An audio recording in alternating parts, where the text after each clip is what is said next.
Henry's point of view. Was it real? I whispered, staring at my trembling hands. It's damp with sweat. It couldn't have been real.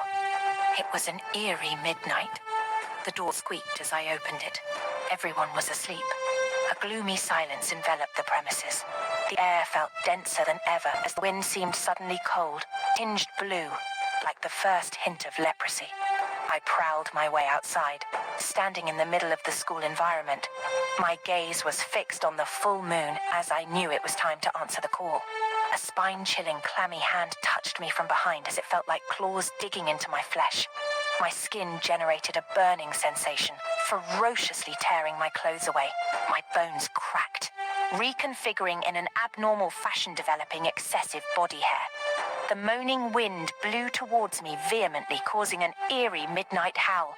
I could feel the rough, splintering wood blowing through the cracks, my flesh slowly tearing out as I transformed into a werewolf, a monstrous, terrifying figure, tall and muscular with fur as black as night, glowing red, sharp claws and fang-pale skin. My eyes glowed red in the darkness, my teeth razor-sharp, letting out a blood-curdling howl. The ground shook beneath its massive paws as the wind whipped their hair into their faces. There was an intense rumbling of thunder rasping sound that seemed like a guttural growl, springs disturbing the atmosphere like a cacophonic sound. The light from the full moon shone on me as a sign of something I wasn't sure about. I remained calm for a moment, looking at it, expecting to get a response. It wasn't forthcoming, so I decided to say something. "I'm here now, just as you demanded. It's full moon. You may now speak, my dearest lunar goddess."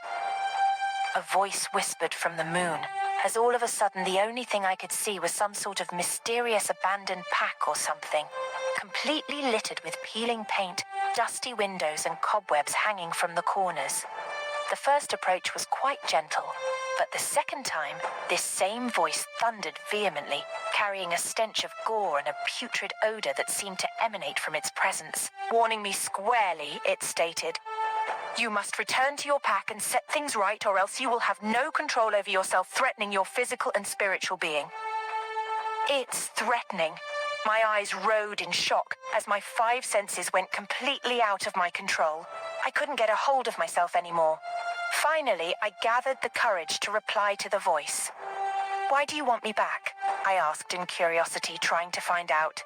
Speaking in parables, the voice replied, "He who runs away from home is a coward. A curse or no curse, go back and redeem yourself and claim back your pack from the hands of intruders." I noticed this voice emitting fire as it spoke. What I wasn't sure of was if it was from the moon goddess or another supernatural being. The acres of guttural frogs tripled as the gloomy darkness thickened even more. The voice disappeared, leaving its impact in the chasm and abyssal depths of the ocean and the entire land that surrounded me. The moonlight begins to dim off, slowly kissing me goodbye with a hard writing on the sky stating, "The assignment is almost complete. You may now go." I became even more confused at the whole situation, like a werewolf. My heart bubbled in anger as another part of me felt so bad and incomplete. I spread out my hands and limbs with my eyes closed to transform back into a... Quite painful, but I had to do this. My hair slowly returned to its normal shape and my body assembled like puzzle pieces as all other parts slowly fit into each other. I was still in the process when a third party dashed out to pee. It was a young girl, extremely beautiful, putting on her short gown. She shouted on seeing my creepy, frightening, almost concluding transformation, my shadows moving on their own. She turned back to run inside as I quickly chased after her. Frantically, she yanked the front entrance door open, but I was just too fast to rush in. The second door before the room moaned when she pushed it open, only to behold me standing in front of her. Terrified, she screams out in trepidation. I asked, "How dare you disrupt my peace at this time of the night?" I yelled as my eyelids stretched out in complete rage. I loomed over her, my breath hot on her skin with my claws like daggers, as she could feel its gaze burning into her. The faint-hearted young girl perches on the wall like a chicken presented to be slaughtered. She has her heart in her mouth as she pants and sweats profusely. "Please don't kill me," she pleaded, with both hands split apart like clay in a potter's hand. Anger bubbled in my heart as I strongly wanted to have a taste of her flesh in my mouth. I watched the young girl's voice run into her belly as she remained frozen to the wall. One part of me wanted her to go scot-free, but the other just wanted to feast on her. Confused a little, I reached out to perceive her a bit. The stench coming from her was quite attractive. I sharpened my claws as I revealed my teeth for a bite. I bit her voraciously as she screamed, seeing her death in her own eyes. She was lifeless on the ground. I stood speechless as her broad scream before she died echoed thrice in my ears.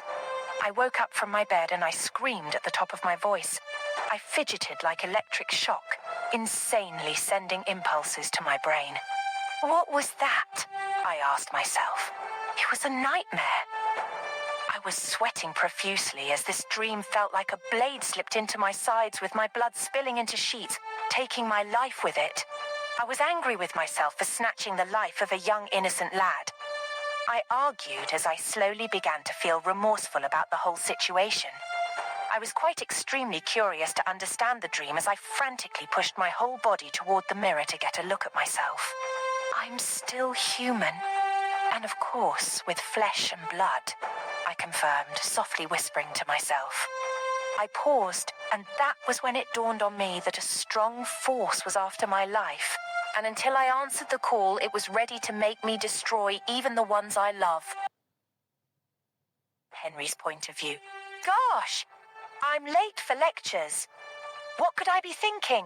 I asked myself, rushing through the crowded campus, feeling the tension in my muscles and my heart racing in my chest. The air was warm and sticky, making my uniform stick to my skin. The smell of coffee and breakfast from the cafe crept into my nostrils as I heard the buzz of laughter and conversation from the other students. The college is filled with students walking to and fro. The sky is clear blue as the sunlight filters through the corners, casting dappled shadows on the ground surface. A sense of excitement, tempered with the stress and anxiety of impending exams and deadlines, filled the entire premises as I frantically yanked the entrance door to my lecture hall, opening it only to be greeted by my head of department. Gosh, he's in class already. I noticed, declining slowly, giving a calm, naive gesture with my face slowly going up and down. You're late as usual, he said, his voice hard and strong. Go get the stacks of page-turners and pamphlets scattered on my table in the staff room, he ordered, almost demonstrating with his hand. I was still standing by the door, so I quickly revised, running downstairs immediately. I entered the staff room, slowly piled the books together and carried them sluggishly, staggering along the staircase. It was quite heavy, but I persisted. Just as I was about to climb the third floor, there was a great collision between me and a pretty young girl. The books fell off my hand, disintegrating together as they spread around the walkway. I'm so sorry.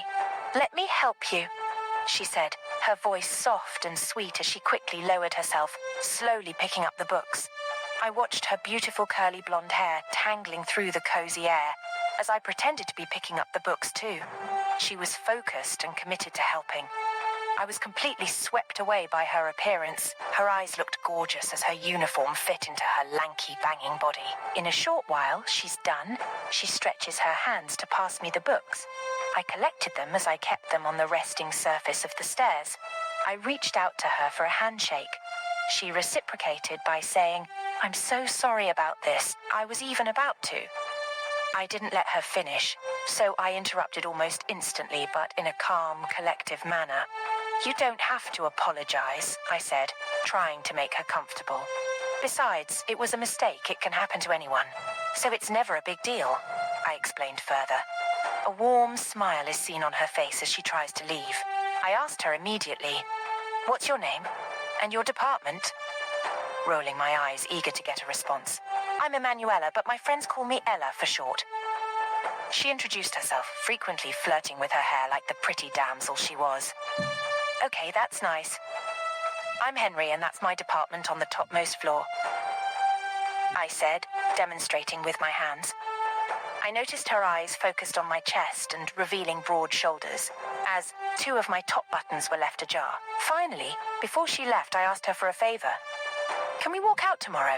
I mean, go to a bar or something. She's cold. Her face wrinkled a little as she responds casually. I will think about it and let you know, she concluded. Was I too fast to ask her out? I asked myself, or am I already hallucinating? I whispered to myself. I hope she reciprocates this energy, I said, contemplating my thoughts. We exchanged contact as I could feel her eagerness to leave. Who knows, she's got something more important to do, or maybe someone to catch up with. She left, but I still stood staring as I hurriedly carried the books to my hod after school that day. I noticed some slight changes in my body. I could barely sleep, eat, or even think rationally. Everything that rang in my head was to be with Ella. It's barely been a day since we met, and this feeling keeps driving me crazy. I couldn't bear it any longer, so I pulled out my cell phone to give her a call.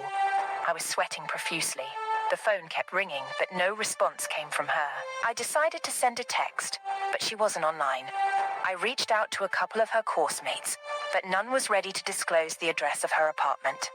I couldn't help it, so I dashed out to get something at the nearest supermarket down the next 2 streets. I was hoping maybe she could call me later concerning what we discussed in school, but throughout that day, no call came in. The next day at school, Ella is sighted from afar on the staircase frolicking with another guy. I felt a strong surge of anger and hurt. My vision narrowed as I struggled to catch my breath. My muscles were tense as if I was about to explode. A sudden rush of adrenaline flows in as my heart pounds in my chest. My eyes focused on every detail of what was happening, taking in every moment. Feeling dissatisfied, I approached them slowly, almost going to tear out. She sees me and bursts out into a lioness, yelling vehemently. I'm not interested. Stop wasting your time on me. I'm not going to change my mind for you, so just go away and leave me alone, she voiced out in a detached and cold tone void of emotions. Her body language conveying a sense of indifference as she tries to avoid eye contact with me, her body stiff and tense towards me. She walked away without thinking twice, holding arms with her new lover. I couldn't hold the tears that dripped down my eyes. I wept bitterly over the pack of gifts I bought for her. I whispered to myself, this strong force wants me to be secluded and rejected until I answer its call. I muttered these words, heartbroken, slowly lowering myself to the ground. Ella's point of view. I turned on my mobile data, only to be greeted by a ton of messages. My cell phone just kept on beeping continuously. I looked to see the contents of the message, and a good number of them were from Henry. His consistency just kept giving me goosebumps. Despite everything I did, he still kept on pestering me. Could I be making the wrong decision by turning down his offer? I asked slowly, with my gaze still fixed on his doings. I continued. He indeed wanted me badly, but I doubt if I feel the same for him too. A part of me seems to like what he does, but the other half detests him with passion, I revealed. Are I delusional? I asked myself, clenching my fist and moving to and fro around my room. I was worn out, so I decided to send a call across to my boyfriend. The phone beeps only to be greeted by the voice of a young female lady. Her voice was daring and hot. I was still trying to say something when she interrupted me abruptly, yelling like she was going to come out through the phone. Now listen, you little swat. You had better stop disturbing my man. The next time you call this number again, you won't be lucky. She threatened, my hands shivering at the intensity of her voice. I will trace your IP address and drag you through the mold. She revealed. I tried to say something, but a sudden lump grew in my neck. Her voice seemed to be overpowering mine. Her boldness crippled all my nerves, and in a few minutes, a sudden rush of tears gushed out from my eyes, and my sweaty paws could feel the effect. I slowly dropped the phone, forming a clenched fist, and I grabbed my bedsheets with passion. I burst into tears as I echoed these words. How could I be a coward? I recused myself. So I fell for a guy that's already with someone else. Come to think of it, this dude in question just met me a week ago before Henry came into the picture. I grabbed a handkerchief vehemently to control my overflowing tears as I slowly began to realize myself. Even after everything I did, he just wanted to have a taste of me, and after that, he walked away as if nothing ever happened. But how could I be so stupid to fall for a player like that? I mean, he played me for a mess. I said in absolute self-realization. I sat up with my right hand on my chin. Honestly, pressing on further with him will only cause me more heartbreak. Who knows how many more lies he has left to reveal, such a pathetic fellow, I said to myself as I sucked my teeth after throwing the last line. I stood up again, restless as a part of me, tickled me from inside. How do I get back together with Henry? He truly loves me. I'm such a disappointment to never have seen this up till now. I deliberated, vehemently hitting my hands on my forehead. Looking in the mirror, I began to reminisce about Henry, his first meeting, and how since then he's just been all over the place. My messages, my call logs, my social media platforms sending me his genuine expression of love towards me. I must go see Henry immediately. I pray he accepts me. I muttered these words in a soft tone filled with the handwriting of regret and pain. An inner voice whispers from behind. What if he doesn't accept your apologies? Then I will just keep pushing just the way he did for me, believing that one day he will finally accept. I know this is such a difficult task to do, but I must do it. And whatever comes out of it, I will take it wholeheartedly. A breeze of relief blew towards me as I frantically yanked open the door, heading straight to Henry's apartment, thanks to my inbox where he dropped his address in our last chat. Henry's apartment. I booked a taxi going straight to Henry's apartment, and as of this time, it was already 7:30 in the evening. I got out of the taxi and made my way through the entrance of his apartment. It was quite dark and cozy. I could hear creepy sounds like the guttural growl of acres as I approached his doorpost. The air felt tinged like coagulated milk, giving an aura that was completely hard to decipher. I knocked at the door as the light outside the veranda dimmed mysteriously, even if there were still traces of light from the other neighbors. I stood, waiting to get a response, but there was no feedback at all. I casually decided to move the door handle clockwise and boom! The door opened, giving a moaning sound. I stood frozen at a spot when my eyes went straight to an intense, terrifying creature that stood, backing me. It was half human, half wolf. I couldn't see the face. All I could see were the excess hair and its titanic claws, extremely monstrous and dreadful. I haven't seen such a thing all my life. I shivered from within as my sweat automatically congealed like though it was put in an old bottle. Many speculations went through my head. For a moment, I couldn't feel my heart anymore.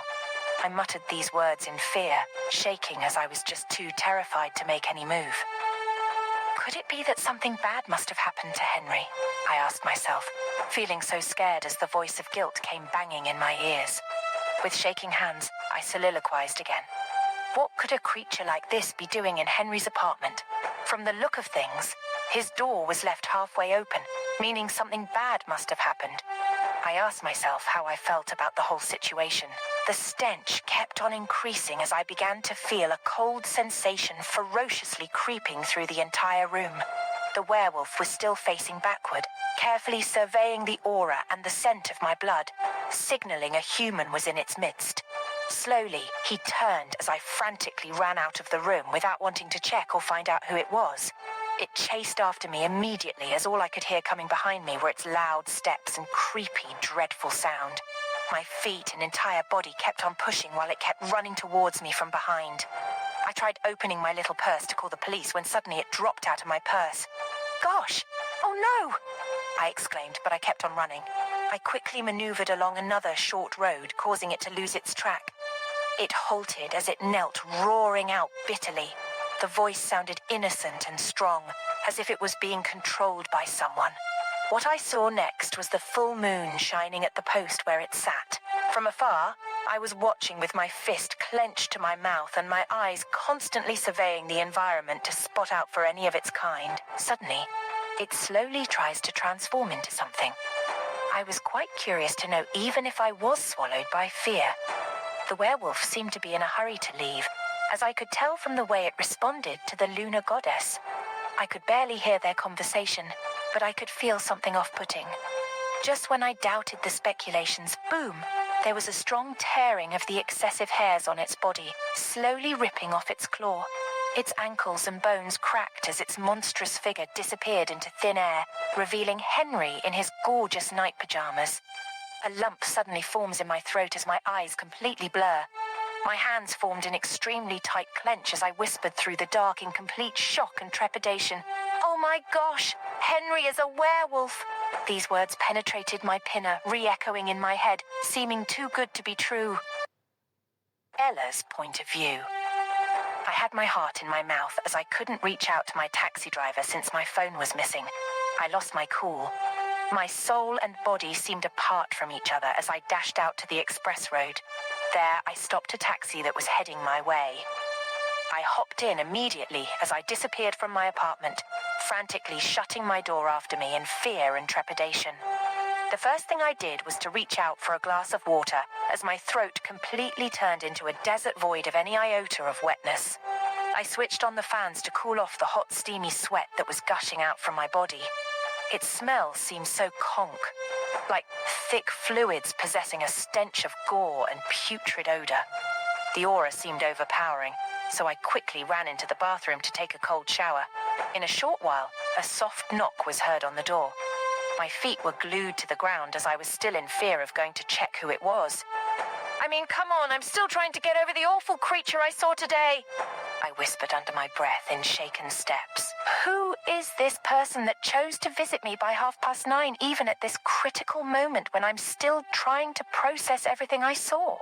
I asked myself, contemplating who it was. A part of me perched on the window to check while the other surveyed the sitting room to know when the monster appeared to me. My fear doubled as I could barely see anyone outside. Just when I turned to dry my body properly, the knock was heard the second time, this time in a slow, collective manner. I paused, slowly turning backward to go get the door. The door squeaked as I opened, only to behold Henry standing in front of me.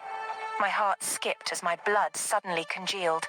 I stood frozen at a spot, sweating profusely, fidgeting like I'd seen a ghost. "I heard you drop by, but maybe I wasn't around or something, and here you left your cell phone," he voiced out, stretching his hand to release my phone. I stared in shock with my eyes slowly surveying him from head to toe, trying to spot any attribute of a werewolf. My heart bubbled in fear as I remembered the trembling sound and transformation that had just happened earlier in Henry's apartment. With shaking hands, I reached out to get my phone, but a part of me kept pulling me back. I stood for a moment, casting a detailed, scrupulous look at him. He was mute for a moment, looking as though he was battling with a strong force within him. I could tell from the mysterious frown on his face and his body display that he was going to transform into something. I muttered these words beneath my breath, forming a tight, clenched fist. I doubt if he knows I'm aware of the truth. I'm scared, but how could he not tell me about his real identity?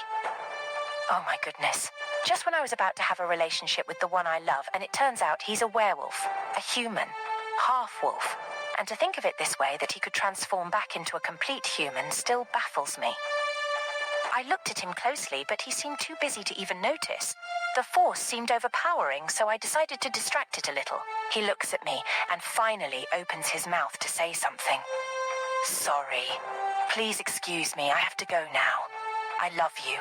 Catch you tomorrow," he said frantically, running out so only God knows. A bag of relief emptied into my hand as I immediately slammed the door vehemently, closing the curtains. I sat down on the cushion, drowning with thoughts as everything around me seemed to be confused. I needed honest answers, but nobody was there to give ears to my questions. Henry's point of view, not again. This force won't just let me be. It keeps ruining my life, my relationships, my peace, everything I hold up in high esteem. I yelled at the atmosphere with my eyes bubbling in anger as my entire being couldn't help it any longer. I must find out what's happening and put an end to this nonsense, I assured myself. What if Ella finds out about this? How will she handle it? Will she still be able to love me regardless? Shit! I just screwed up big time, no. What is mine even saying? This force just overshadowed me. I cried out, slowly lowering myself to the ground. It was already 10:01. I sat on the edge of the roadside waiting hopelessly for a cab. "Henry, you need to fix this. Oh my gosh, this isn't ordinary. And it only shows I'm cursed. Yes, I am. If not, why will all these be before me?" I wept bitterly, pricking myself like a sharp nail. The inner pain seemed too heavy. my eyes swollen and my entire being restlessly moving to and fro. The night kept getting darker, so I decided to walk back home. I got to a secluded place void of any moving creature, just a stench of mystery and putrid odor emanating from the air. I looked up at the sky, beholding the full moon. It shone so bright upon me that I could feel myself transforming into a werewolf.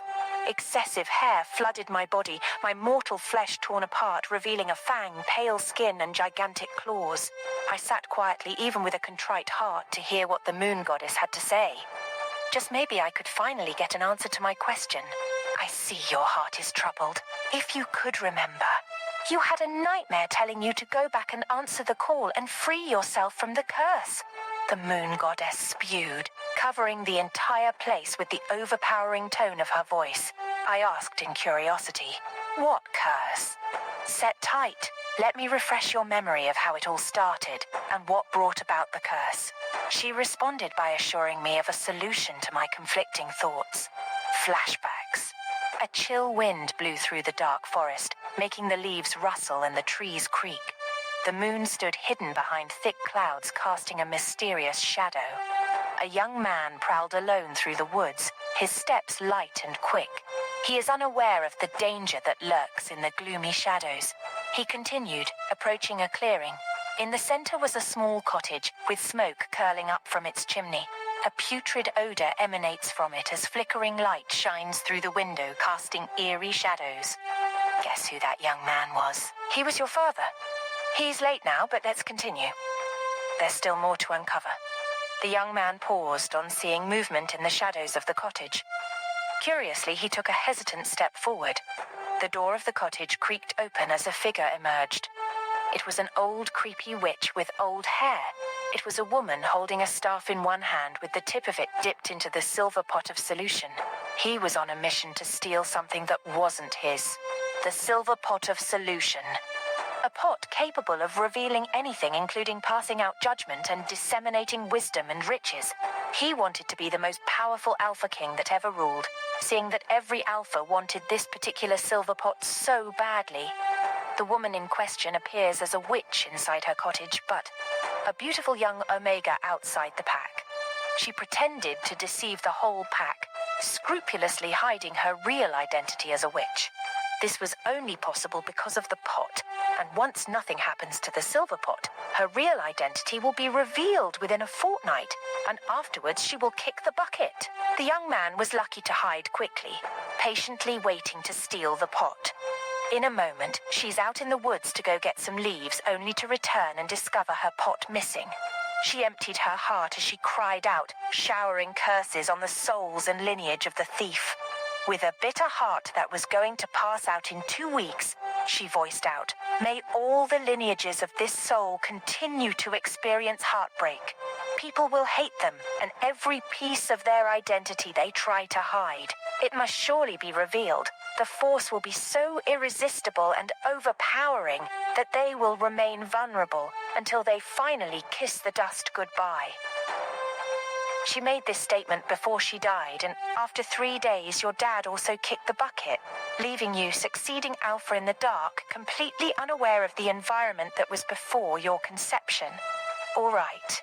For every problem, there must be a remedy, and I will be telling you what I want to do to salvage this situation as soon as possible. The only solution to the problem you are facing is just one thing, and that is right in front of you. Yes, you only need a lineage from the family of the witch. I know you might be wondering, is nobody else but Ella? She's the only surviving seed from the witch's lineage, and only she can accompany you to the gloomy forest of doom to get the silver pot of solution and free you from the curse. But Ella is human, Henry asked in curiosity and complete confusion. She was able to come out of it by a powerful sorcerer, but one thing is sure, it can be stirred up back if she undergoes certain things. Henry is shaking and completely wasted at this big, insane revelation that struck him tonight. And one more thing, you must go back and claim your pack before the curse can be averted. The lunar goddess concluded as the moon slowly disappeared, leaving Henry all alone at the side of the road. Henry's point of view. One sentence and one sentence alone rang in my head. I had to go back and find Ella. I scrambled to my feet, keeping the wall of the alleyway behind me. An ache blazed hot in my head and my knees felt like melted jelly, but I knew I had to find her as quickly as I could. I knew my way around this college well enough to walk through it at night. After making sure I could walk without falling flat on my face, I began my walk east, to the part of the school that housed students. On and on I walked until I got to Ella's lodge. There was a lavish-looking car parked in front of the lodge, a car which I hadn't seen the last time I came, some hours ago. Stopping at the staircase that led up to her front door, I gripped the banisters tight. God, the vision I'd had with the moon goddess seemed to be affecting me in all the wrong ways. It was as though the pain was not willing for me to have a moment of respite until I got to Ella. I took several calming breaths, then began the ascent up to her front door. Each step I took felt like lead weights were attached to my calves, each gulp of air like breathing in gaseous acid. I got to her door and heard raised voices coming from inside the lodge, but at this point my body was too weak to care. My knees gave in and I collapsed in front of her door. Voices sifted into my hearing, unbidden. "You need to be careful, Ella," a male voice bellowed. "I've been keeping a close eye on you and I do not like the company you have been keeping of late." A sigh before the reply came. "How else can I convince you that I'm fine, Uncle? I really am. Do you know who you are, Ella? Do you know what you are, how dangerous you are?" My curiosity piqued. I pressed my ear against the door. My haze of pain had cleared in the eagerness to hear more of the conversation. "Oh, wow," I heard Ella snort in laughter. "I suppose you know what I am now. You're—" A pause before the man let out a frustrated sigh. "It is not time yet. All I ask is for you to be careful. I heard you met a werewolf recently." Ella's voice trailed off. I sat up on the ground and listened more intently. This was where I could find out the truth about Ella's character. Would she reveal my true nature to this man, or keep my identity a secret? I do not know what you're talking about, Uncle," she stammered. I heard footsteps and watched as the curtains of her window right beside her door shifted to the side. Ella herself peered outside, her eyes darting around in suspicion. I sat very still, hoping I blended well into the shadows. Ella took a last wary look around before she closed the curtain again. "Uncle, you must know that you shouldn't talk about things like that," Ella murmured. "Anyone can hear you." "I do not care about any of that," her uncle snapped suddenly. "Tell me, you were found with a werewolf, were you not?" "No, Uncle, I have no idea what you're—" Suddenly, I heard a loud clatter and a grunt as though someone had fallen on the ground. Quickly, I stood to my feet and stood before the door. Was Ella hurt? Should I go in to see how she was? I hovered before the door, feeling a slight pain in my chest as my wolf threatened to burst out to save Ella. "Tell me the truth!" The man bellowed again. "Uncle, I don't know. Uncle, ow! You're hurting me!" cried Ella's pained voice. I let out an involuntary growl. Anyone who was hurting her would have to answer to me. I placed a hand on her doorknob, ready to burst in and find out what was happening, when the door opened by itself. And there stood the man who'd been hurting her. The first thing I noticed was his eyes, as green as Ella's, but he seemed to burn as terribly and as wickedly as wildfire. He had curly black hair, which was starting to go grey at the roots, and a full beard with a greyish tint as well. His mouth was lipless and set in a tight, unforgiving line. And he was taller than me. I knew I couldn't tackle this man without giving my identity as a werewolf away, and so instead I peered over the man's shoulder inside the house. Ella was only a shadow behind her uncle, arms wrapped around herself like a cornered animal. "Ella, are you okay?" I asked. "I heard your scream. I'm fine, Henry," she replied, glancing at her uncle in fear. "My uncle was just leaving." I turned to her uncle, who was still staring at me as though he would like nothing more than to bludgeon me with his fists. He turned to Ella and with a low growl spoke. "I will come back to check on your well-being in a few weeks' time." And then he turned and walked away. The moment he was gone, I turned to Ella and placed both hands on her shoulders. I turned her every which way, trying to look for any marks or wounds on her body. "I am fine, Henry. I really am," she assured me. A faint smile appeared on her face as she touched my arm for reassurance. "That man," I started. Ella immediately interrupted me. He is my uncle. He only came to check on me, nothing else. There's something I need to tell you, I began. Ella frowned. What is it? I continued, then paused. The pain in my head had returned again. You can never beat me. The voice crackled in my head. You will never find the pot of solution. Ella. Pot of, I whispered, before falling to the ground, unconscious. Ella's point of view. I spent the rest of that night and the next morning pacing my room. It was late morning now, and the windows were open to empty in a breeze. All it did was push in more sunlight, heating the room and the occupant of the bed up. Henry was on the bed, still unconscious. His skin was exuding more sweat than I'd seen on a single person ever. His eyes were tightly shut, but his eyelids were papery thin and sporting thin green veins. His eyeballs were moving rapidly underneath his eyelids as though he was in a lucid dream. He was shirtless. I'd managed to get his shirt off him the night before. His hair, long and dark, lies around his face in limp curtains. That and his chalk-white face reminded me of Snow White in her glass casket. An eerie version, albeit. I paused and bit my nails in contemplation. Should I wake him? Should I alert the college clinic to tell them about his condition? No, I thought. Perhaps this was a werewolf thing, and the clinical people would only be confused and perhaps diagnose him wrongly. Finally, I groaned in frustration and began to pace the room again. Then a voice pierced through my train of thoughts like a needle through paper. Ella. I stopped abruptly in my tracks and turned towards my bed so fast that I thought my knees would give in. Henry, still on the bed, was already moving slightly. His eyes were fluttering open. Henry! I exclaimed and rushed towards the bed. I sat down beside him and stretched out my hand to touch his forehead, then withdrew it almost immediately. Oh no, you're burning with a fever, I noted. Henry smiled slightly, his eyes still closed. Oh, I feel worse. I sighed and sat still, waiting for him to open his eyes. Finally he did, and I stared into the brightest pair of blue eyes I'd ever seen.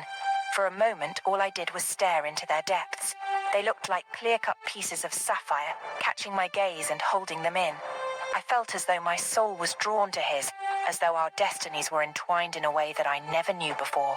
Then Henry blinked, and the connection was broken. I pulled my gaze away and cleared my throat nervously, feeling an embarrassed blush creep up my cheeks. I'm glad you're awake. I'm glad I am too, he replied with a hoarse voice. Let me get you some water, I said, already standing at my feet. However, Henry's hand shot out, gripping my own with a strength that was unusual for someone who appeared sick. No, stay here, Ella. There's something we need to talk about. I waved my hand flippantly. Oh, if this is about my uncle, I am fine, Henry. I really am. No, you're not. His hand reached out and brushed a strand of hair away from my cheek. I flinched almost instinctively as his fingers grazed on my cheek. You're sore and red here, he whispered. That man hit you, didn't he? My eyes moved down to my feet in sorrow. He did. Well, he won't anymore. Henry growled, and my head shot up. My bed was behind the window, and so I couldn't see much of his face. But the little I could see was so fierce that I could see the werewolf part of him very clearly. But there's something else I want to tell you, he continued. Placing a hand on his chest, he iterated. You know I'm a werewolf, right? Yes, I know. I nodded. His real identity was something I couldn't stop thinking about after I saw him change to a beast only yesterday. And you know we have a goddess, the moon goddess. I know werewolf lore, Henry. I chimed in, interrupting him. Henry nodded curtly. Well, I have been having some pretty vivid dreams and visions of our goddess, she. Well, let's say she wants to help me recover my heritage as an alpha back. Confusion gnawed at my insides. I don't. You're an alpha. He nodded. I am. That was understandable enough, I thought. I knew about alphas and omegas and betas and packs from reading a lot of books on werewolf lore. However, the look of desperation in his eyes made me think that there was something more. Something he wasn't telling me. What is it, Henry? I asked. There's something on your mind. I don't know how you'd take this, but... He paused, swallowed hard, and continued. You're a witch, Ella. My first instinct was to laugh and laugh. I stood on the bed, walking from one end of my room and back as I laughed my lungs out. Henry watched me calmly as I cackled, his eyes never leaving me. "You're kidding," I said, in between my laughter. "Just because you're a mythical creature doesn't mean other people are." "But you are," he insisted. With several grunts, he sat up on my bed, staring at me eagerly. "You're a witch, the same as I am a werewolf. I know it as well as I know you because the moon goddess told me in a vision. Well, I'm sorry to disappoint you and your goddess, Henry, but I don't have a cauldron and a wand hidden somewhere in my lodge. I am not a witch," I ended, laughing again. "Ella, this is not funny," Henry snapped, and my laughter fizzled to a stop. I stared at the man on my bed, damp hair sticking to his shoulders, and I knew that he was serious. He was dead serious about this. I could see it in his eyes. "Come back here," he ordered me. As though my legs were slaves under his command, they moved forward against my will. I sat on the bed beside him. "What now?" "Bring your hand here," Henry commanded. I stretched out my hand and placed it in his larger, rougher one. Then slowly, Henry guided my hand to his chest, just above his heart. My mouth suddenly went dry. I could feel his heart thundering away much faster than any human heart I've ever heard. "Close your eyes, Ella." I did. "Now think of one word. Heal. Just think about it. Nothing else." "Heal," I thought. As though by magic, I felt something tangible yet unseen flow from my body into Henry's. Opening my eyes in alarm, I stared at Henry in surprise. I glanced down to see a thin, fibrous cord of what looked like light curling around my arm. It moved from my shoulder and straight into Henry's heart. As I watched in surprise, the sweat on Henry's body vanished instantly. His fever receded and color came back into his pale skin. He breathed a sigh of relief and let go of my hand. "There, I feel much better." I stared at my hand in wonder. "I'm a witch! I'm a witch!" Ella's point of view. "Yes, Ella," Henry continued. "You're a witch, and it's real. This is not a joke." Panic had taken over my senses. It felt as though I had been thrust into another world different from the one I'd always known. I was a witch. "How is this even possible?" I asked. One minute, I thought I was normal. The next minute, I'm healing a sick man. I stood on my feet and began to pace the room yet again. It felt as though I'd covered 10 kilometers in this very room already. I could deal with the fact that Henry was a werewolf, fine. What I couldn't wrap my head around was the fact that I, Emanuela, was something more than ordinary. "It is possible," Henry asserted. "As real as anything you're thinking about now. The moon goddess told me in the vision. She said your powers were pushed down by a sorcerer from your birth, but they could be stirred back up by certain events. This," he gestured towards his chest, "is just a tip of the iceberg. It is only a glimpse of what your real powers as a witch could be." Who closed off my powers?" I asked in confusion and despair. "I have no idea, Ella," Henry replied. He stood on his feet and came to me. In slight fright, I staggered backwards. He didn't look like he'd been bedridden just a few minutes ago. "Look," he started, "I would hate to disturb your perfect version of reality, but I need your help." My help?" "Yes." He swallowed as he stood before me, bare-chested and long-haired. He looked like one of the dark, dashing princes I read about in novels. I fought hard not to stare at the hard, lean ridges that made up his chest. "How do you need my help?" "I told you, Ella. I need to gain my heritage back." He sighed, shaking his head slowly. "An ancestor of yours, a witch, cursed my father for life because he stole something of hers. It is a pot known as the Pot of Solution. Apparently, whoever has it will automatically gain good fortune. It used to belong to someone in your lineage, until my father stole it." I shook my head. "This has nothing to do with me." "It does!" He took another desperate step forward. "It does, because the witch cursed my father and the curse has moved to me too. After my father died, my true home, my pack, was overpowered by strange rogue wolves. I will never be able to know my true legacy as long as my home is lost. I will always know pain and desolation like a lone werewolf. I will forever be bent on the will of the Force. This is the curse I have to bear, Ella." Henry's words seemed to ring true, but I shook my head in defiance still. "I have to find the Pot of Solution and return it to its original location to break this curse, Ella, and the only person other than my father who can find this Pot of Solution is the witch herself and any of her descendants." Taking one last step towards me, Henry grabbed my hands and squeezed in desperation. "Please, Ella, help me find this pot." I stared in confusion at him and then glanced down at our entwined hands. This day seemed to have taken a truly fast turn. Was this the bad company my uncle was talking about? Could I trust Henry? Was I wrong if I didn't trust him? Finally, I decided to take a long leap into nothing and replied, "So you're saying that I'm the only one who can find this pot of solace?" "Pot of solution, Ella," he corrected me. "And yes, you're the only one who can." I sighed and moved my hands away from his. "And how can I do this? How can I help you?" Henry sighed, tightening his jaw. "The Forest of Doom, and I have a very good idea where it is." "Where?" I asked, curiosity aroused. Henry looked at me with eyes darkened by determination. "Do you have a map around here?" I fished out a map of the country from the closet that I used in my sophomore year of high school for geography class. The map was very old and equally musty, and as I spread it across my table in my living room, a cloud of dust billowed upwards. Henry coughed as dust wafted into his nostrils. "Man, I should have asked you for a dust-free map." A slight chuckle slipped from my lips. "This is all I have, Henry." We held the corners of the map down using 4 mugs that I brought from my kitchen. Sitting beside Henry, I asked, "So where is this Forest of Doom?" Henry pointed to somewhere southwest of the map in the state of California. "We're here, in San Diego, right?" "Yes. Before she died, my mum told me I was born in the state of Alabama, close to this forest here." Henry pointed towards the eastern part of the state, Tuskegee Forest. "That must be where my wolf pack is located, and if I am to take another wild guess, that is where our Forest of Doom will be too." I nodded. "Right, but if you have it all figured out, then you do not exactly need my help, do you?" "I do." He reached for my hand, gripping it tightly by his side. The hair on his arm tickled mine, and goosebumps raced up and down my own arm. "If I go into the forest alone, I do not know what I will come to face there. And getting into the forest is one thing, but finding the pot of solution is another thing.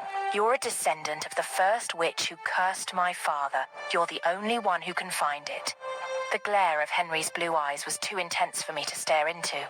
I kept my eyes fixated on the map, on the state of Alabama that hugged the border of Florida. Tuskegee Forest. Who knew what it held for us? "Right," I sighed after a while. "Let's get ready to find your pot of solution, shall we?" Henry's point of view. This is it. We were on our way to the source and solution of my problems. I stood at my feet as Ella wrapped up the map and took it back into her closet. As she came out of the closet, I caught a stare from her bright green eyes and realized only too late that I was still shirtless. She stretched out her folded shirt towards me. "Here you go. I had the shirt washed and pressed for you." "Thank you," I murmured, throwing the shirt on right there in the living room. Ella looked as though she was trying really hard not to stare at my naked chest. It forced a smug smile from me. "We should start driving towards Alabama today. What do you think?" I asked. Ella nodded. "Yes, we should. The sooner we can find this pot, the better. I'll have to get gas into my car and pack a few essentials as well." I noted. "Let's converge by, say, 12 noon?" Ella nodded silently but stood still. I paused and stared down at her, my eyes catching the emerald glare of hers. It occurred to me there and then that I never got the chance to look at her, really stare at her. Her tightly curled hair fell down her shoulders in ringlets. It was all I could do not to reach out and run my fingers through that thick crown of hair. Her eyes, wide as saucers and equally round, held tinier circles of green that looked as though nature had been distilled into her eyes. There was a fine dusting of freckles on her nose and cheeks, and her lips were full and plump and cherry red. The sight of her stirred something ecstatic within me. The unspoken scene she'd seen in my house yesterday hung between us, but neither of us wanted to talk about it. It was hard enough for me to accept who I was as a werewolf. I could guess how hard it would be for her. I cleared my throat nervously. I will come back for you by 12. With my car." "Right." Ella nodded and gave me a bright smile. Something lurched in my heart. I turned and walked to the door before I did something I would regret. Sprinting down the staircase in front of Ella's lodge, I started to walk down the sidewalk to my own, which was a few yards in the opposite direction. When I got to my front door, the first thing I noticed was that it was slightly open. I frowned in confusion. I didn't leave my door open when I was leaving to give Ella her phone. I never left my door open anyway. Was there an intruder in my house? I slowly bent down, my hands finding a sturdy stick. My fingers closed around the rough bark of the stick, and I raised it above my head with one hand. With the other hand, I pushed open the door all the way.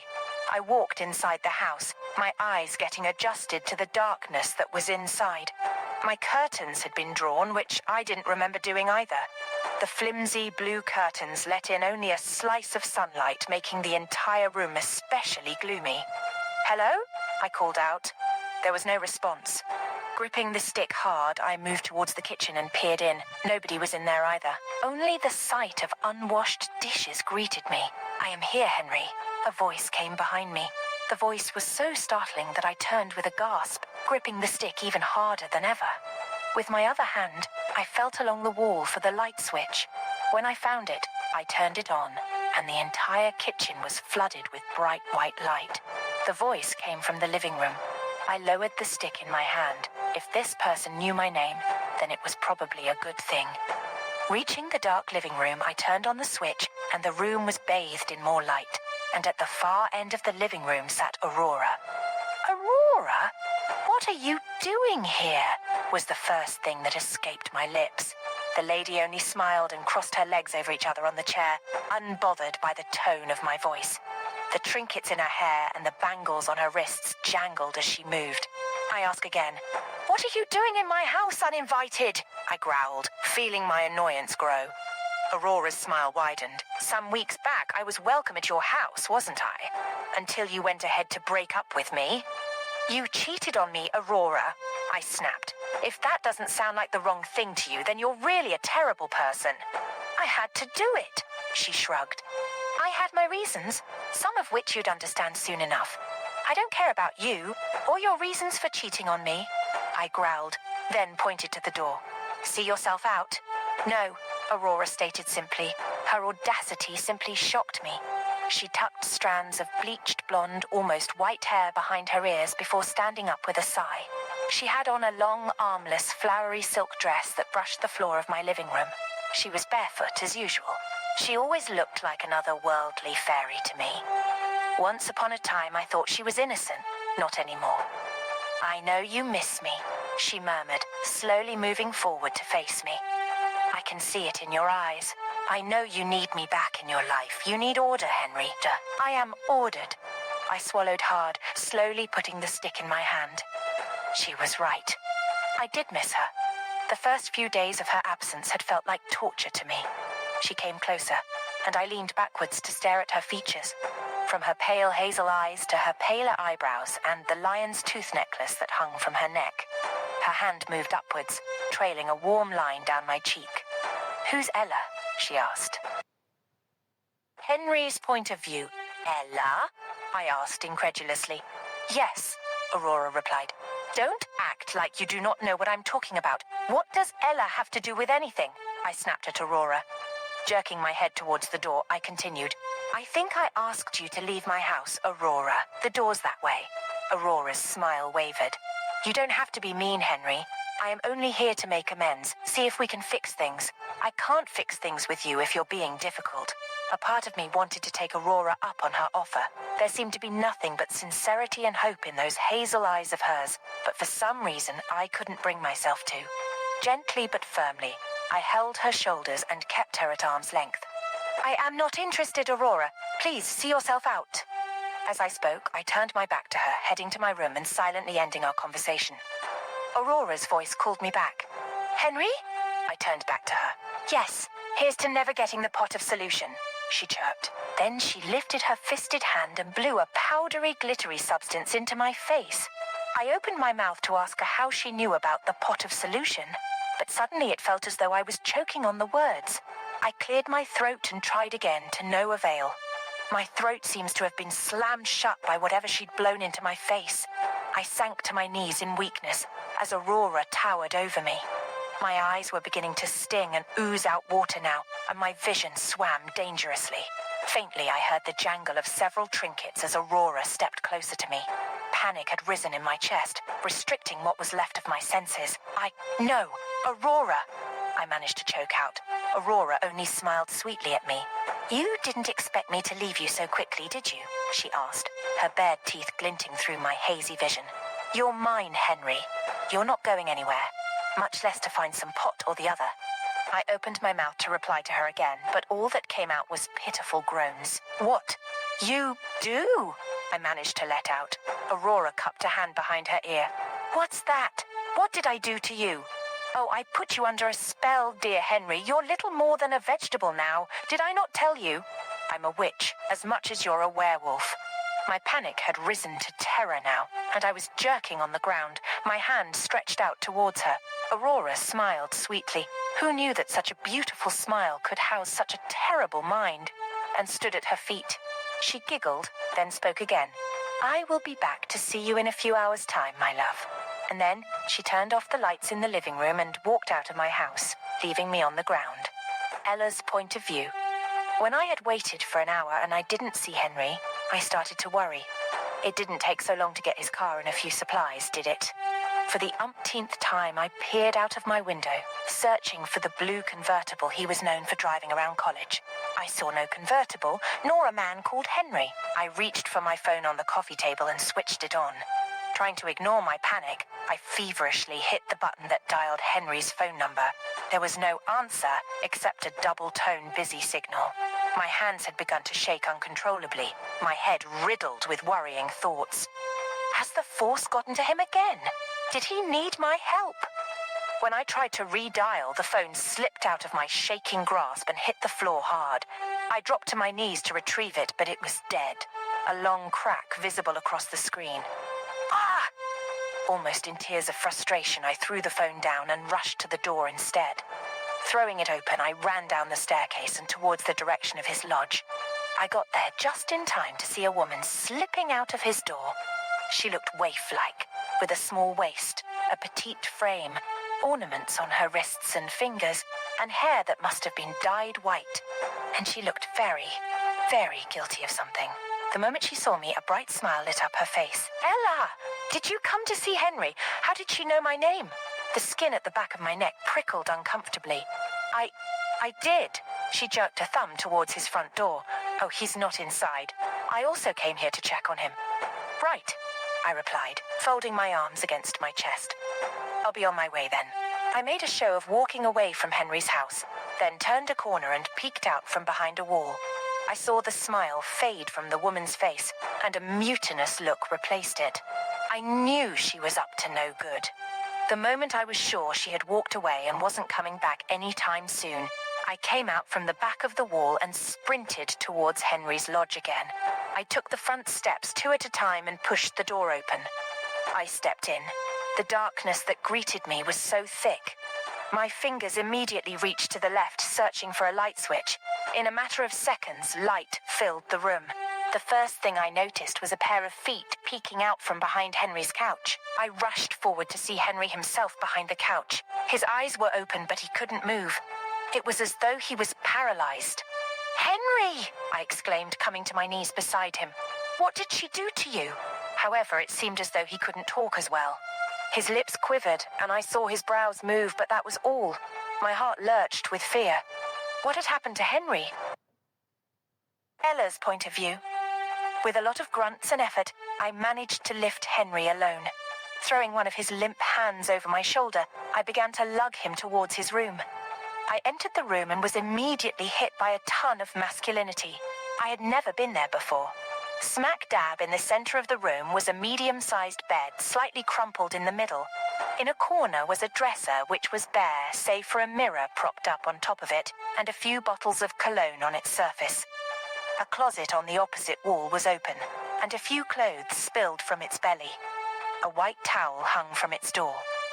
Letting out another grunt of exhaustion, I led Henry towards the bed. Gently, I laid him on it, then tucked the duvet around his body. As Henry lay on the bed, his breathing shallow and ragged, I couldn't help but start to panic. His forehead was drenched in sweat, and his cheeks were flushed with fever. His chest rose and fell in uneven rhythms, a clear sign of distress. I reached out and brushed a lock of damp hair away from his forehead, my fingers lingering against his clammy skin. Henry's eyelids fluttered slightly, but he remained unconscious. Frowning with concern, I wondered what had happened to him. The woman I saw leaving his house seemed suspicious, but I couldn't jump to conclusions without knowing more. There was something about her that raised all the alarm signals in my head. And oddly, there was something familiar about her as well. Leaning closer, I observed Henry's features. His brows were furrowed in discomfort, and his lips were parched and cracked. Beads of sweat dotted his brow, and his breathing sounds labored. My heart ached at the sight of him in such distress. I wished there was something more I could do to help him. Feeling helpless, I sat down on the edge of the bed, my hand still clasped in Henry's. I squeezed his hand gently, hoping to offer some form of comfort, even in his unconscious state. "Henry," I whispered softly, "please, wake up. You'll be okay. Remember the pot of solution? Tuskegee Forest?" But Henry remained still, lost in the grip of whatever spell or sickness had befallen him. I sighed and leaned back, feeling the weight of the situation pressing down on me. What was I supposed to do now? Henry needed help, but I had no idea how to break whatever enchantment had been cast on him. I was just a college student with newfound magical abilities, not some powerful sorceress. Rising from the bed, I made my way to Henry's desk and rummaged through the drawers, searching for any clue that might shed light on what had happened to him. As I sifted through papers and trinkets, my mind raced with possibilities. Suddenly, my fingers brushed against something cold and metallic.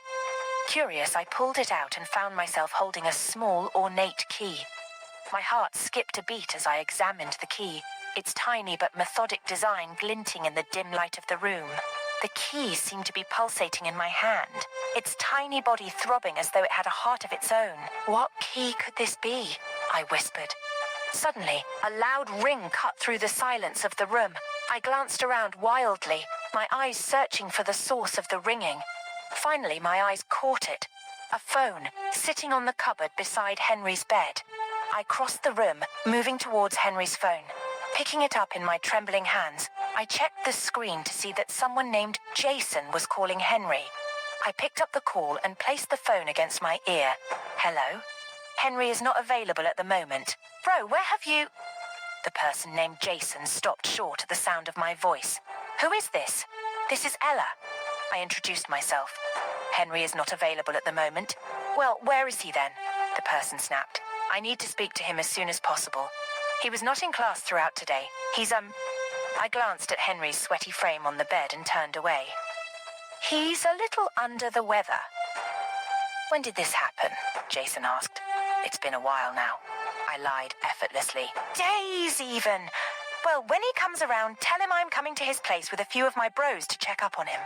Panic surged through me. "No, that's a very bad idea." The phone beeped twice, indicating that Jason had cut the call. Slowly, I dropped the phone on the bedside cupboard and stood in the middle of the room thinking. If Henry's friends came around, then I would have to explain who I was and why I had been with an unconscious man for days. A college sorceress would not cut it at all. I had to do something, and fast too. This is all on me now. I was alone, save for a very useless Henry. Lugging him all the way to Alabama and Tuskegee Forest was out of it. I had to get him to wake up somehow, and get him in the car on the way across the country before his friends turned up. Almost instinctively, I began to pace the room, my mind going wild with thoughts and possibilities. Then suddenly I stopped in the middle of the room. I had healed Henry the other time. I could do it again. Could I? I glanced down at the sweaty man on the bed. Healing him once had been a long stretch. Trying to do it again may not work. However, I knew I had to try. Moving towards Henry, I sat on the bed beside him. I closed my eyes, gathering my thoughts for one sole purpose, healing this man in front of me. "You can do this, Ella," I murmured. "You can. Take deep breaths." I closed my eyes and placed both hands on Henry's chest, feeling his heartbeat jump up under my touch. Ella's point of view. My hands trembled as I pressed them against Henry's chest, desperately trying to summon the magic within me to wake him up. I focused all my energy on the image of Henry stirring, his eyes fluttering open as he took a deep breath, but nothing happened. With a frustrated sigh, I tried another approach. Leaning in close to Henry's ear, I whispered soothing words, hoping to coax him out of his unconscious state. "Henry, please wake up. You're strong. You can fight this," I murmured. "I need you to come back to me. Your friends will come around soon enough, and I cannot let them find me here with an unconscious you." But Henry remained motionless, his breathing shallow and erratic.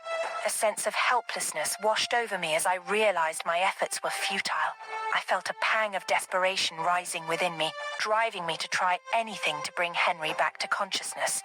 In a last-ditch effort, I gently brushed my lips against Henry's forehead, pouring all my love and determination into the kiss. I whispered a silent prayer to whatever higher power might be listening, pleading for Henry to wake up, but still, there was no response.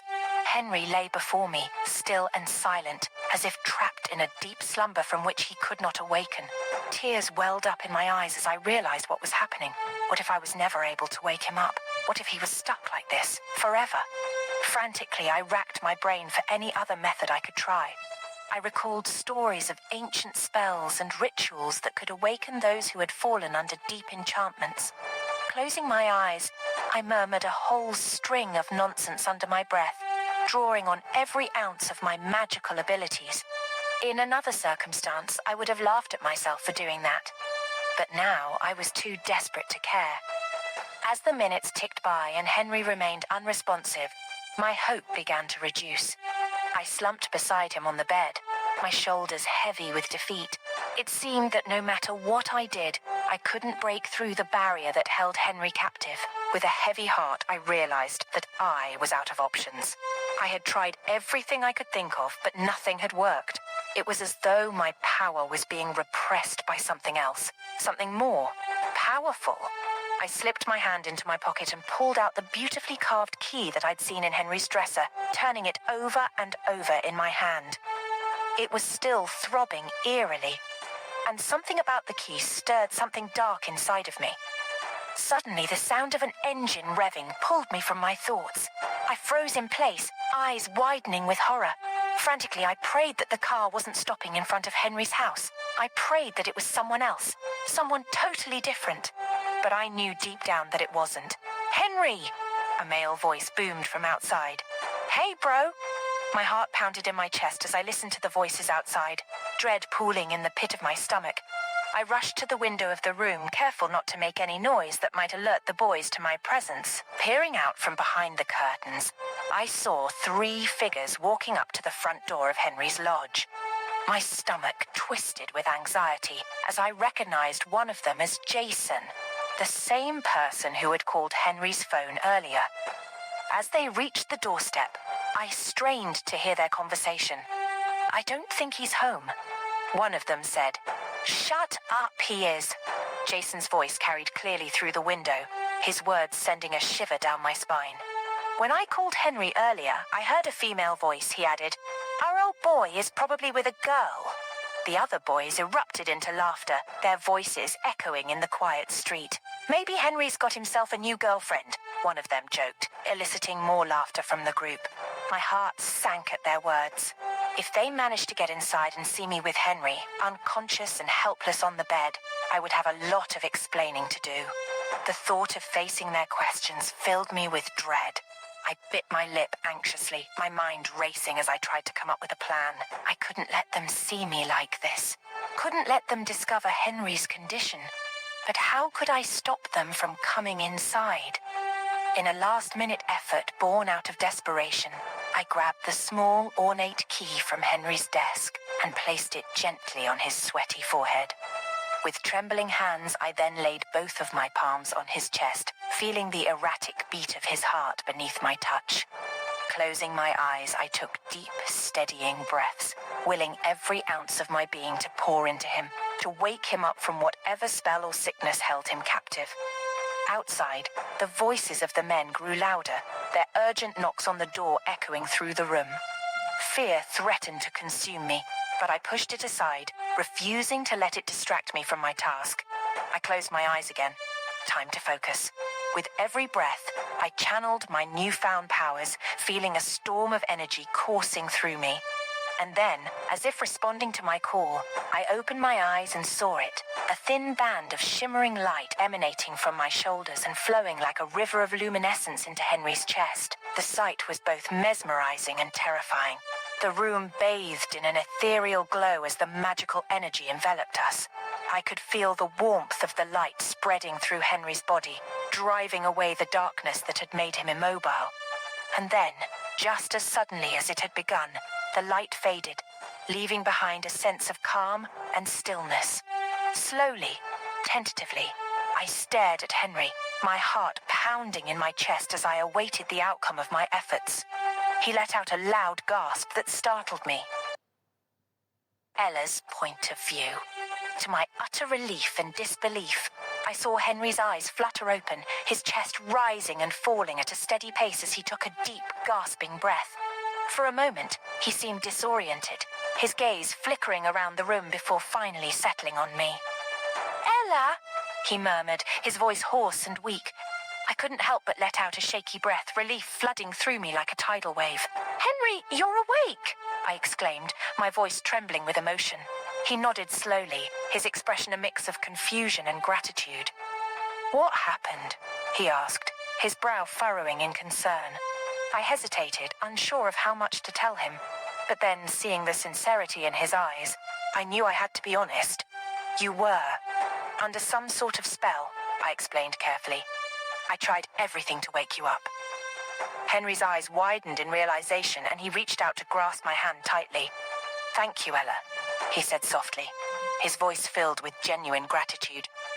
Suddenly, the door shook on its hinges from another bang, and a jolt of fear shot through me. I instinctively gripped Henry's hand tighter, his gaze locked with mine, a silent question hanging in the air. "Who's at the door?" he asked. I swallowed hard, my heart racing in my chest. "It's your friends," I replied, my voice barely above a whisper. "One of them called a while back and said he was on his way. They've come to check on you." Understanding flickered in Henry's eyes, and he nodded. "Go through the back door to the backyard and wait for me there. I'll find out what my friends want." I hesitated for a moment, worrying gnawing at my insides, but I knew he was right. It wouldn't do for his friends to find me here. Returning his nod, I moved swiftly to his side, helping him to his feet. Despite his weakened state, there was a strength to his movements that showed me that he was truly an alpha. Gritting his teeth against the pain, Henry began to make his way towards the door of his room. Once he was out of sight, I turned and hurried to the kitchen, my footsteps echoing in the empty house. As I reached the back door, I paused for a moment, feeling the urge to go back to Henry. With a deep breath, I pushed open the back door. It was night already, and the moon was high above in the sky. It was a full moon. Stepping into the cool night air, the darkness enveloped me like a comforting embrace. Moving quickly across the backyard, I found a secluded spot to wait, my heart pounding in my chest as I listened for any sign of Henry's friends. The minutes ticked by agonizingly, slowly, each second stretching into eternity as I waited for him to join me. And then, just as I began to fear the worst, I heard the sound of footsteps approaching from the front of the house. With bated breath, I held my position, my eyes scanning the darkness for any sign of movement. Then suddenly I heard voices carrying them through the house to where I hid. "Called you several times," came a voice I knew belonged to Jason. A girl picked up. "Where were you?" "I was, sleeping," I heard Henry reply. "I was sleeping, in fact, when I heard you banging on my door like mad dogs. Let's talk tomorrow, Jason. Leave, please." There was a pause before Jason spoke up. "You still haven't told us why you didn't appear at school today." I could sense the slight impatience in Henry's voice as he replied, "I was sick, Jason. Anything else do you want to say? I'd like to return to my nap now, thank you." "And where is the girl?" Jason asked. "What girl?" "The girl who picked my call, bozo," Jason snarled. "I want to see her. I need to see her." "Why?" Henry asked. "Why do you want to see her?" I stepped closer to the house as they spoke, pressing my ear to the back door. It sounded as though their exchange was growing more heated. Henry might need my help soon. All of a sudden, I heard several loud growls and something ripping. like the sound of fabric parting. I heard Henry's startled yell, and I knew that something was wrong. Something was terribly wrong. Pushing the door open, I darted into the house and rushed into the living room. What I saw made me stagger to a stop, and I started with wide, horrified eyes. 3 large wolves were prowling the length of Henry's living room, and Henry was standing there, perplexed. Were those Henry's friends? Henry himself was staring at his friends, shocked into silence. Then, finally, he spoke. "What in the name of—" Before he could finish the sentence, the largest of the 3 wolves, whom I assumed to be Jason, smacked him across the face.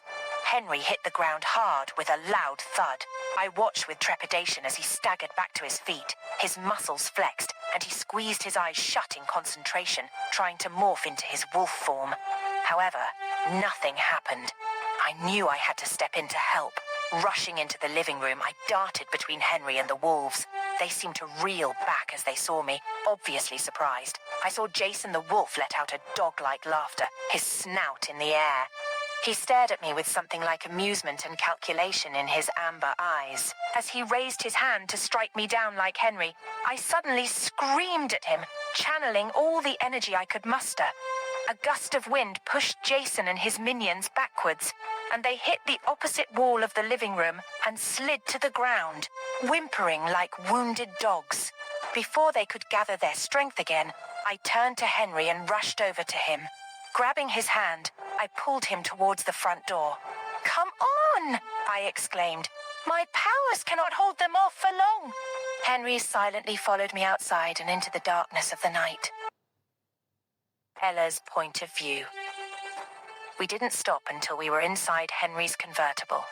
He slipped behind the wheel and turned on the engine, then revved it up. We pulled away from his house, spraying gravel behind us.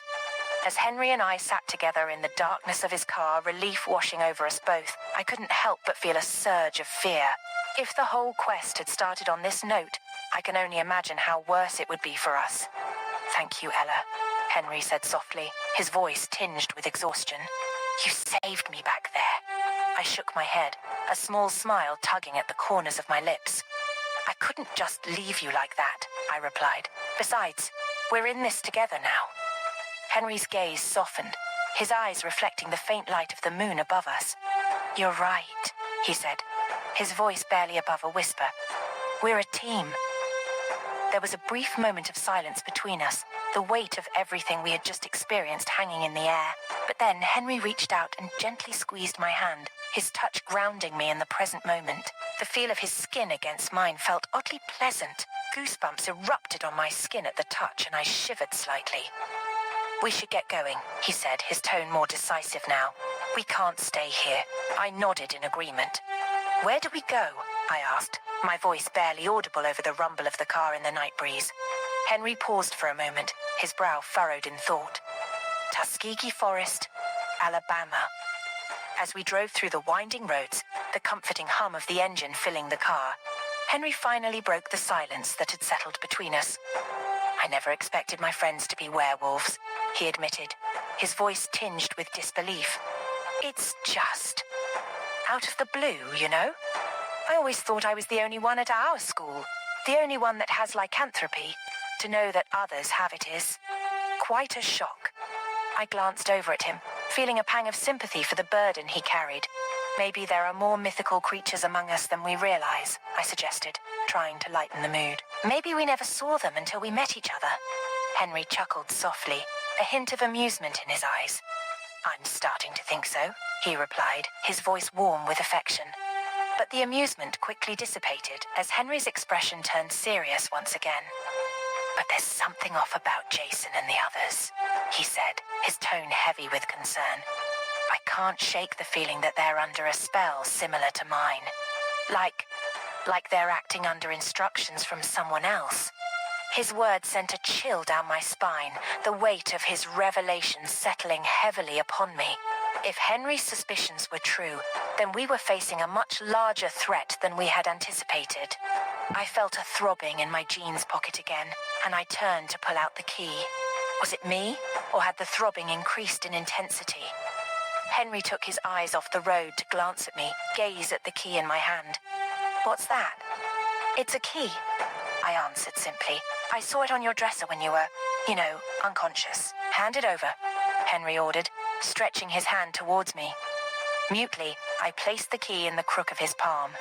Henry raised the key, his eyes moving from the road to the key and back intermittently, not wanting to take his focus away from one to the other. Hold on, his voice trailed off. This key, I know it. I perked up, sitting straighter on the passenger seat. What is it? This is...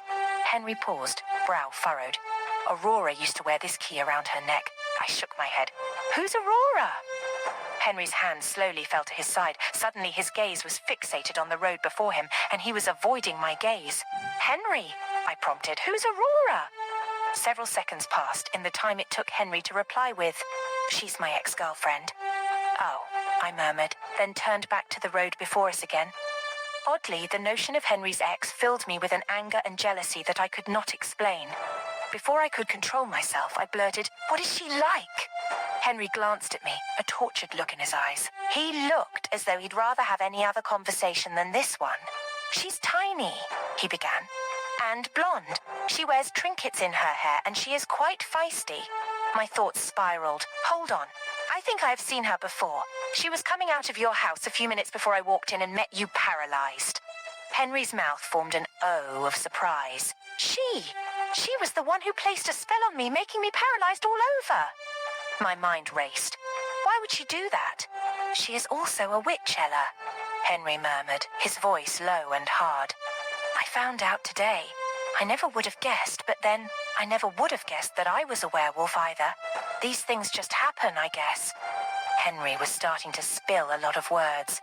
I placed a hand on his shoulder to calm him down. Hey, easy. She's a witch, Ella, and she tried to almost kill me or prevent me from going on this quest with you. What do you think that means? I pursued my mouth in thought. That she is against us. Yes, Henry replied.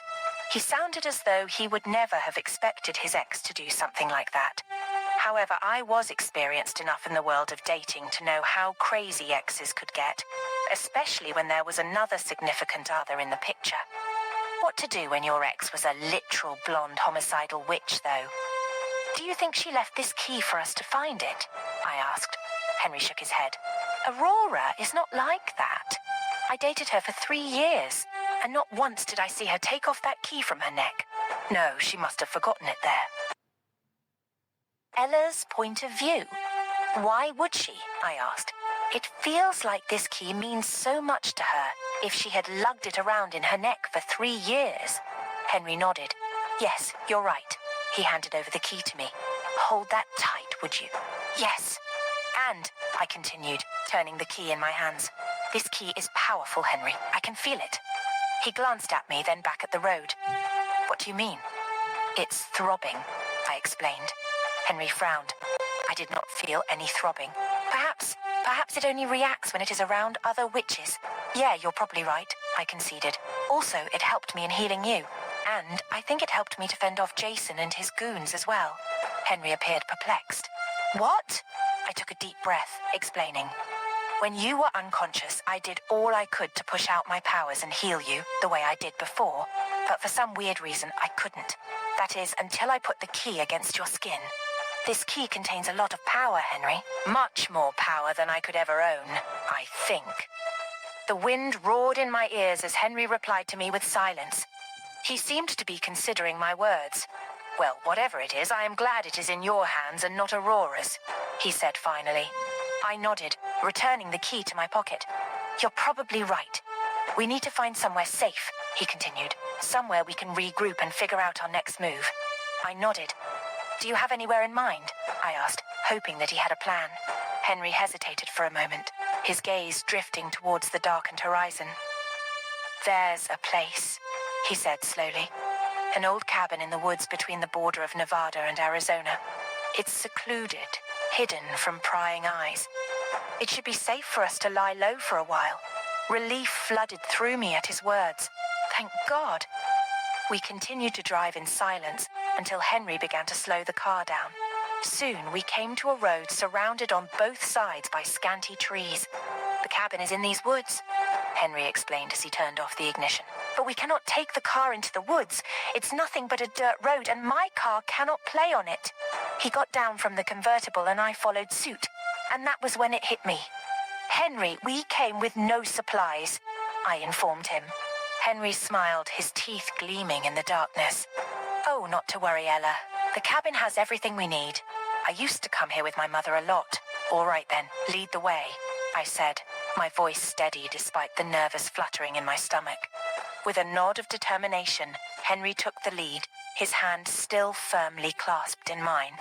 Together, we turned and set off into the night, our footsteps echoing in the silence. I heard it for the umpteenth time, what sounded like paws thudding on the grass. My eyes flew open and I gasped suddenly. Rising from where I slept, I felt around for a lamp.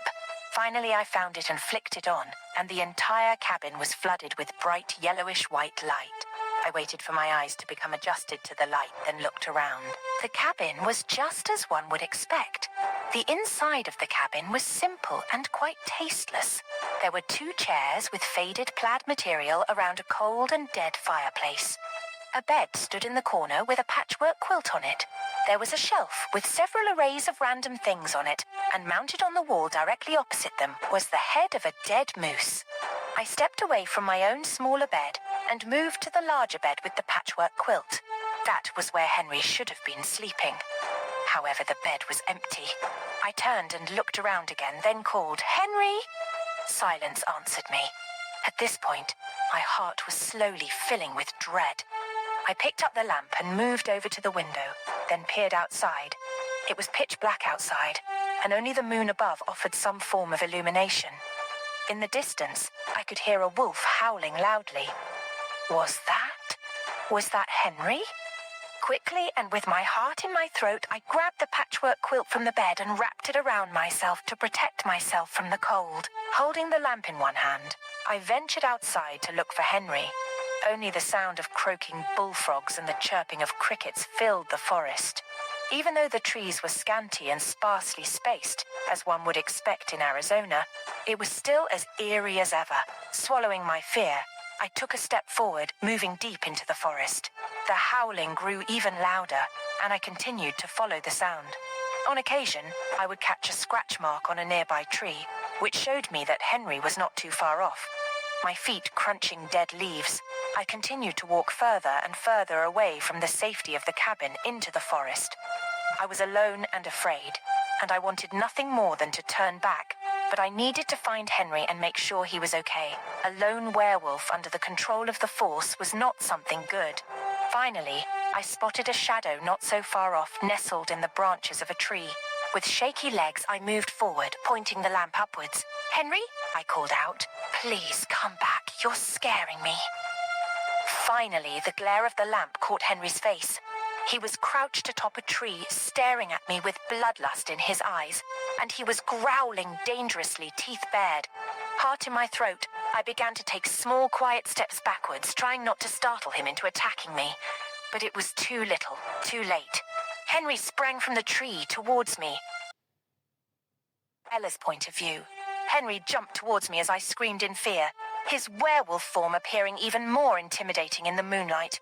His blood-lust-filled eyes sent shivers down my spine. "Henry, please come back to your senses."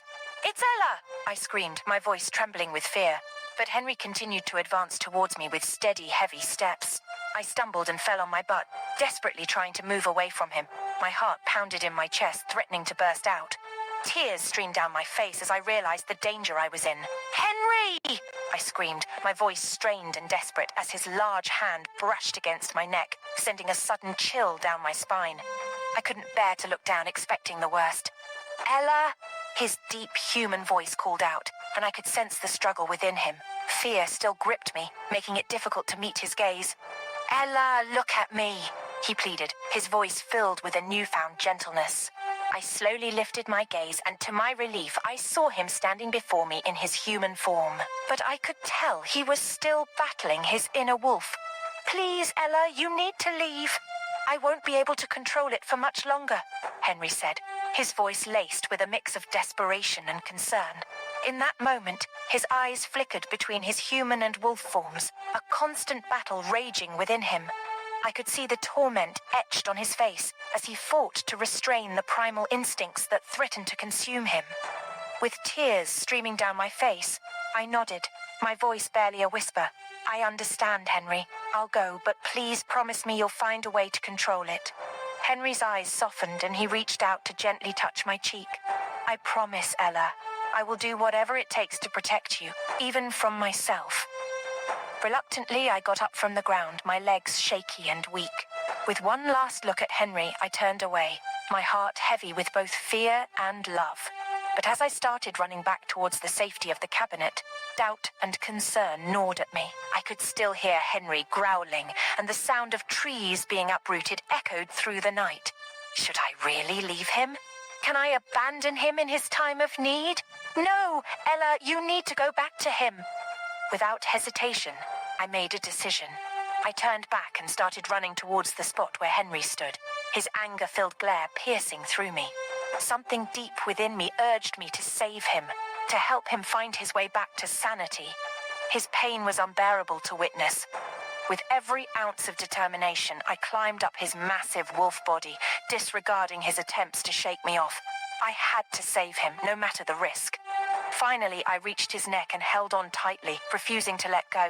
Henry, please, I pleaded through tears. Get back to your senses, please. Just do it for me, okay? Henry's growls grew louder, vibrating through his body. His struggle intensified as the battle between his human and wolf selves raged on.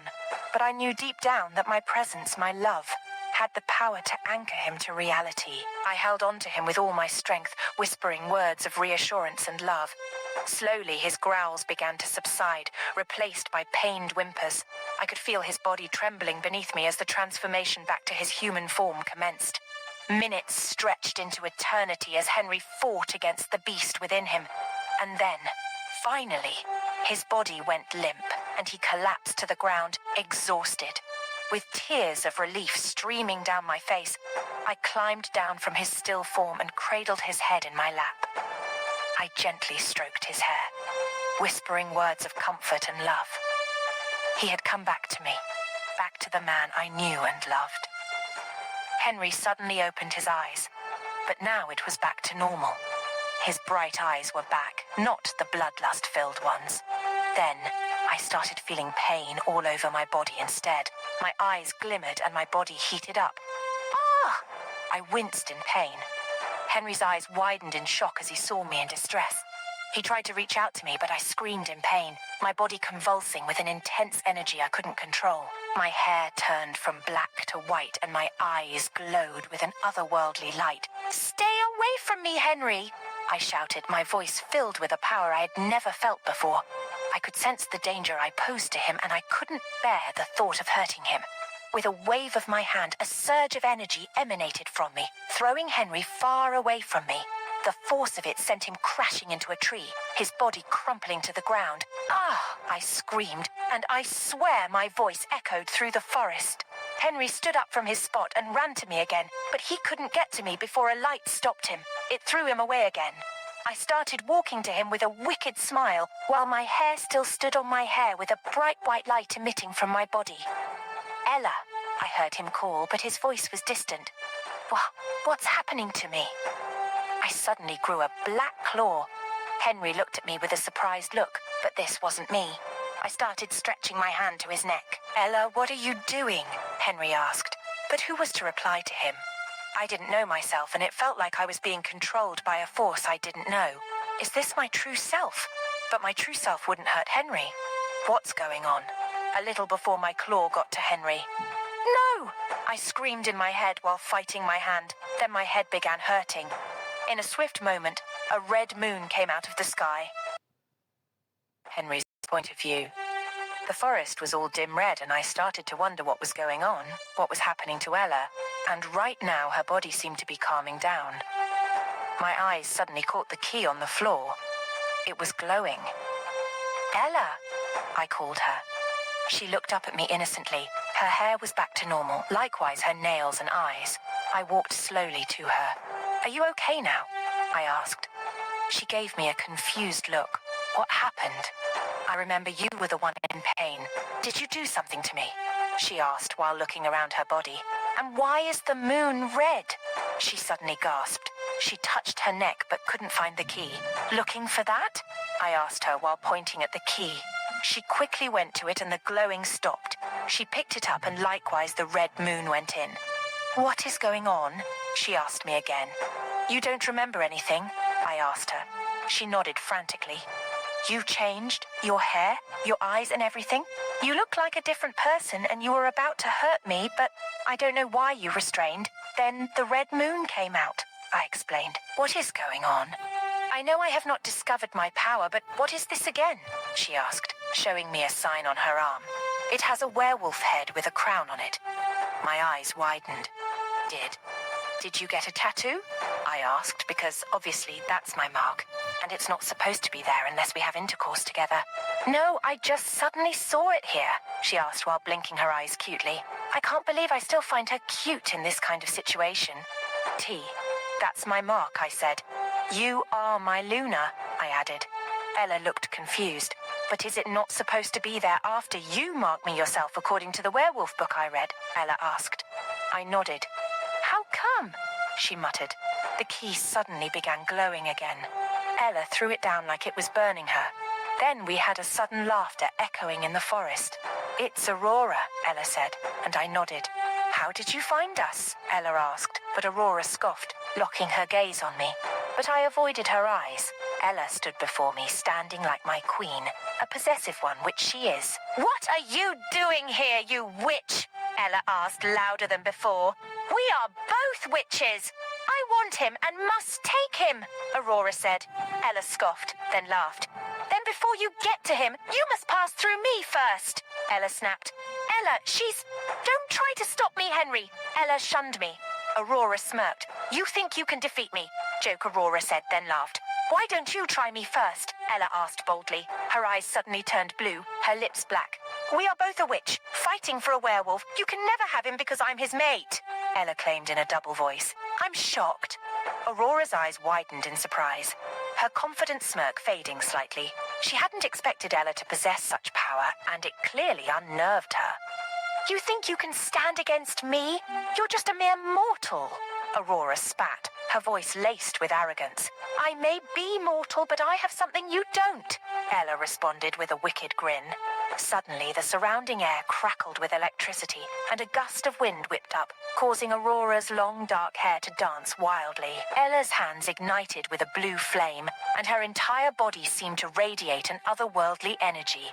She extended her hand towards Aurora, a bolt of electricity shooting out from her fingertips.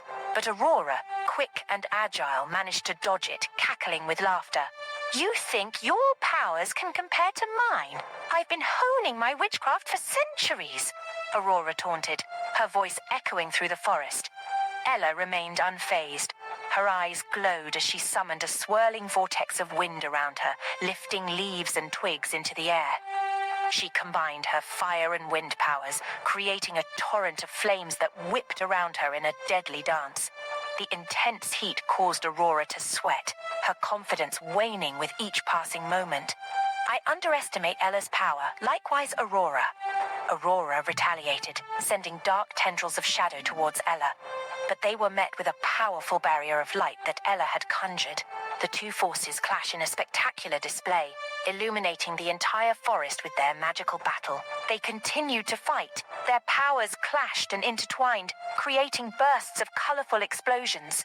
The ground shook beneath them, and the trees echoed their conflict with creaking and groaning. I stood rooted to the spot, my mind racing. I had never seen such raw power before, and it was both frightening and fascinating. I wondered how Ella, a seemingly ordinary witch, could possess such immense strength. A brilliant beam of light erupted from her hands, engulfing Aurora in its radiant glow. Aurora screamed in agony as the light seared through her, purging the darkness within her. Finally, the battle ceased. The forest grew still once again, with only the sound of their labored breaths filling the air. Henry and Ella stood side by side, battered and bruised, but triumphant.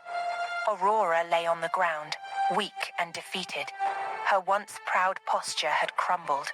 and all that was left was a broken and humiliated witch.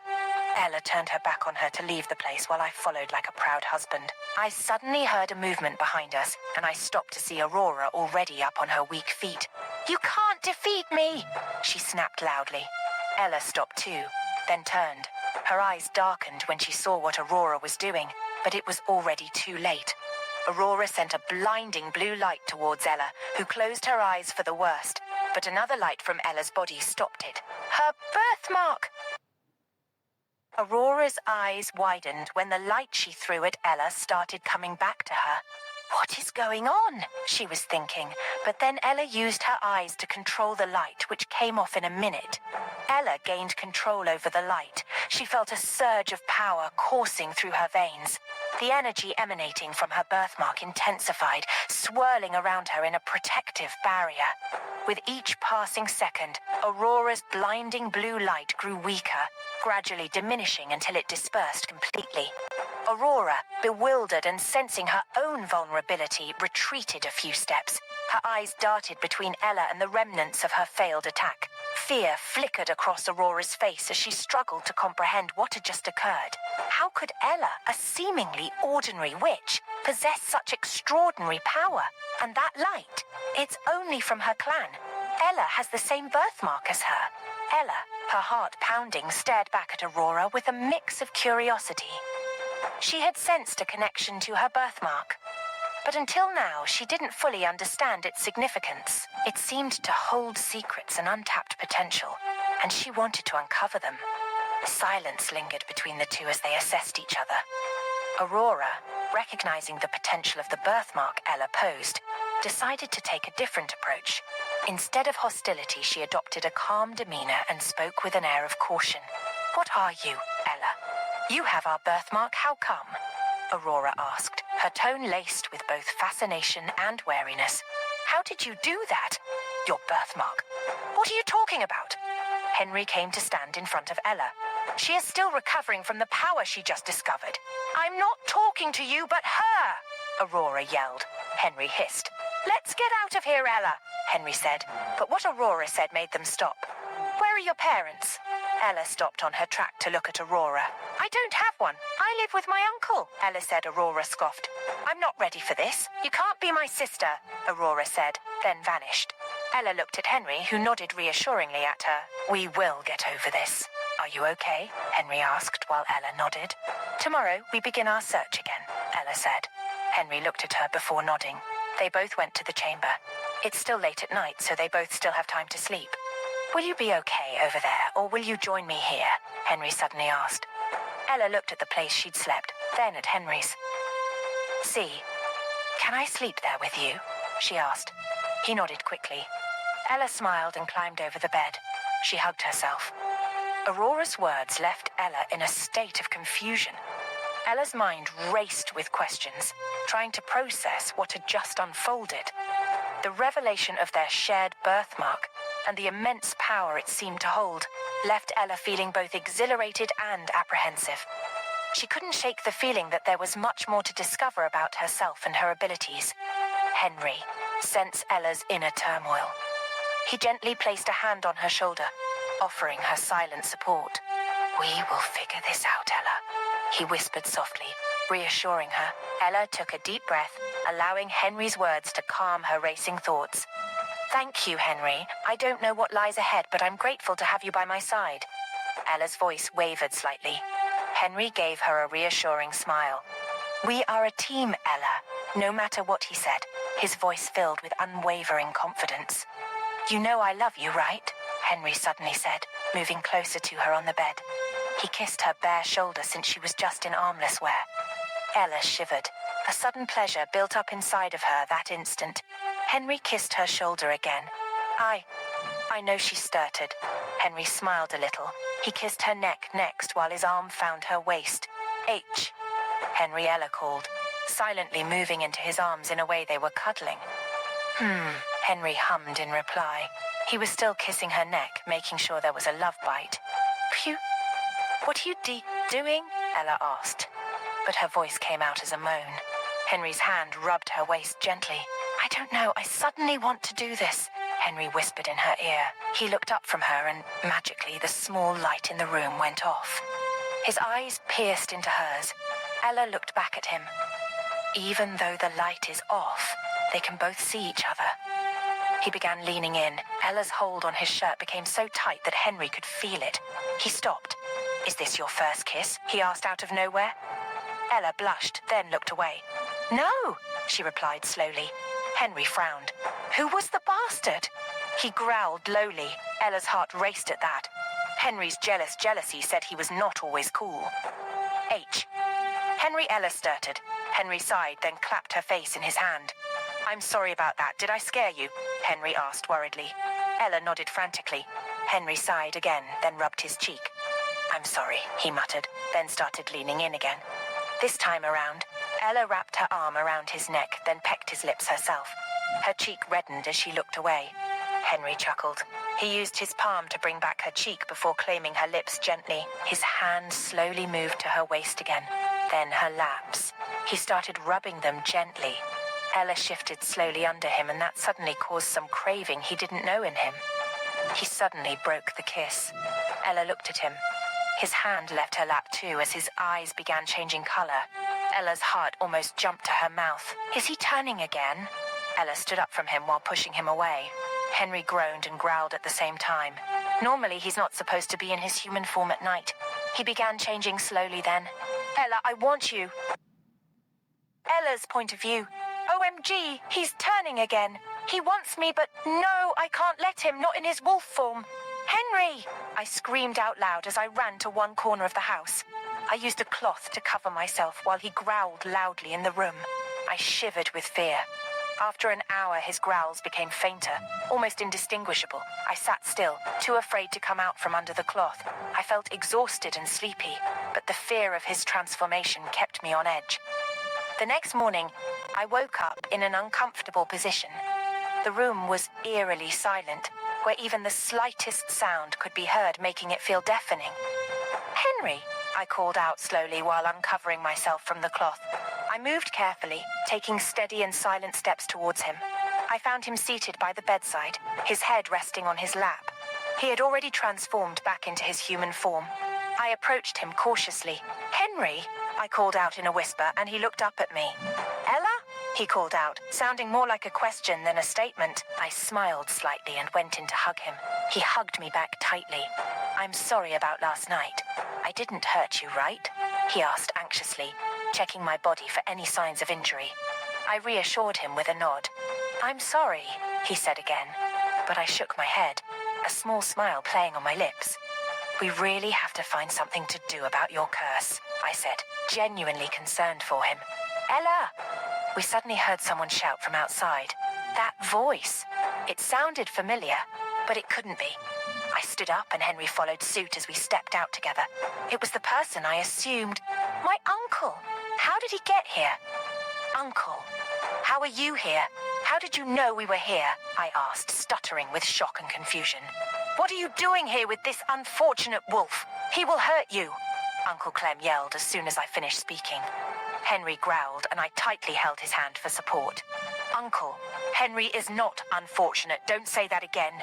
And he will never hurt me," I snapped angrily, defending Henry. My uncle chuckled condescendingly. "Ella, follow me home now, or I will disown you," Uncle Clem said firmly. I trembled inwardly, feeling the weight of his threat. Henry's eyes never left me, filled with concern and determination. "Uncle, Henry bears no grudges against me." "Stop this nonsense," I said, standing my ground. My uncle scoffed dismissively. "You're making a big mistake, Ella. This creature can never bring you the life you deserve," he said, his voice dripping with disdain. But I had made up my mind. I won't leave him. We love each other, and we will find a way to break this curse together, I declared, grabbing Henry's hand tighter, my voice steady with determination. Uncle Clem stared at me in disbelief, anger etched on his face, but I refused to let his disapproval dictate my happiness any longer. "I'm sorry, Uncle, but I chose Henry," I said, my voice unwavering. And with that, I turned my back on my uncle and walked away, holding on to Henry's hand. "Ella!" Uncle Clem yelled my name, but I turned a deaf ear. I slammed the door hard. Henry took my hand, then he kissed it. I'm sorry. I'm sorry that I'm cursed. I'm sorry that I'm separating you from... Henry, stop! You are not separating me from anyone. I choose myself because I love you. I snapped at him. I took my hand from him and went to sit down. Ella, I just... Henry, don't start, please, I said, pissed off. I don't know the reason why, but I'm just pissed off all of a sudden. What is this mood swing again? What's happening to me? I'm just fed up with everything. Henry looked hurt by my outburst, and I immediately regretted my harsh words. Taking a deep breath, I tried to calm myself down and regain control of my emotions. I'm sorry, Henry. I apologized softly. I didn't mean to snap at you like that. It's just... everything is so overwhelming right now, and I don't know how to handle it. He nodded understandingly and sat down next to me. I know it's a lot to take in, and I'm sorry for putting you through all of this, but please know that I love you, Ella, and I will do whatever it takes to protect you. I leaned my head on his shoulder and let his presence soothe me. I know you do, Henry, and I love you too. That's why I chose you over my uncle. I can't let other people dictate my happiness and who I choose to be with. We sat in silence for a while, holding each other's hands, finding solace in each other's presence. The weight of my decision weighed heavy on my mind, but I knew it was the right choice. I couldn't abandon Henry just because of his curse. Ella, come out here. I have something to say to you. I heard my uncle's voice again suddenly. I looked at Henry, who gave me a nod. We both went out again. Uncle Clam glared at Henry, and I saw it, but I said nothing. I put my arms under my boobs and wanted him to say whatever he wanted to say. What's this on about? I asked. See, Ella, you and him are not meant to be. You and him can't work. He will only ruin your life, Uncle Clem said. I scoffed angrily at him. Why are you so bent on separating us, Uncle? I love Henry, and he loves me too. Leave us alone, please, I said loudly. Uncle shook his head at me. Then he turned to Henry. Please let go of her. Ella is not for you, he said. Henry's eyes waver. I love her, so I can't. She is my mate, Henry growled, even after knowing she is part of your curse. Third-person narrative point of view. Ella and Henry both looked at Clem at the same time. What did you mean by that, Uncle? Ella asked in a whisper. Uncle Clem sighed, then ran his hand through his hair. Henry just stared at him, dumbfounded. Your great-grandmother laid the curse on his father, Uncle Clem said. Ella shook her head unbelievably. No, you are lying, right? No. Ella shook her head. Henry staggered back a little. Henry, Ella called, wanting to hold him, but he shifted back. Ella's tears flowed down her eyes. Don't listen to him, Henry. He just wants something to say to separate us, Ella said desperately. But Henry walked in and closed the door. She locked it. The next thing they heard was his wolf growling while the floor began shaking. Ella began crying. Henry! Henry! Open the door, it's not true, please, Ella said, kneeling by the door. See? He is unfortunate, let's go, Uncle Clem said, then dragged Ella. No, leave me alone! Henry, please open the door, Ella yelled on top of her voice as her uncle pulled her away. Meanwhile, Henry in the chamber keeps destroying things in his wolf form. He just wants to destroy everything right now. Why? Henry growled deeply while throwing away the last table in the room. He turned back to his human form and slumped on the floor. Tears flowed down his eyes. Ella's voice rang in his ear, but he was not ready to see or hear her yet. It's just so annoying and frustrating how her ancestors are involved in his curse. Uncle Clem kept driving while Ella sobbed loudly. Clem sighed, then stopped the car. Can you just stop this? He is not meant for you, Clem yelled. Ella looked at him with swollen eyes. Why do you have to show up every time I find something that makes me happy? Why? You just don't want me to be happy. Whether you like it or not, I'm going back to Henry, Ella yelled back. Clem looked at her, then smirked. He started the car again, then drove off. In a terrifying-looking house, Aurora sat on her chair while biting her nails nervously. She was still so shaken by the fact that Ella might be her sister. She sat up and began pacing. I must see her. Maybe I'm mistaken, Aurora soliloquized. She suddenly vanished from the room. The next day, Ella walked slowly into the school, wishing she could just catch a glimpse of Henry, but it seems the moon goddess is in support of what is happening to them. Every student is just moving around nonchalantly. They are all minding their business. Ella wanted to go back home, but someone else stopped her, Aurora. What now? Ella glared. Aurora chuckled. I'm not here to fight you. I just want to confirm something Aurora said. She suddenly pulls out Ella's school uniform, which reveals her shining birthmark. What do you think you are doing? Are you this witch? Ella snapped. Aurora's eyes remain on that birthmark. You can't possibly be my sister, right? She asked Ella, who scoffed. You are going crazy, Ella said, and pulled herself from her. Did you two fight? Aurora asked Ella, who was already walking away. Ella stopped and turned to her. She smirked. That's absolutely none of your business, she replied and walked to her class. Outside the gate, angry Henry could be seen killing any living thing he saw. He was very angry and in his wolf form. He is the only one that understands the reason why he is angry. The students began running away for their dear lives. Henry's hand caught the boy really deep with his finger into his belly. He took out his intestine, then dropped the dead boy on the floor. Screams fill the hallway. His huge form tears off the roof cover. He goes from one class to another while killing aggressively. Ella's head was on the table when he heard those screams. She looked up, but the class was peaceful, but it was awkwardly silent. A junior student suddenly rushed into the class. Ella, Henry, he is ugh! The girl screamed when Henry took her from the ground and threw her far away. Ella stood up quickly. The silent class became noisy as everyone began running for their dear lives. Ella is scared of it, but she is the only one that can save the situation.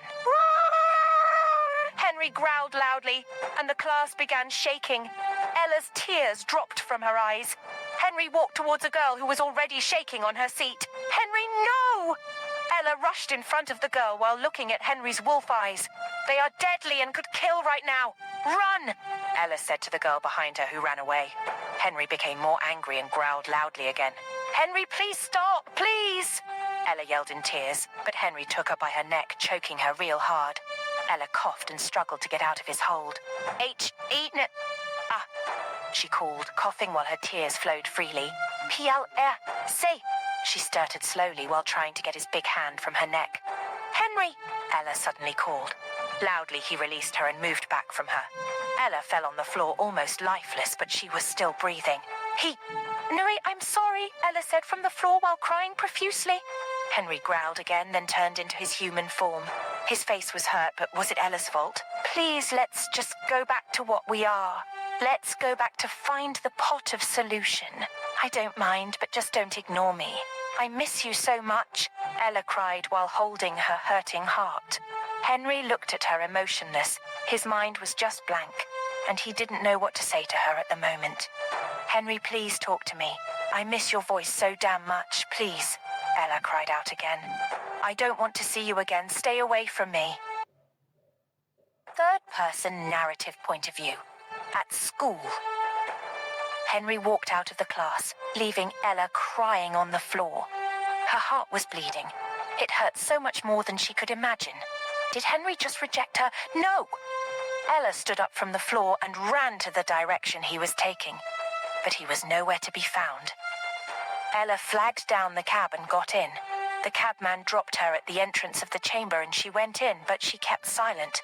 She sniffed at it as the memory of the night they spent together flooded her head. Can't a werewolf and a witch love themselves in peace? She asked no one in particular as she sat on the floor. Ella's heart felt heavy as she sat on the floor of the chamber, her mind overwhelmed with a mix of anguish and confusion. The memory of the night she had spent with Henry replayed in her mind like a broken record. How could everything change so quickly? Their love had felt solid, unbreakable, but now it lay shattered at her feet. Tears streamed down Ella's face as she tried to make sense of it all. She couldn't comprehend why Henry had rejected her so abruptly. They had shared something special, something that transcended their differences as a werewolf and a witch. In her heart, she believed that love should conquer all. But now she questioned everything she had believed to be true. As Ella's sobs began to subside, a deep pain settled into her chest. She felt betrayed and abandoned, left to pick up the pieces of her shattered heart. Her mind raced, desperately searching for an answer that would bring her some semblance of solace. Can a werewolf and a witch love themselves in peace? Ella whispered again to the emptiness of the chamber, her voice carrying a mix of frustration and despair. The question hung heavily in the air, challenging the very fabric of their world. Her thoughts turned to the nature of their love. Had it been genuine? Or was it all just a facade, an illusion that would inevitably crumble? She couldn't accept that their love was false, not after the way Henry had looked at her. The way he had held her and whispered sweet words into her ear. Ella's mind wandered back to their first encounter, when their paths had crossed by chance. It had been a whirlwind romance, a fire consuming everything in its path. Their love had burned brightly, unafraid of the challenges they would face. But now, it seemed that the flame had been extinguished, leaving only ashes in its wake. At night, Henry walked into the chamber looking like a shadow of himself. He had been blaming himself for uttering those words to her, despite knowing his curse was not her fault, but her great-grandmother. He was starting to feel himself getting weak. He wanted his wolf to take over tonight, when his eyes caught someone on the floor sleeping while hugging herself. Ella, he whispered enough for her not to wake. He carried her in his arms. Henry, please don't leave me, she muttered in her sleep.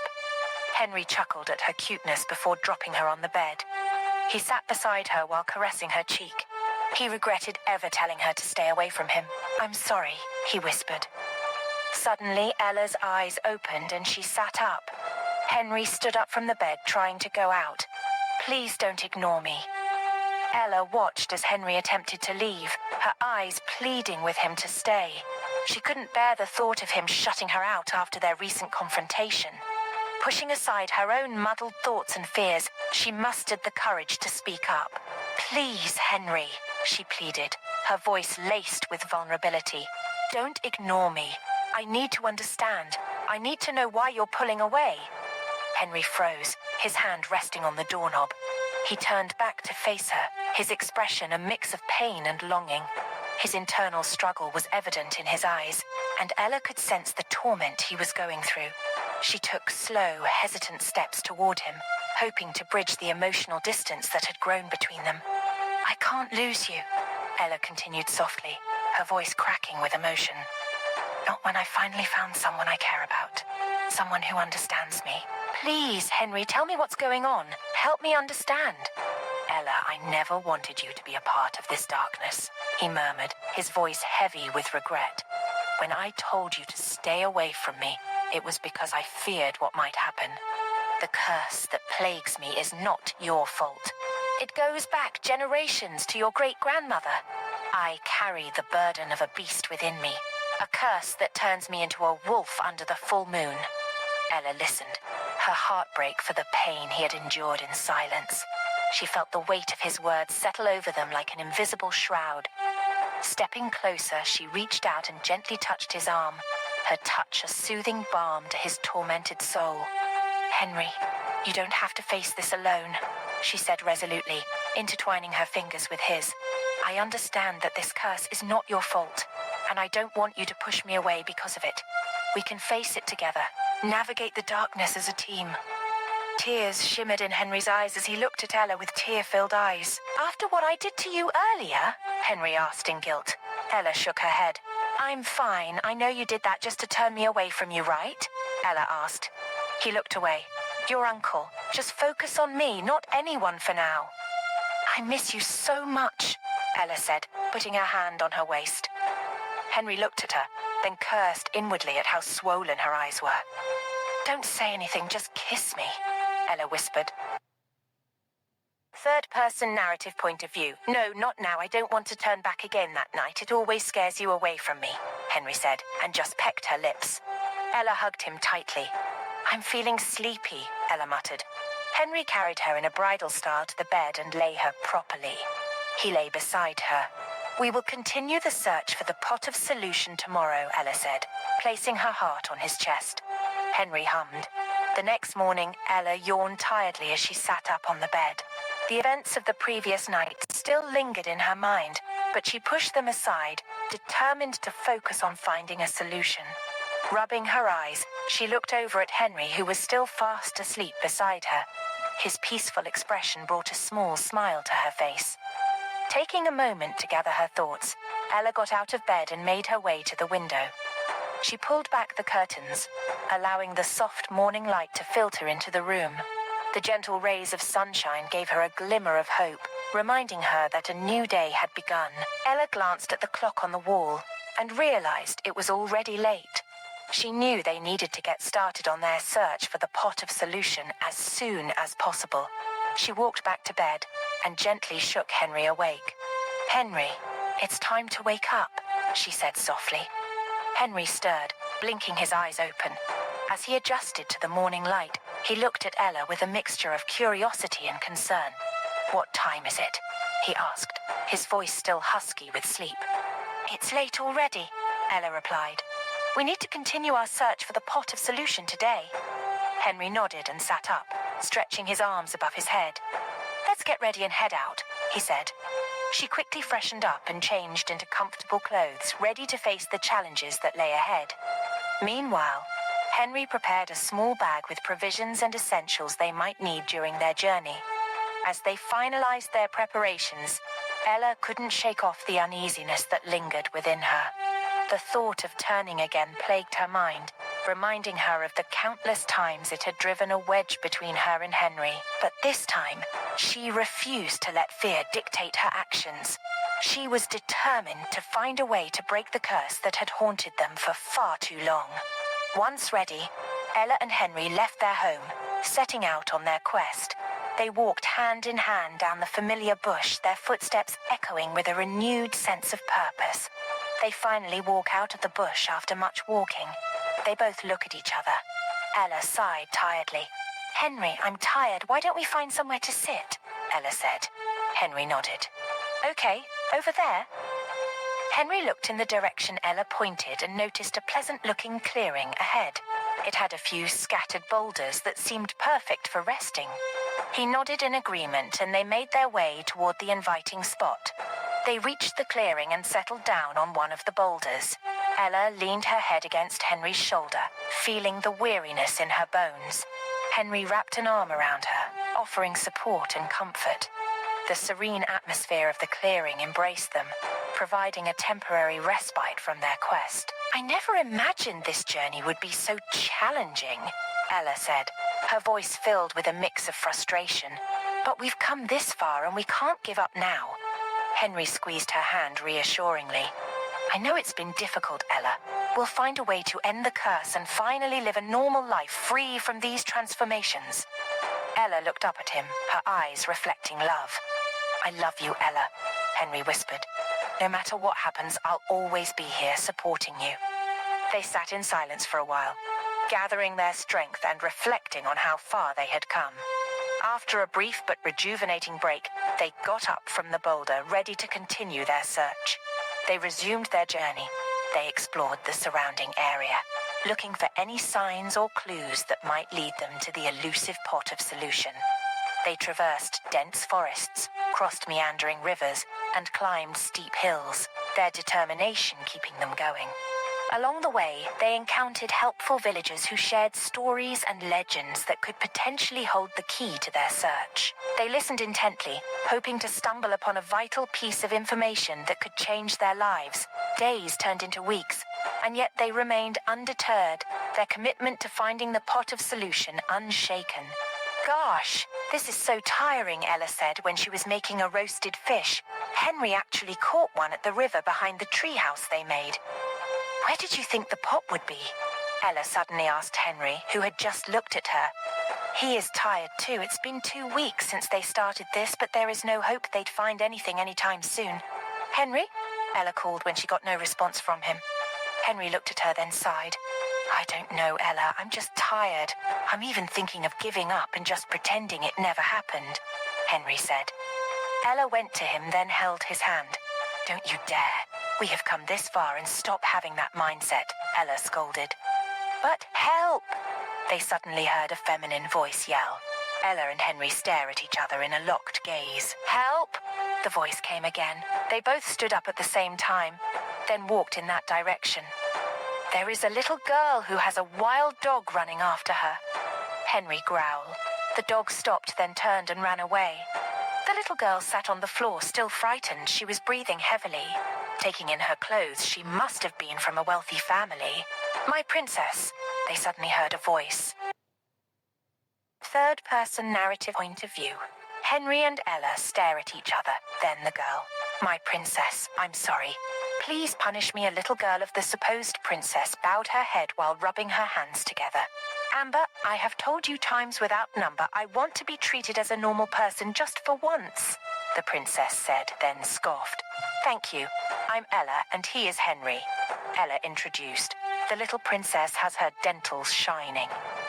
"You both look like a couple, am I right?" the princess said slyly. Henry chuckled. "She is my mate. I'm a werewolf," Henry said. "My name is Annabella," the princess said, then took Henry's hand. "I love werewolves. I want to marry one when I grow up like her," Annabella said childishly. "Do you know the trouble that comes with werewolves?" Ella asked. Annabella quickly went to her. Annabella took Ella to a shaded spot and they sat. Henry and Amber walked behind them. Amber looked like a lost puppy, picking on her nails. "Hey, are you okay?" Henry asked. Amber looked at him, then back down. "I'm fine," she replied nervously. Henry chuckled, seeing how Ella and Annabella bounded well. "I'm a witch too," Annabella screamed in excitement. Ella laughed. "You are a small little witch then," Ella said. "My princess, it's getting late." "The prince will be worried," Amber suddenly said, panicking. Annabella scoffed. "Whatever, Ella, you will follow me to the palace, right? My brother is very strict and he will scold me," Annabella pouted. Ella looked at Henry, who nodded his head. "Who knows, we might find what we are looking for there," Henry whispered to her. Ella nodded. "Fine, I will follow you," Ella said. Henry took their goodies bag. They began the journey to the palace, the Phoenix Palace. It's actually the Phoenix clan they were. Little Annabella is the only witch in the clan, making her an outcast among all other princesses. Her mother is a witch too, so she took her trait while her brother took the Phoenix trait, which is their father's. "Annabella!" A hushed voice called out from nowhere. Annabella hid behind Ella's back while peeping out. "It's her brother." "Brother, please, I just went out to play a little," Annabella said from Ella's back. But the guy's eyes were on Ella. Henry shifted uncomfortably. Then he moved to Ella's front. "Noah, don't scold me, please," Annabella pleaded. Noah gasped when he saw Henry. He quickly bowed. All the guards in there were surprised because Noah never bowed to anyone. "Your Majesty, Alpha Henry," he said, then went on his knee with a bow. All the guards and maids did the same. Ella smiled. That's just what she wants for him, but the people in their clan disgust him. Rise, Henry uses his alpha voice to command them. Annabella came to Henry's front, then checked him out before talking. "You are the famous cursed alpha," Annabella blurted out before Noah could stop her. Henry chuckled. "Unfortunately, yes," Henry replied. "But you are far different from what people portray you to be. You are nice," Annabella's little voice said again. "Well, people don't like me, but few know who I am," Henry replied to her. "Then, if you're the werewolf alpha, you can cure my father," Annabella said. Henry looked at Noah. She nodded. "How can I help?" Henry looked at Annabella with a mixture of surprise and concern. "Your father?" he asked, his voice softer now. Annabella nodded, her eyes welling up with tears. "Yes, my father, King Phoenix. He has been cursed for years. It's a terrible curse that no one has been able to break. But I heard stories that the cursed alpha possesses a power that can cure any curse." Ella glanced at Henry, sensing the weight of the situation. "Annabella, we can't make any promises," Ella said gently. "Curses are complex, and we don't know if Henry's power can truly break it. But we're willing to try." Annabella's face lit up with hope, her small hands clasping together. "Please, Alpha Henry, if you can cure my father, I'll do anything to repay you. I could even help you find what you're looking for." Henry exchanged a quick glance with Ella, silently communicating their agreement. He knew that helping Annabella could also bring them closer to their own goal. "All right, we'll do everything we can. But first, take us to your father." Noah, who had been observing the conversation, stepped forward. "Follow me. I'll lead you to the king," he said, rising from his knees. The guards and maids followed suit, standing upright once again. They made their way through the grand corridors of the Phoenix Palace. Ella couldn't help but be impressed by its beauty. Intricate tapestries adorned the walls, and sunlight streamed through stained glass windows, casting colorful patterns on the marble floors. It was a stark contrast to the humble cottage where she and Henry had been hiding. Upon reaching the king's chambers, Noah gestured for Henry, Ella, and Annabella to enter. The room was dimly lit, with a soft glow emanating from a golden candelabrum placed on a nearby table. King Phoenix lay on a large bed, his face etched with pain and weariness. Annabella rushed to her father's side, tears rolling down her cheeks. "Father, I've brought the cursed Alpha with me. He might be able to save you." The king turned his gaze toward Henry, a glimmer of hope in his eyes. "Alpha Henry," he rasped, his voice feeble. "Please, if there's any chance," they said, "all I need is one of your fangs," King Phoenix said while trying to sit up. Henry looked shocked, likewise Ella. They both exchanged glances. "I know you are looking for the pot of solution. In return, if you could do this for me, I will tell you the story of how the pot of solution came to existence," King Phoenix said. "So, one of your fang alpha, please," Annabella pleaded. Third-person narrative point of view. Henry and Ella exchanged another surprise-filled glance. If one of Henry's fangs could truly break the curse that had plagued King Phoenix for years, it was a risk they had to take. Henry, with a determined expression on his face, nodded at Annabella. "I will give you one of my fangs, King Phoenix," Henry said, his voice steady and resolute. "But first, I need your word that you will tell us the story of how the pot of solution came to existence." King Phoenix weakly smiled, relieved to hear Henry's agreement. "You have my word, Alpha Henry. Once the curse is broken, I will share with you the tale of the pot of solution." Noah, standing by the door, watched the scene unfold with a mix of hope and concern. He knew the risks involved, but trusted in Henry's abilities. "Should I prepare a sterilized container for the Fang Alpha?" Noah asked, addressing Henry respectfully. "Yes, Noah, that would be helpful," Henry replied, appreciating Noah's quick thinking. Noah left the room to make the necessary arrangements. Ella approached King Phoenix, her voice filled with empathy. "We are going to do everything we can to break the curse, Your Highness. Please have faith in Alpha Henry's power and trust that we will find a way." King Phoenix nodded, gratitude shining in his weary eyes. "I have heard stories of the cursed Alpha and his pack, the legends that have been passed down through generations. If anyone can save me, it is you. I will place my faith in your hands." Time seemed to slow as Noah returned, holding a small, sterilized container. Henry approached the king's side, his canines elongating slightly, gleaming under the soft glow of the room. With precise control, he gently extracted one of his fangs and placed it into the container, sealing it tightly. "There you go, King Phoenix," Henry said, handing over the container. "May this fang be the key to breaking your curse." Annabella, her hope rekindled by the sight, took the container from Henry and turned to her father. "We will find a way to save you," she assured him with determination. King Phoenix nodded weakly, his strength fading. "Go now, my child, and help them in their mission. I trust you with this important task, even though Noah is older than Annabella. But Annabella is wiser and smarter, and their father knows. Annabella always plays the role of the older one, while Noah plays the role of the younger." Henry walked out of the room with Ella. "Are you okay?" Ella asked, worried, watching him squeezing his face. "I will be fine. Another one will grow. Besides, we did it to find whatever we want, right?" Henry said simply. Ella frowned. "But I don't like it when you're in pain. We still have to wait for days before he can tell us the story, you know," Ella said. They both entered the room given to them. "It's not an easy task, Ella. Annabella is still a child. That's why it will take a long time," Henry said reassuringly. "But you are in pain." "I don't like when you're in pain," Ella said, using her finger to trace his bloody lips. "Ella, I will be fine. It will just take a few days before another fang replaces it. I'm Alpha Henry, you know," Henry said, wiggling his brow. Ella scoffed but chuckled after everything. "Yes, that's the Ella I know. Let's go to work around this palace," Henry said, taking her hand. They both walk outside the room, then to the Phoenix throne room.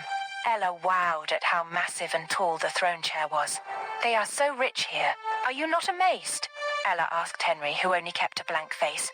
Henry chuckled. "This is like a kitchen to my throne room," Henry said. Ella gasped more loudly. You can't be serious, right? Ella asked. Henry shrugged. I really need to see what your palace looks like, Ella said again.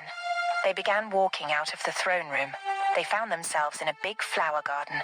Ella was excited because what? She loves flowers a lot. As they strolled through the sprawling flower garden, Ella's eyes widened in amazement. The air was filled with a symphony of vibrant colors and delightful fragrances. Flowers of all shapes and sizes greeted her at every turn, forming a breathtaking tapestry of nature's beauty. Ella couldn't resist stopping every few steps to marvel at a particularly enchanting bloom. She bent down to inhale the intoxicating scent of a velvety red rose, her heart filling with joy. Henry watched her with a soft smile, appreciating the simple pleasures that brought her happiness.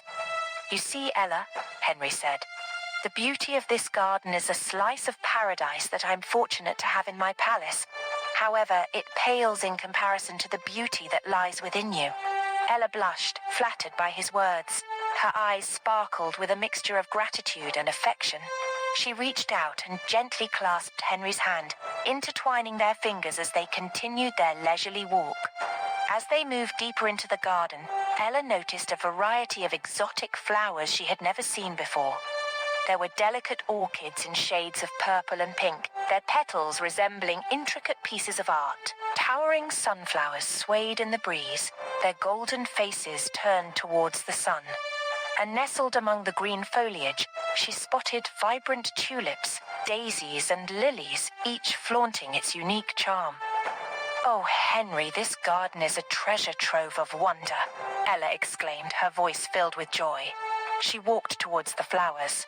Something caught Henry's attention and he went back to it. Ella, on the other hand, gets at the flowers, grinning like a kid. She begins touching them one after the other. She gets to one big flower and her smile brightened more. She stretched her hand to touch the flower. Don't touch that, someone suddenly yelled. And that shock made her touch the flower already. She even fell on it because she was on her toe. Oh no. The person they shouted turned out to be Annabella. Henry had already turned back to see what was going on. Ella stood up but fell again. She wanted to lift her hand to hold something to stand on, but she wasn't able to. Oh no, that's the devil's flower. Search for Ella's healing medicine, writer's point of view. Henry rushed to Ella, but she couldn't stand it. Annabella went to them. Don't fight it, Ella. The flower will paralyze you for weeks since you are a witch, Annabella said. Ella tried to speak, but couldn't. I'm sorry, Ella. I should have told you guys earlier, Annabella confessed guiltily. What do we do now? She can't talk or do anything, Henry asked worriedly. Annabella looked at him with a gaze that said, I don't know. Gosh, Henry exclaimed, picking up Ella. Tears streamed down her face. Do you realize she can communicate with you through a mind link? Annabella suddenly suggested. Henry looked down at Ella. We would have to mate for that to happen, Henry muttered, carrying Ella to the bed. He gently placed her on the bed. Ella couldn't move, but her expression indicated that she wanted to say something. Ella, calm down and stop crying. I will find a solution to this, Henry promised. Henry's heart raced as he desperately searched for a solution.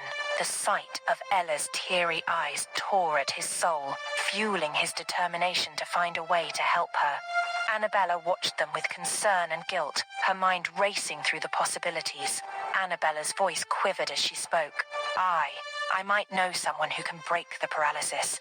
He's an old friend and skilled in the art of healing magic. I can try reaching out to him and ask for his help. Henry's eyes widened with a glimmer of hope. Please do whatever it takes to contact him. I can't let Ella suffer like this. Annabella nodded, her expression filled with determination. She closed her eyes, focusing her energy on establishing a telepathic connection with her old friend. Moments passed in silence as she delved deep into her mind, searching for the familiar bond they once shared. Suddenly, Annabella's eyes opened, revealing both relief and concern. I have reached him, Henry. He's willing to help, but he resides in a distant realm accessible only through a magical portal. We need to find a way to open it. Henry's mind raced, contemplating this new challenge. Tell him we're ready to do whatever it takes. We'll find a way to create that portal and bring him here. Ella's well-being is at stake. Annabella whispered the message urgently, a flicker of determination flashing across her eyes. She then turned to Henry, who still held Ella's hand tightly. We must gather the necessary ingredients for the portal spell, Annabella declared. I'll need your help. Together we can find the rare herbs and mystical crystals required for its creation. Henry nodded, his unwavering eyes showing his determination. Lead the way. I won't rest until Ella is free from this. Henry kissed Ella's forehead and gave her a reassuring look, also kissing her palm. Don't worry, I'll be back soon, he promised. Ella remained rigid, blinking her eyes twice to show that she understood and would be waiting. Henry and Annabella walked out of the room. Annabella created a portal using a rare treasure from the Phoenix clan, and they both stepped through and emerged into a dark forest. Stepping out into the dark forest, Henry and Annabella were immediately surrounded by an eerie silence. The air felt heavy with the presence of ancient magic, and the faint glow of mystical creatures danced among the trees. Annabella took a deep breath, allowing the natural energy of the forest to seep into her senses. This is the realm where the portal can be opened, Annabella whispered. But be cautious, Henry. This place is filled with unknown beings and unpredictable forces. We must tread carefully. Henry nodded, a glint in his eyes. He understood the risks and urgency of their mission. He held on to Ella's pendant, a small token of their love, for strength and guidance. Together, they navigate through the dense foliage, searching for the rare ingredients needed for the portal spell. Annabella's extensive knowledge of magical herbs and Henry's werewolf senses allowed them to make quick progress. After what felt like hours of searching, they finally found the mystical crystals required for the portal. They shimmered with a soft glow, their energy pulsating in rhythm with Henry's racing heart. Annabella carefully collected the crystals, her hands trembling with anticipation. These crystals possess immense power, she said. With them, we can create a portal that will connect our world to the realm of healing magic. With the crystals in their possession, Henry and Annabella hurried back to where they had entered the forest. Annabella stood in front of the portal, closing her eyes as she began the incantation to open it. Her voice resonated through the air, and the forest seemed to come alive. Whispers and murmurs echoed from the shadows, and the ancient trees bent and swayed in rhythm with Annabella's words. Suddenly, a shimmering portal materialized before them, its swirling colors representing the realm they needed to reach. Energy crackled in the air, and Henry's heart skipped a beat with excitement and nervousness. Annabella turned to Henry. "Alpha Henry, you must go through the portal alone," she said. "Once you reach the other side, explain the situation to my friend. He will guide you in breaking Ella's paralysis." Henry took a deep breath, aware of the risks of leaving Ella's side but trusting Annabella's friend and knowing it was their only hope. "I won't let you down," he declared. "I'll find a way to bring back the solution we need." Henry stepped through the portal. The world around him shifted, and he found himself standing in a realm unlike anything he had ever seen. He could feel the powerful healing energy emanating from every corner. The air buzzed with a sense of possibility, and Henry knew deep in his heart that he was on the right path. He prepared to face the challenges that awaited him. "Who are you?" an old voice suddenly asked from behind him. Third-person narrative point of view? "Who are you?" an old voice suddenly asked behind Henry. He turned to see who it was. "Hello?" Henry said politely with a bow. The old man looked at him from head to toe. The old man scrutinized Henry with piercing eyes, his weathered face marked by the lines of wisdom and experience. His long white beard cascaded down his chest, and he leaned on a gnarled staff, etched with intricate symbols. "I am Henry, a humble servant on a quest for answers," Henry replied respectfully, maintaining eye contact with the old man. "May I inquire who you are? A wise one." The old man's gaze softened, and a hint of a smile played on his weathered lips.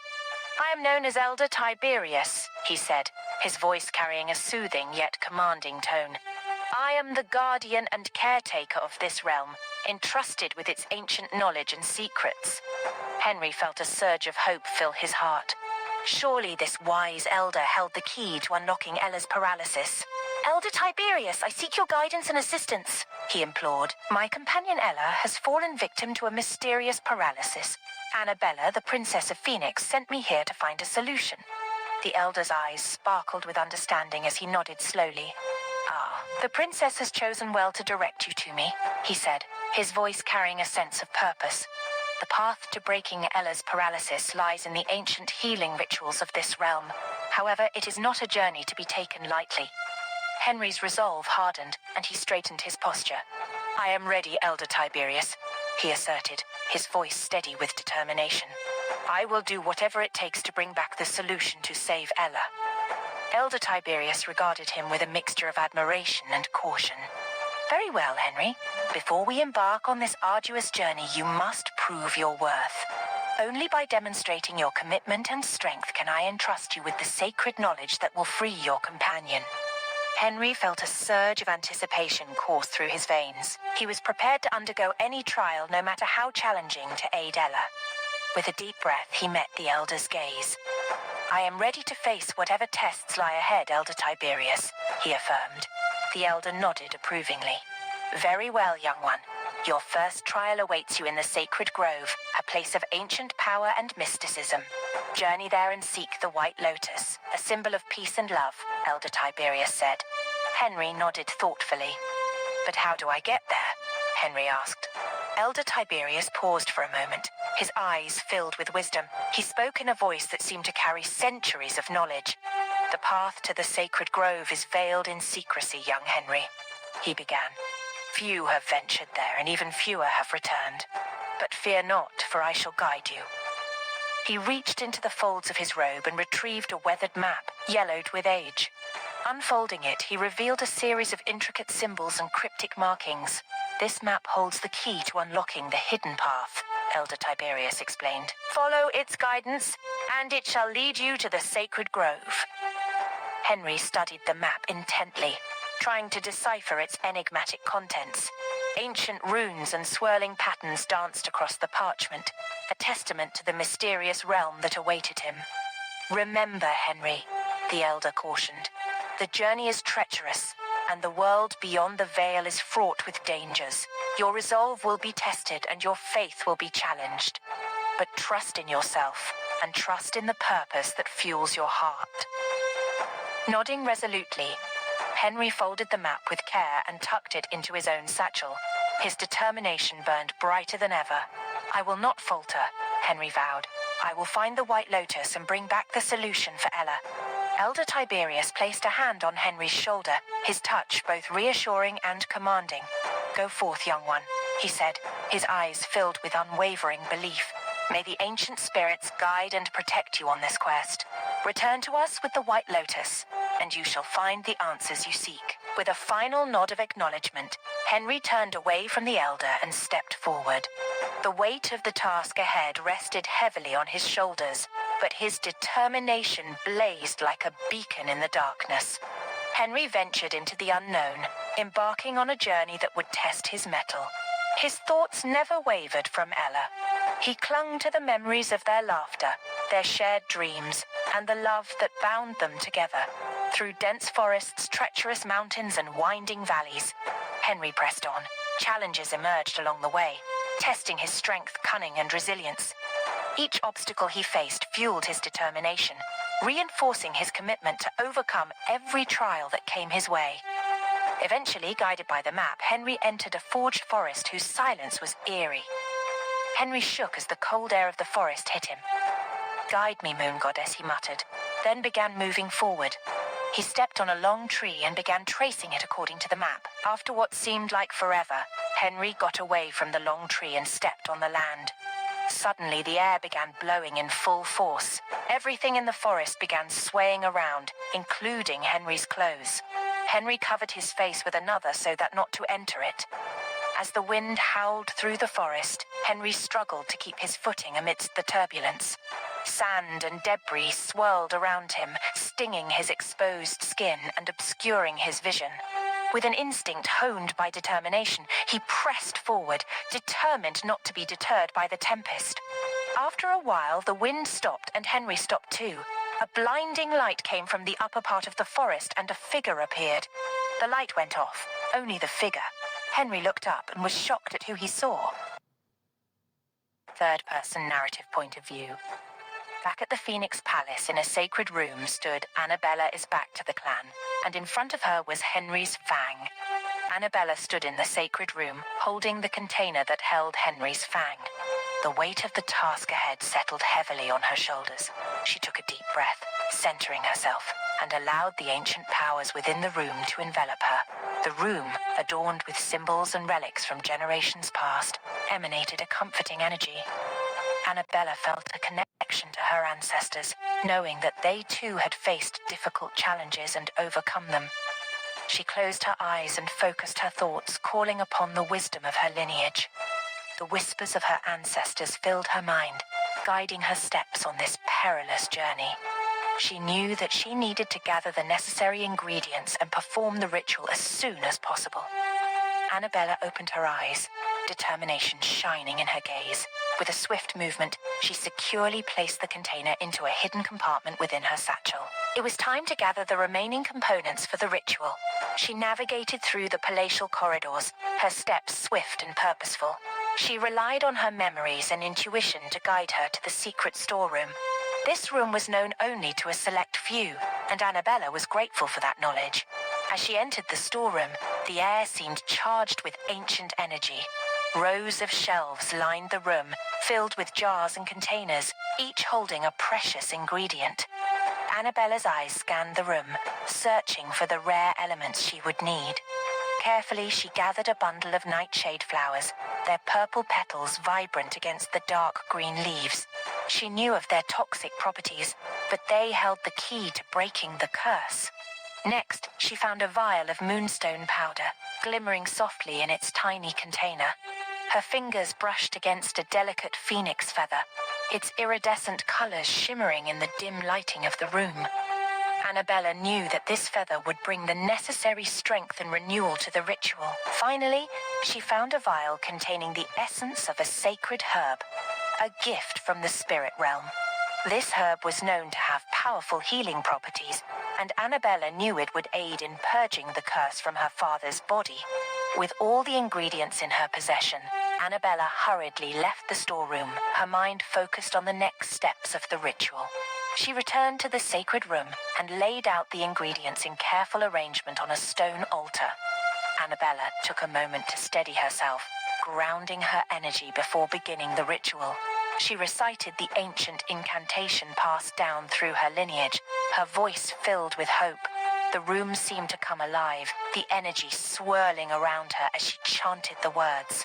The incantation reached its crescendo and a soft, golden glow emanated from the altar. Annabella's heart filled with anticipation as she knew her father's salvation was within reach. In that moment, she allowed herself to believe that the curse could be broken. The ritual complete, Annabella carefully packaged the remaining ingredients and secured them in her satchel. She felt a renewed sense of purpose and determination coursing through her veins. With her father's life hanging in the balance, she would not rest until she found a solution. Annabella left the sacred room and embarked on the next part of her journey. Her next destination was the Forbidden Forest. "My princess! My princess!" Annabella heard Amber's voice and turned to where it was coming from. "What is the matter?" Annabella asked. Amber, breathing heavily, paused for a while. "The alpha's mate is missing." "The sacred grove!" Henry stared at the figure in front of him with shock and bewilderment. "Ella," he called. The figure smiled, then walked closer to him. Henry continued to stare at her. But you weren't able to move before I left earlier," Henry said while still staring at her. Then he remembered Elder Tiberius's words. "The journey is treacherous, and the world beyond the veil is fraught with dangers. Your resolve will be tested, and your faith will be challenged. But trust in yourself, and trust in the purpose that fuels your heart." It echoed in his ears. Henry closed his eyes and then opened them again. "You are not Ella," his hushed voice said. The lady laughed loudly. "That was fast. You are so quick to notice, but nevertheless, you can leave her and marry me." "She is paralyzed now anyways," the lady said with a mischievous laugh. Henry scoffed. "How do you know she is paralyzed? Besides, I can't leave her. She is my mate." Henry's heart pounded in his chest as he faced the imposter, his mind racing to find a way out of this perplexing situation. The words of Elder Tiberius echoed in his mind once more, reminding him to trust in himself and the purpose that fueled his heart. He took a deep breath and summoned all his courage. I don't know who you are or what dark magic you're using, but you won't deceive me, Henry declared firmly. His voice quivered, but determination burned in his eyes. The imposter's smile wavered for a moment before she regained her composure. Oh, Henry, my dear, she purred, the sweetness of her voice masking a hint of malice. You truly have no idea, but let me enlighten you. Ella's condition is an unfortunate consequence of meddling with forces beyond her understanding. She dared to traverse the Forbidden Realms, and now her soul is trapped. Henry's heart sank at the news. Trapped? What do you mean? He asked, concern etched on his face. The imposter took a step closer, her eyes shimmering with an otherworldly glow. You see, there is a sacred grove deep within the Forbidden Forest. Legends whisper of its healing powers, a place where ailments can be cured and souls can be restored. Yet it comes at a cost. For every life restored, another must be sacrificed. Henry's brows furrowed, his mind struggling to comprehend the imposter's words. Are you telling me that? Ella's paralysis can be cured if someone else pays the price? A sinister smile spread across the imposter's face. Precisely, my dear Henry. You're catching on. Sacrifice another, and Ella will be free from her affliction. It's a simple trade, really. The weight of the imposter's proposition pressed heavily upon Henry's heart. He loved Ella dearly, and the thought of her trapped suffering was unbearable. But the notion of sacrificing another innocent life, it went against everything he believed in. I won't make that trade, Henry declared adamantly, his voice filled with conviction. I refuse to bring harm to another just to save Ella. There must be another way. Another way is to leave her that way and marry me. I can cure her for you, but only if you marry me. Third-person narrative point of view. Henry chuckled for a while before he began laughing hard. After laughing so much, he turned to the imposter. Sorry I laughed. You just cracked a very funny joke, Henry said and chuckled. The imposter looked so angry right now, she turned her back at him and turned again. Now she had a very different appearance. She had a horn on her head. A true definition of maleficent. Good. Now you show your real self. Can we get this over with? I still have a long way to go, Henry said, trying to pass by her. But she sent him a blinding light. Henry suddenly turned to his wolf form. OMG, the Alpha, the lady gasped, then disappeared. Henry shifted back to his human form and sighed. One challenge to conquer, he muttered. Then, opening the map, he began his journey in the search for the White Lotus. Henry studied the ancient map, taking in every symbol and marking.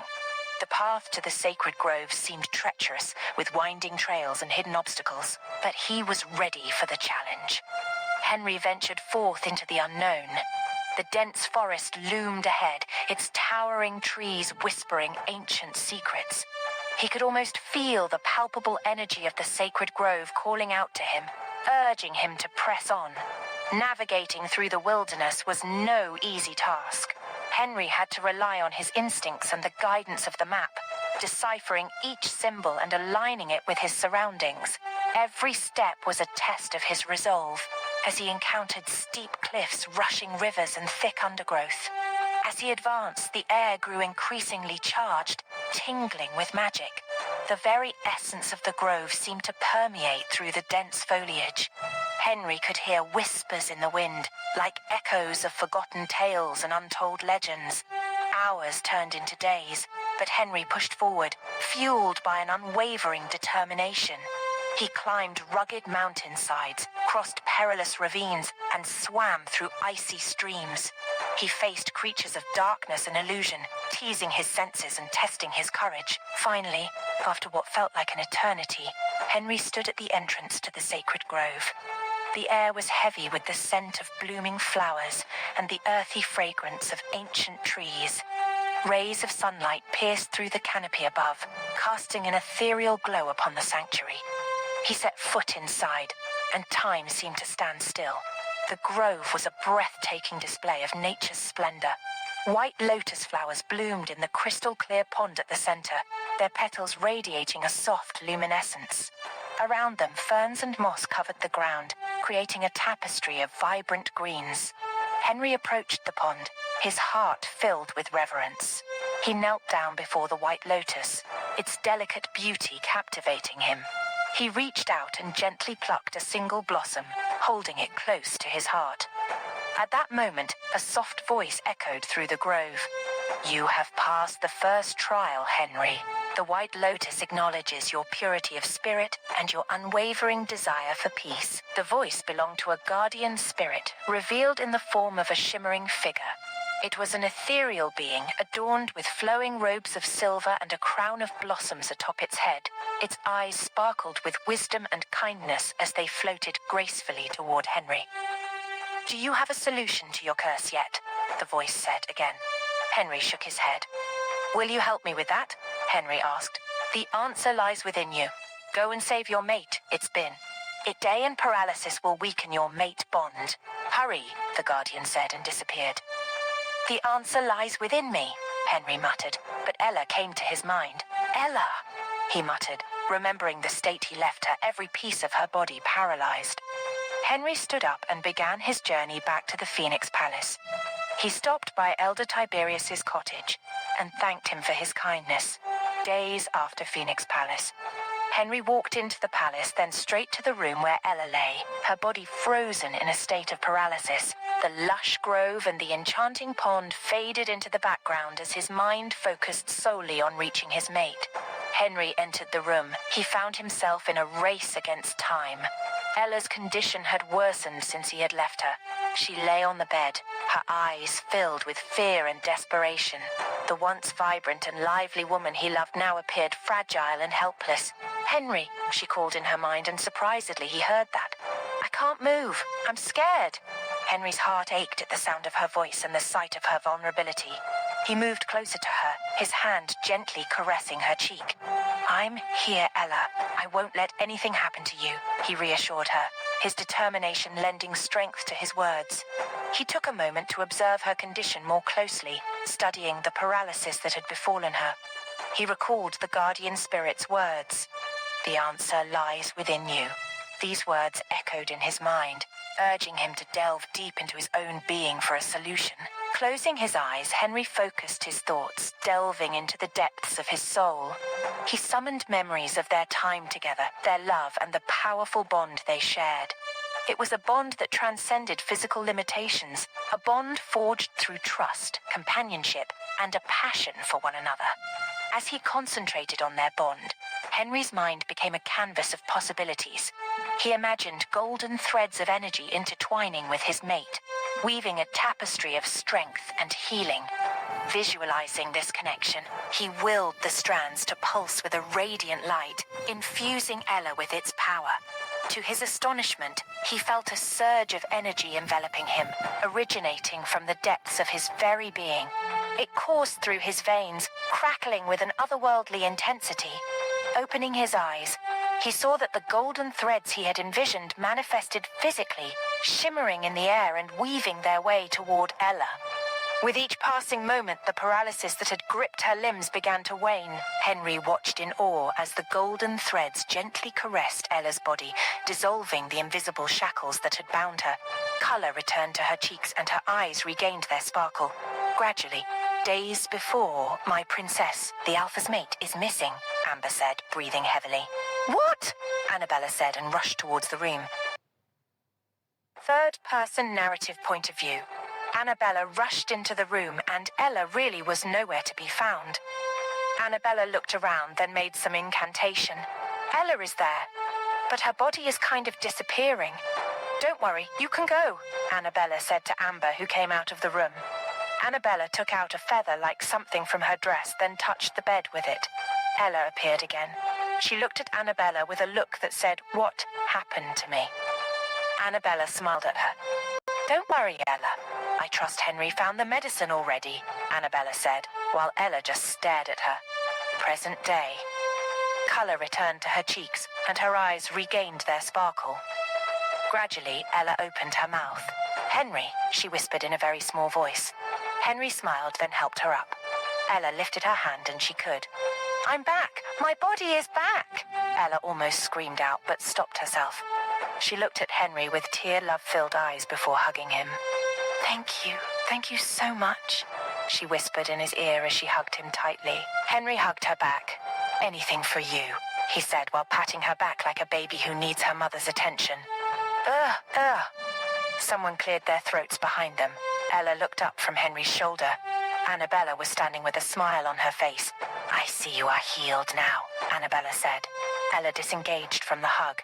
Henry turned to Annabella. Thanks for your help, Henry said. Annabella chuckled. Come on, you help me too, Annabella said. Henry chuckled. Okay, the preparation for my father's curse lifting is done. Let's get it done with, Annabella said, bringing out a small bottle that contained Henry's fang and other things. Just one last artifact. Henry nodded. Okay, let's get this done with, Henry said. Annabella led them over to the Phoenix King's room. There, Noah is beside him reporting the kingdom affair to him while he listens attentively. Annabella entered the Phoenix King's room accompanied by Henry and Noah. The air inside was heavy with a sense of urgency and impending doom. King Phoenix lay on his bed, his once vibrant feathers now dull and lifeless. His eyes held a glimmer of hope as he saw his daughter approach. Annabella, he whispered, his voice barely above a raspy breath. The time has come. I can feel it deep within my being.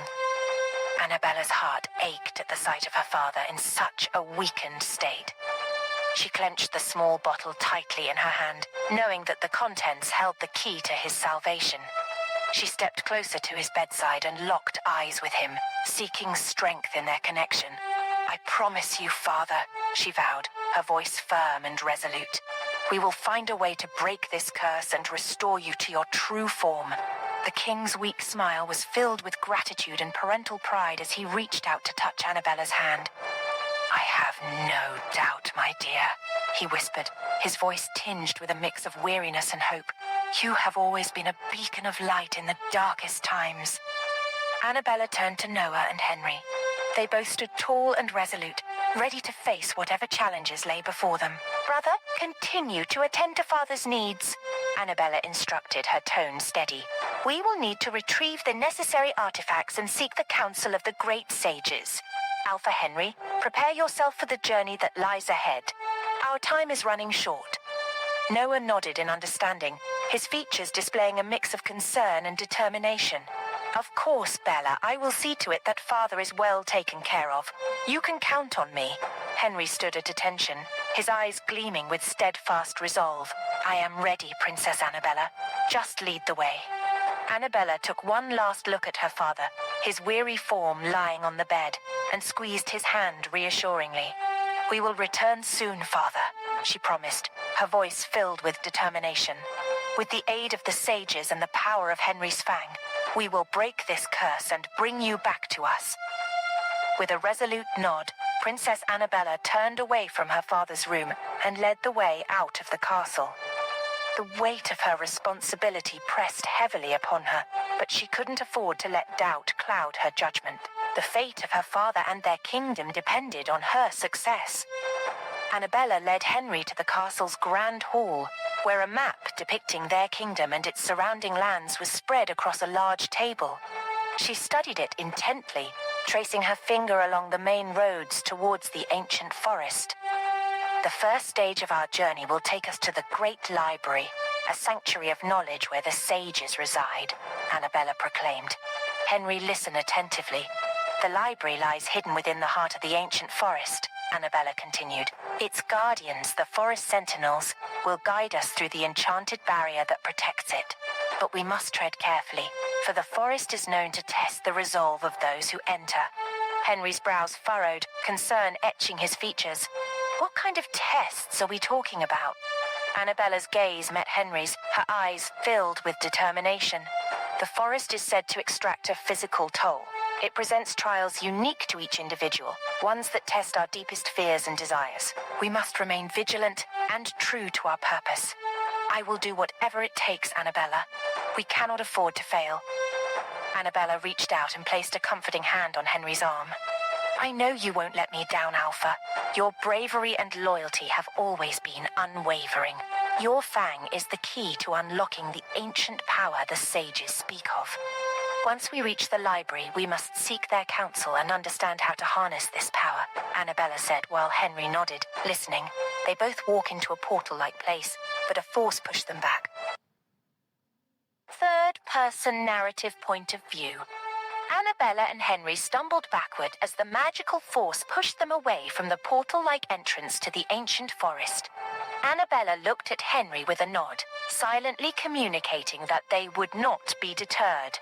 "We must find another way through," Annabella said, her voice filled with determination. "There is no time to waste. The longer my father remains in his cursed state, the weaker he becomes." They searched the perimeter of the forest, looking for any signs or openings that could lead them to the great library. After what seemed like hours, they stumbled upon an ancient stone arch covered in overgrown vines. The arch emanated with a faint magical glow, like a beacon calling them forward. "This must be it," Henry said, his voice filled with excitement. "This arch holds the key to our entrance into the great library." Annabella cautiously walked toward the arch, her hand outstretched. As her fingers touched the stone surface, a surge of energy pulsed through her body. The archway shimmered, opening a pathway into the heart of the ancient forest. "Be prepared for anything, Henry," Annabella warned, her voice laced with anticipation. "The forest will test us, but we must stay focused and determined." They stepped through the archway and were immediately enveloped by a dense canopy of trees. The air was heavy with the earthy scent of moss, and the fluttering of wings could be heard in the distance. Annabella felt a sense of serenity wash over her, but she knew this was only the calm before the storm. They journeyed deeper into the forest. The trees seemed to grow taller and thicker, casting long shadows that danced in the sunlight. Whispers filled the air, echoing through the foliage, as if the forest itself was alive and communicating with them. Suddenly, the ground beneath their feet began to tremble. Annabella and Henry braced themselves as a massive tree trunk emerged from the ground, blocking their path. The tree's branches twisted and contorted, forming a grotesque face with glowing red eyes. "Who dares enter the sacred forest?" the tree guardian boomed, its voice echoing through the forest. "We seek passage to the great library," Annabella declared with unwavering confidence. "We come in search of knowledge and a way to break the curse that plagues our kingdom." The tree guardian's eyes narrowed, studying them intently. Knowledge must be earned, and the path to the great library is not easily traversed. "Are you willing to face the trials and prove your worth?" Annabella locked eyes with Henry, determination etched on her face. "We will face whatever trials the forest throws at us. We are prepared to prove our worth and do whatever it takes to save my father." The tree guardian nodded, its branches retracting and freeing the path. "Very well. Enter the labyrinth and face your fears. Only those who remain true to their purpose shall find the way to the great library." Annabella and Henry ventured into the labyrinth, their hearts pounding with anticipation. The winding paths twisted and turned, disorienting and testing their resolve. They faced illusions of their deepest fears, facing them head-on with courage and determination. Hours turned into days as they navigated the labyrinth, never once faltering in their purpose. Finally, they reached the heart of the forest, a magnificent clearing bathed in golden sunlight. In the center stood the great library, an ancient and majestic structure that seemed to emanate with infinite wisdom. Annabella and Henry approached the library, their steps filled with a newfound sense of accomplishment. As they entered, the sages greeted them warmly, their eyes filled with wisdom and ancient knowledge. "You have passed the trials of the ancient forest," one of the sages spoke, his voice carrying the weight of centuries. "You have proven your worth and your dedication to the cause. Now, it is time to unlock the power within the Fang and find the means to break the curse." Annabella and Henry listened intently as the sages began to unravel the secrets of the Fang's power. They learned of the rituals and incantations needed to harness its magic, and the sacrifices that must be made to free Annabella's father from his cursed state. Armed with this newfound knowledge, they thanked the sages and prepared to embark on the next leg of their journey. The fate of the kingdom rested on their shoulders, and with determination burning in their hearts, they vowed to succeed. The final artifact awaited them, and with it, the means to break the curse that had plagued their lands for far too long. The morning sun cast a golden hue over the ancient forest as Annabella and Henry ventured forth. They had spent the previous night crafting protective amulets and memorizing the intricate steps of the ritual they had learned from the sages. It was now time to put their newfound knowledge into action. The path ahead was treacherous, with towering trees blocking the way and thick undergrowth concealing potential dangers. Annabella clutched the fang tightly in her hand, feeling its throbbing aura resonate with her own determination. Henry led the way, his sword unsheathed and ready for any adversaries they might encounter. They advanced. The forest seemed to become more hostile. The branches of the ancient trees swayed threateningly. The air grew heavy with a sense of foreboding. Annabella's heart pounded with a mix of excitement and fear. She knew that what lay ahead would test not only their physical prowess, but also their inner strength. Hours turned into days as they pressed deeper into the heart of the forest, battling fierce creatures and overcoming treacherous obstacles. Their determination did not waver. They encouraged one another when doubt threatened to settle in, reminding each other of the weighty responsibility they now carried. Finally, after what felt like an eternity, they reached the heart of the ancient forest. Here, surrounded by an ethereal glow, stood a towering stone pedestal. Annabella recognized it from the sage's description. It was the resting place of the final artifact, the Key of Redemption. Annabella and Henry approached the pedestal cautiously, their eyes widening with awe as they beheld the key. It was an ornate, intricately designed key carved from a single piece of glistening crystal. Emblazoned on its surface were ancient symbols representing hope, courage, and the power to break the curse. Swallowing their apprehension, they began the ritual as they had been taught. Annabella placed the fang upon the pedestal while Henry recited the incantation, his voice steady and resolute. The air around them seemed to pulse with anticipation as the final step of the ritual neared completion. Suddenly, a blinding light erupted from the key, engulfing Annabella and Henry. Countless volumes surrounding them. "We have made it to the great library," Henry nodded, his eyes filled with determination. "Now, we need to find the specific ritual that will break the curse. We cannot waste any more time." They carefully searched through the shelves, their fingers gliding over the spines of the books in search of the information they needed. Dust particles danced in the air as they sifted through the ancient texts, their hearts pounding with anticipation. Finally, Annabella's fingers brushed against a worn, leather-bound book. It seemed to emit a faint, magical pulse under her touch. She pulled it out and glanced at the faded text on the cover, "The Elixir of Restoration." "This might be it," Annabella exclaimed, her voice filled with hope. "The recipe we need to break the curse." As they flipped through the pages, they discovered intricate diagrams and detailed instructions. The elixir required rare ingredients from across the realm, including a moonflower petal, a dragon's scale, and the tear of a pixie. "We must gather these ingredients immediately," Annabella said, her eyes gleaming with determination. "We have come too far to back down now." They exited the Heart of Knowledge and found themselves back in the ancient forest, their resolve stronger than ever. Annabella and Henry embarked on a perilous journey, venturing into the depths of the realm to seek out the moonflower petal, the dragon's scale, and the tear of a pixie. For days they searched and battled mythical creatures, their dedication fueling their strength. Finally, they stood before a blooming moonflower, its petals shimmering silver in the moonlight. Annabella plucked a single petal, her touch gentle to preserve its delicate nature. Next, they faced the dragon's treacherous lair, where Henry showed his prowess in combat. With a final strike, he obtained a scale from the slain beast, its iridescent colors glistening in the firelight.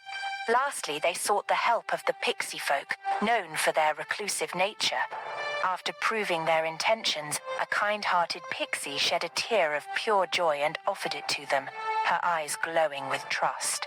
With the ingredients in their possession, Annabella and Henry returned to the great library, ready to perform the ritual. The sages guided them to a chamber nestled deep within the labyrinthine corridors. Symbols etched on the floor illuminated the room with a soft golden glow. Annabella placed the moonflower petal, dragon scale, and pixie tear carefully in the center, while Henry recited the incantation they had memorized. The room filled with a gentle hum as the ingredients mingled in perfect harmony. With a burst of light, the elixir materialized before them, a shimmering liquid that radiated with an inner glow. Annabella carefully lifted the vial, her heart pounding with anticipation. "Now, we must journey back to the castle," Annabella said, her voice filled with determination. "We will break the curse and free my father from his torment." With the elixir in their possession, Annabella and Henry returned to the kingdom, traversing through dense forests and treacherous terrain. They encountered obstacles, but their unwavering bond and newfound strength carried them through. Finally, they reached the castle, where Annabella's father lay trapped in a deep slumber. Annabella poured the elixir into a silver chalice and held it to her father's lips. As the liquid touched his tongue, a warmth spread through his body, and color returned to his cheeks. Annabella watched as her father's eyes fluttered open, confusion giving way to recognition. Tears welled in her eyes as she embraced him, their bond stronger than ever. The curse had been broken, and the kingdom rejoiced. Annabella and Henry were celebrated as heroes, their names etched in the annals of history. But for them, the true victory came in the restoration of their loved one and the strength they had discovered within themselves. Ella and Henry stood together, hand in hand, gazing out at the flourishing kingdom. They knew that their journey wasn't just about saving the realm.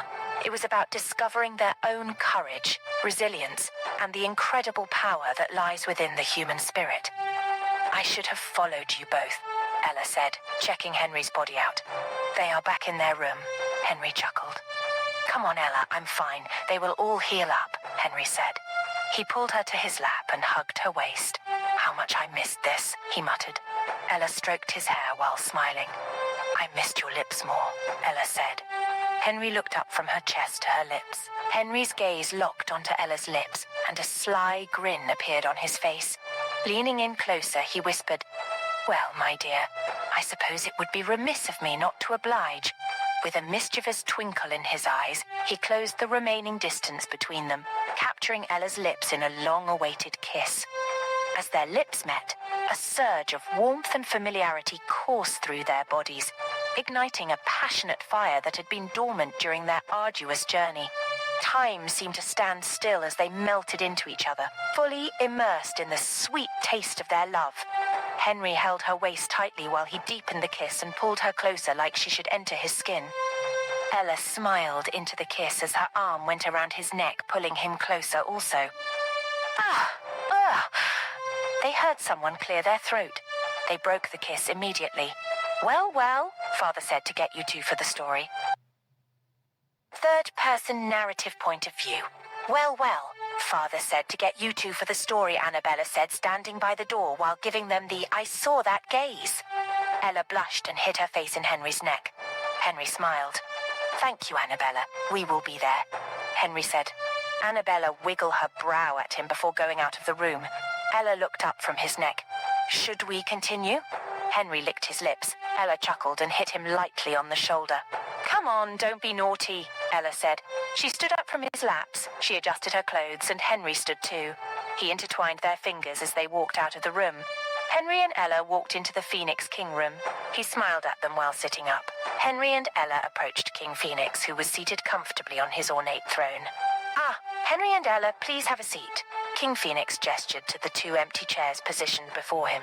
They took their seats, anxiously awaiting the promised story about the pot of solution. "I'm glad you could join me," the king began, his voice deep and resonant. "The pot of solution is a tale that has been passed down through generations by the witch clan. It is said to hold the key to breaking a curse like yours." Ella leaned forward, her eyes shimmering with curiosity. How did such a remarkable object come to exist? King Phoenix's gaze grew distant, as if he was transported to another time. Legend has it that centuries ago there was a great turmoil in our land. Wars, unrest, and division plagued the kingdom. The people longed for a resolution, a way to unite and thrive together. Amidst this turmoil, the king continued. a hermit appeared from the depths of the mystical enchanted forest, carrying a small, unassuming pot. He claimed that this pot held the secret to happiness and understanding, and that it could bring an end to the suffering of a cursed wolf. The people were skeptical of the hermit's claims, but they were desperate for a solution. So they gathered around as the hermit performed a ritual, pouring a special potion into the pot and reciting ancient incantations. As the final words left his lips, a radiant light burst forth from the pot, illuminating the entire forest. The Phoenix King paused, then continued. To their astonishment, the hermit transformed into a majestic phoenix, blazing with fiery feathers. The people were in awe of this magnificent creature, believing it to be a sign of divine intervention. The phoenix soared through the sky, spreading its healing flames across the land, bringing peace and harmony wherever it went.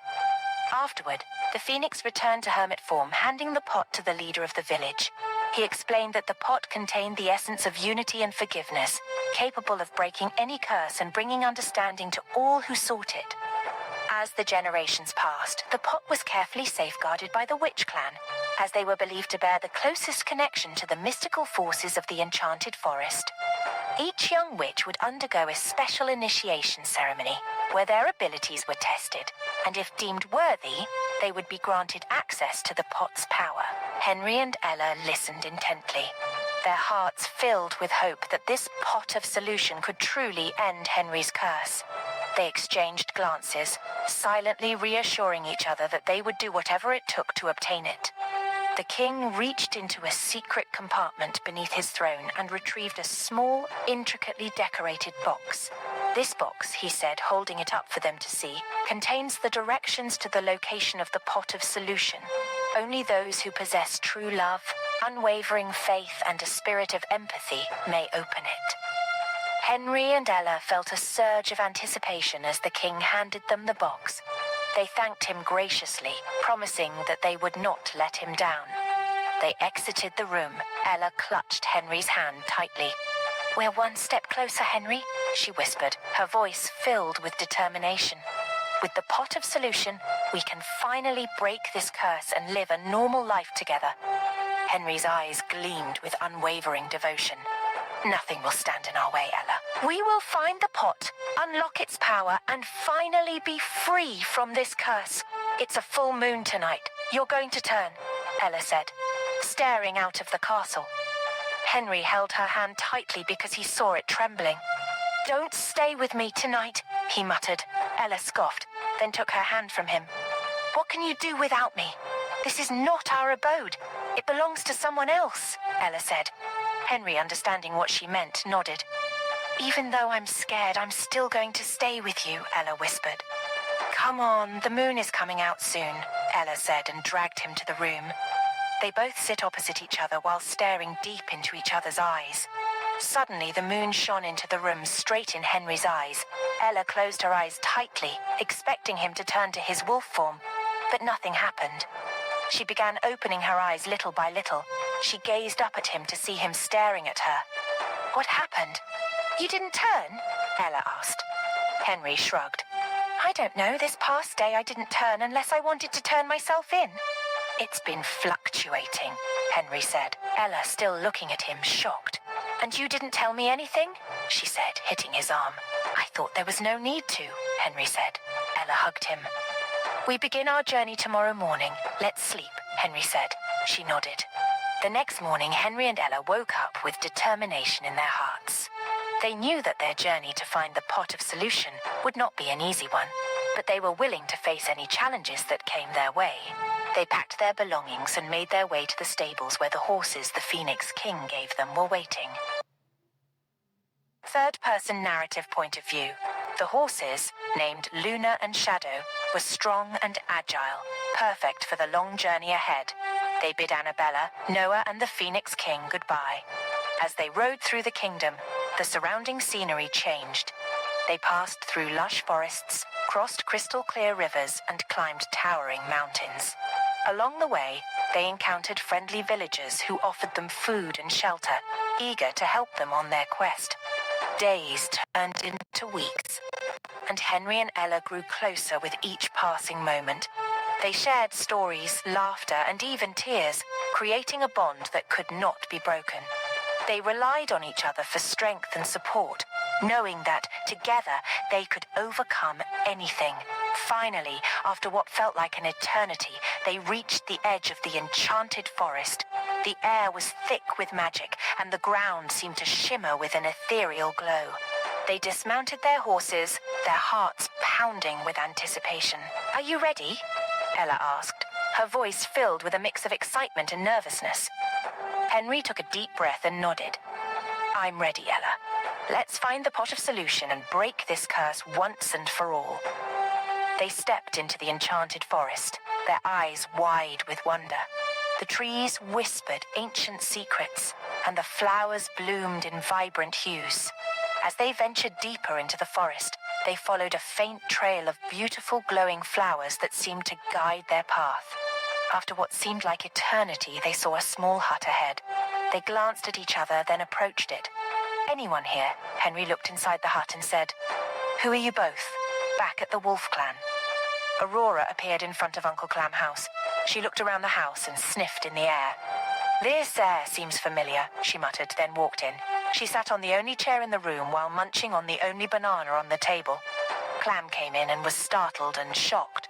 Aurora looked up and smiled wickedly. "I was wondering when Ella said she lives with her uncle." "I don't know it, you devil!"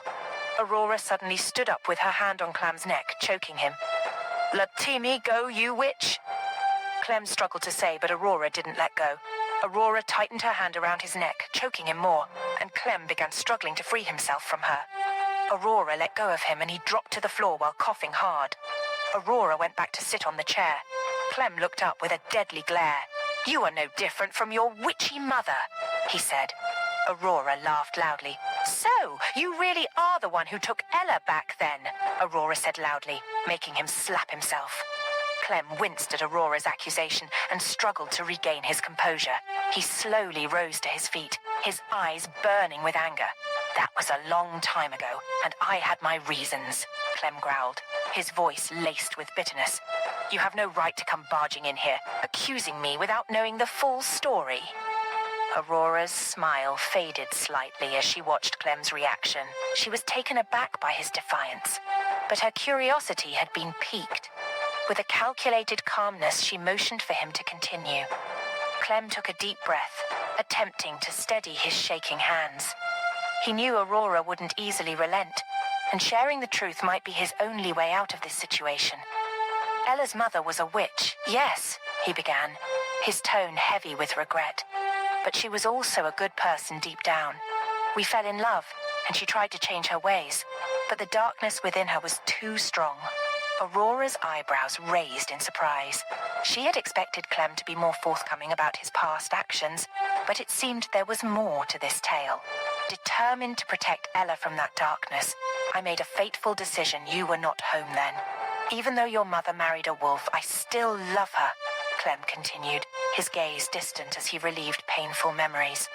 "I sought out the Wolf Clan and offered them a deal. In exchange for taking Ella and raising her in safety, I agreed to serve them as their guardian." Aurora's eyes narrowed, her curiosity giving way to suspicion. "Why would the Wolf Clan want a child?" Clem sighed wearily, finally revealing a secret that had haunted him for years. "Ella possesses a rare and powerful gift, an ancient magic that the Wolf Clan seeks to harness. They believed that by raising her within their ranks, they could mold her into a weapon, a being capable of great destruction." Shock washed over Aurora's face, her mind reeling from the revelations. She had always known that her mother had an extraordinary ability, but she never fathomed its true significance. "Why didn't you fight back? Take Mother away from him?" Aurora asked, her voice barely a whisper. Clem's eyes filled with tears, his voice trembling with genuine remorse. "I tried, Aurora. I tried relentlessly to find a way to rescue her, but the power of the Wolf Clan and their dark magic was overwhelming. And in my desperation, I made a rash decision. I struck a dangerous deal with the Wolf Clan, offering my loyalty in exchange for Ella's safety. It was a choice born out of fear and love, a choice that has haunted me every day since." Aurora's heart ached for him, watching his pain spill out in tears and tremors. She reached out and gently squeezed his trembling hand, offering comfort and solace. "Now Ella is in love with a wolf again," Clem said. "She is his mate," Aurora said. Clem removed her hand from his shoulder and said, "Now the only thing I need is the pot of solution," Clem said. Aurora's eyes widened. "I will hijack it from them when they return," he said with a blank face. Ella and Henry both turned at the same time. There stood a petite, innocent-looking girl. She is holding a basket full of herbs. "We are on a trip to search for something. We just happened to come across this hut, and we are trying to find out if someone is in," Henry explained, while Ella nodded. The girl looked between the two of them. She ignored them and went into the hut. Ella and Henry exchanged glances and sighs. The girl came out again, then studied them for a while before talking. "What are your identities?" she asked. Ella was the one that talked this time. "Here is Alpha Henry, and I'm Ella, his mate," Ella introduced. The girl's eyes darkened. "Is he a wolf?" she asked gently. Ella nodded. "I'm sorry I won't be able to accommodate you," the girl said in a rush, then went back in and then closed the door. Ella and Henry exchanged glances once again. Henry sighs. "I guess we will have to move forward," Henry said. Ella frowned a little bit. "I can't move forward. I'm tired," Ella said, sitting on a small wooden chair beside the hut. The hut door opened again. The girl peeped out. "Come in," she said reluctantly. Ella quickly stood up and went in, followed by Henry. The girl shut the door again. Inside, the girl gives them water. Ella gulped down the water, feeling refreshed. Henry, on the other hand, dropped the cup of water on the floor while observing the girl. She is kind of reluctant. "Why are you living here alone?" Henry suddenly asked. The girl looked at Ella, who nodded at her to say whatever she wanted to say. "My name is Lila, and I am a half-witch, half-phoenix." Ella and Henry exchanged glances. "Is that possible?" Ella asked. Lila shrugged. "Here I am," she replied while rubbing her necklace. "So how come you live alone in this lonely forest?" Ella asked. Lila sighs. "It all started 18 years ago," Lila started. "When I was born in two forms, the witch and the phoenix, of course, and that's actually the first time the witch clan will be seeing something like that. They count me as bad luck, like my mother told the story to me." She paused. "But my parents decided to raise me. After all, I am their child, but the Queen sent us packing," Lila added. Ella squeezed her face. "That's inhumane. Where are your parents?" Ella asked. Lila rubbed her necklace and sniffed. "They were killed when I was just 5. Those wicked people killed them," Lila said. Henry's expression softened as he listened to Lila's heartbreaking tale. The weight of her words hung heavy in the air, a somber reminder of the cruelty that existed in the world. Ella placed a gentle hand on Lila's shoulder, offering silent comfort. "I'm so sorry for your loss, Lila," Ella said, her voice filled with empathy. "No one deserves to go through such hardships, especially at such a young age." Lila wiped away a stray tear that had escaped down her cheek, her eyes shimmering with a mixture of sorrow and resilience. "Thank you, Ella. It's been a lonely journey, but I've learned to survive on my own in this forest." Henry looked at Lila with newfound respect. "You are incredibly strong, Lila. To endure such trials and still carry yourself with grace speaks volumes about your character." Lila offered a small, sad smile in return. "Thank you, Henry. It's not been easy, but I found solace in the quiet of these woods." As the evening sun cast long shadows through the windows of the hut, Ella spoke up, her voice filled with determination. "Lila, we are on a quest, one that could change him. Have you heard of the cursed Alpha?" "Yes, I heard he is cruel," Lila replied. Ella chuckled. She glanced at Henry. "There he is," Ella said, pointing at Henry. Lila's eyes widened. "I'm sorry to say that," Lila said. Henry shook his head, meaning it didn't matter. "Would you like to join us on our journey in the search for the pot of solution?" Ella asked. Lila's eyes widened in surprise. The idea of leaving her solitary life behind both frightened and intrigued her. She glanced at the herbal basket by the door, a silent reminder of the life she had built for herself in the forest. After a moment of contemplation, Lila turned to Ella and Henry. I will join you. Perhaps this journey is the opportunity I've been waiting for, to break free from the chains of my past and embrace a new destiny." Ella smiled warmly, her eyes alight with hope. "Welcome to our party, Lila. Together we shall face whatever challenges come our way with strength and unity."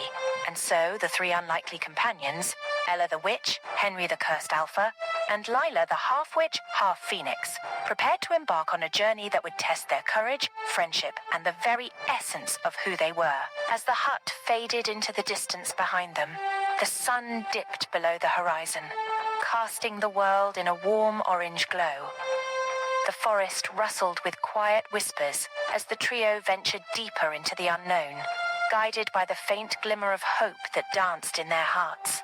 With each step they took, the air seemed to crackle with a mysterious energy, sparking a sense of anticipation and uncertainty in their minds. Ella led the way, her long cloak billowing behind her as she cast protective spells to shield them from the lurking shadows. Third-person narrative point of view. Henry, with his brooding aura and piercing gaze, scanned his surroundings with the keen awareness of a wolf, his instincts honed by years of surviving the treacherous twists and turns of the supernatural realm. Beside them, Lila felt a surge of newfound strength coursing through her veins, a reminder of her dual nature as a being both magical and elemental. The rhythmic beat of her phoenix heart harmonized with the pulsating magic of the forest, weaving a symphony of ancient power around them. As night descended like a velvet curtain over the land, they made camp in a small clearing, the crackling fire casting a warm glow upon their faces.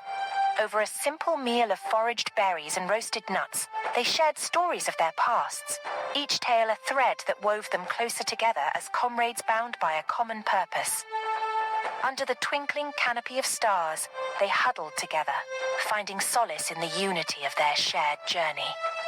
And as they drifted off to sleep, lulled by the symphony of the forest, a sense of defiance stirred in their hearts, a determination to defy fate itself in their quest for the elusive pot of solution.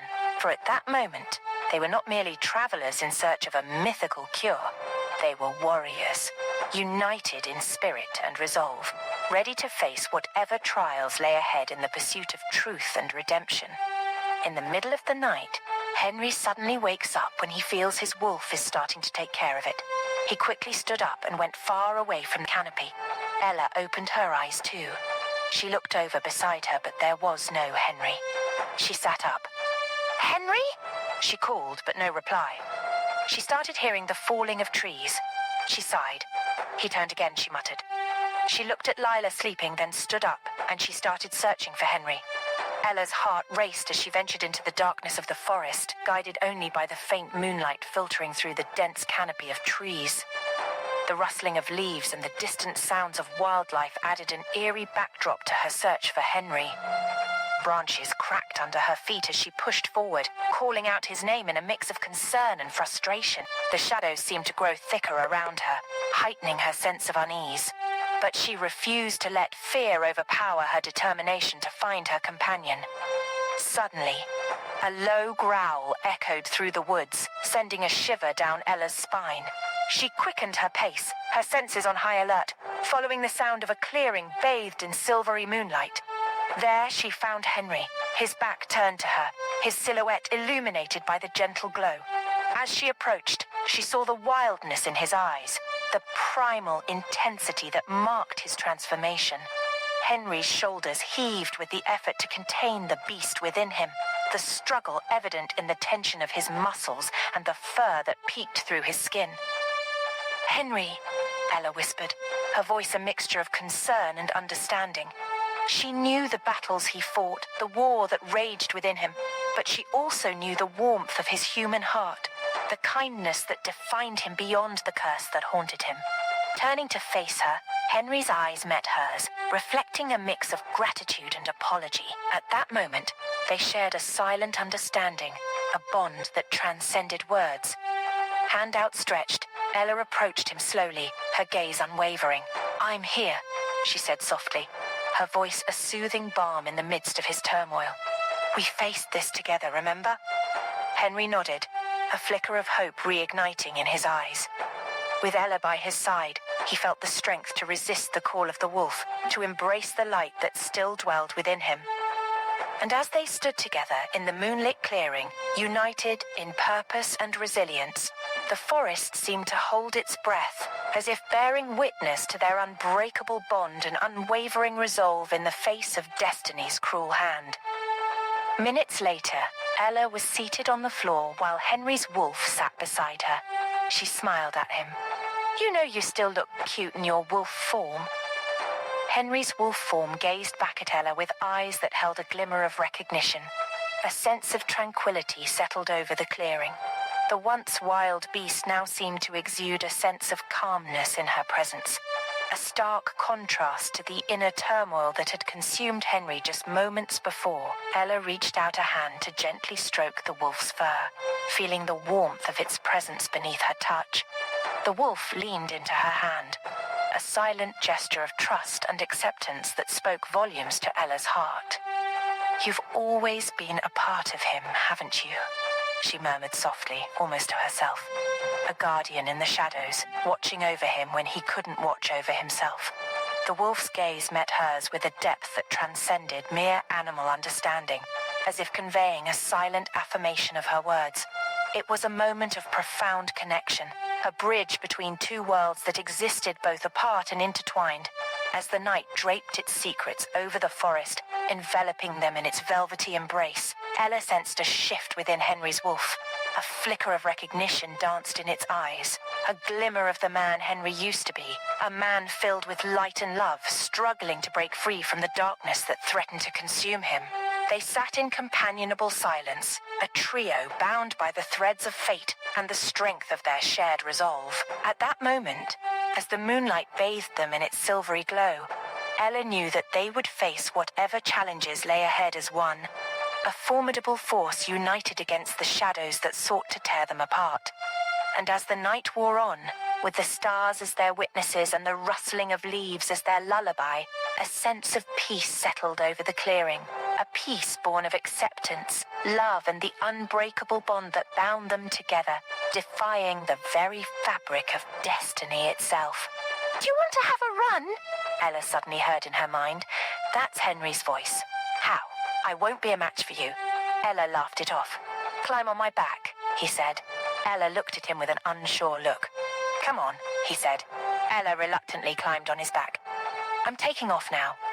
"Close your eyes," he said, and Ella did as she said. All she keeps hearing is the whistling of air behind her ear. Third-person narrative point of view. As Henry took off for a sprint, Ella held on tight to his back, her heart pounding with a mixture of excitement and fear. The wind rushed past them, tousling her hair and bringing tears to her eyes. She closed her eyes and let herself truly feel the exhilarating rush of the moment. With every stride, Henry's powerful muscles propelled them through the forest at an astonishing speed. Trees blurred into streaks of green, and the ground seemed to melt beneath them.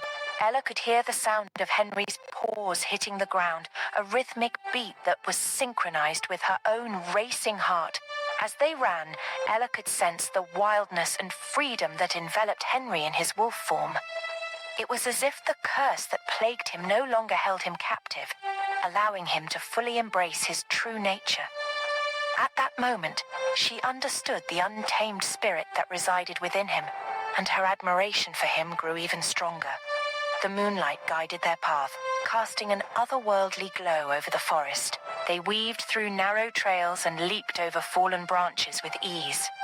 Ella's laughter mixed with the rustling leaves as she let herself surrender to the moment, letting go of all worries and fears. After what felt like only a few moments, Henry slowed down and finally came to a stop in a small clearing. Ella opened her eyes, her breath coming in quick gasps as she hopped off Henry's back. She stumbled slightly, her legs feeling weak from the adrenaline rush. With a mischievous grin, Henry transformed back into his human form. The change happened in a blur, and Ella couldn't help but marvel at the seamless transition from wolf to man. Henry stood before her, his chest heaving, his eyes shining with an exhilaration that mirrored her own. "That was incredible," Ella managed to say between breaths, her voice filled with pure awe. Henry nodded, a proud smile playing on his lips. It's one of the perks of being a werewolf, he replied, his voice tinged with a hint of satisfaction. The speed is unmatched, and the feeling of freedom is indescribable. Ella took a moment to catch her breath, her gaze never leaving Henry. She could see the wildness still lingering in his eyes, a reminder of the creature that resided within him. But there was something else there too, a deep sense of longing and vulnerability that tugged at her heart. "We make a great team, you know," Ella said, her voice soft yet filled with conviction. "Together we can overcome anything that comes our way. We can heal the wounds of your curse and find the pot of solution." Henry's eyes softened as he reached out to brush a stray strand of hair behind Ella's ear. "I believe in us, Ella. Your unwavering faith and determination give me strength. With you by my side, I know we can face any challenge, no matter how daunting." Ella smiled, her heart swelling with love and hope. She knew that their journey was far from over, that many obstacles still lay ahead. But at that moment, under the moonlit sky, she made a silent promise to herself and to Henry, that they would never give up, that they would continue to fight for their love and for a future where Henry could be free from the curse that had plagued him for far too long. Hand in hand, they walked back to the campsite, their steps slow and deliberate. The forest seemed to welcome them back, its ancient trees whispering words of encouragement. Lila stirred awake as they approached, a curious expression on her face. "You both look like you've seen something extraordinary," she said, her voice filled with anticipation. Ella and Henry shared a knowing smile, their gaze locking with a shared understanding. They had indeed experienced something extraordinary, the freedom and unity that came when they embraced their true selves and faced the unknown head-on. "We have," Ella replied, her voice carrying a newfound confidence, "and we are more ready than ever to continue our journey. Together we will find the pot of solution and free Henry from his curse." Lila's eyes gleamed, a flicker of excitement dancing within them. "Then let us press on, for the road ahead is fraught with challenges and discoveries. But with the strength of our spirits and the bond we share, I have no doubt that we will prevail." And so, as the trio packed up their camp and ventured deeper into the heart of the forest, they carried with them the memories of their exhilarating run and the unbreakable bond that had been forged under the moon's watchful eye. Hand in hand, they faced the unknown, ready to confront whatever lay ahead with courage, determination, and a love that was stronger than any curse. The sun shone up in the sky as their journey kept getting longer and longer. Lila stopped to rest, likewise Ella. "I'm tired," they both said at a time and exchanged glances before laughing. As they sat down to catch their breath, a gentle breeze rustled through the trees, bringing with it the soothing whispers of the forest. The soft murmur of the leaves seemed to carry a message of reassurance, as if nature itself was encouraging them to continue their journey. Lila closed her eyes for a moment, allowing the tranquility of the surroundings to wash over her. Ella reached into her bag and pulled out a small flask of water, offering it to Lila with a warm smile. "Here, take a sip. It will help rejuvenate your spirits." Lila accepted the flask gratefully, taking a few refreshing sips before passing it back to Ella. "Thank you, Ella. It's moments like these that remind me how fortunate I am to have companions like you by my side." Ella nodded, her eyes reflecting the same sentiment. "And we are equally fortunate to have you with us, Lila. Your strength and determination inspire us to keep going, no matter how challenging the path may be." Their brief respite invigorated them, and with renewed energy they rose to their feet, ready to resume their journey deeper into the heart of the forest. The canopy of trees overhead cast dappled patterns of light and shadow on the forest floor as they ventured forth, their footsteps echoing in harmony with the rhythm of the forest. Third-person narrative point of view. As they walked, a sense of anticipation mingled with the fluttering excitement in their hearts. They knew that ahead of them lay mysteries waiting to be unraveled, challenges waiting to be overcome, and perhaps even treasures waiting to be discovered.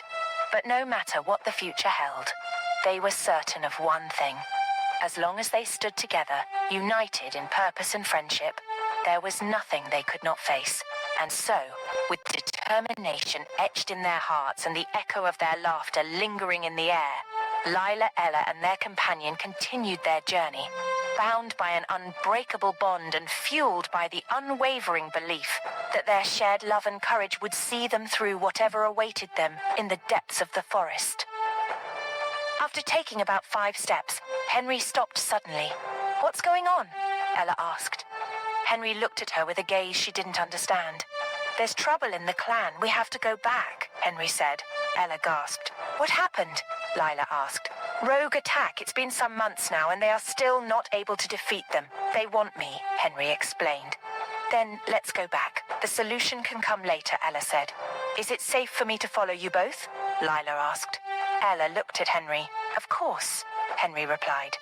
As urgency clouded their senses, the trio swiftly turned on their heels, retracing their steps back the way they went.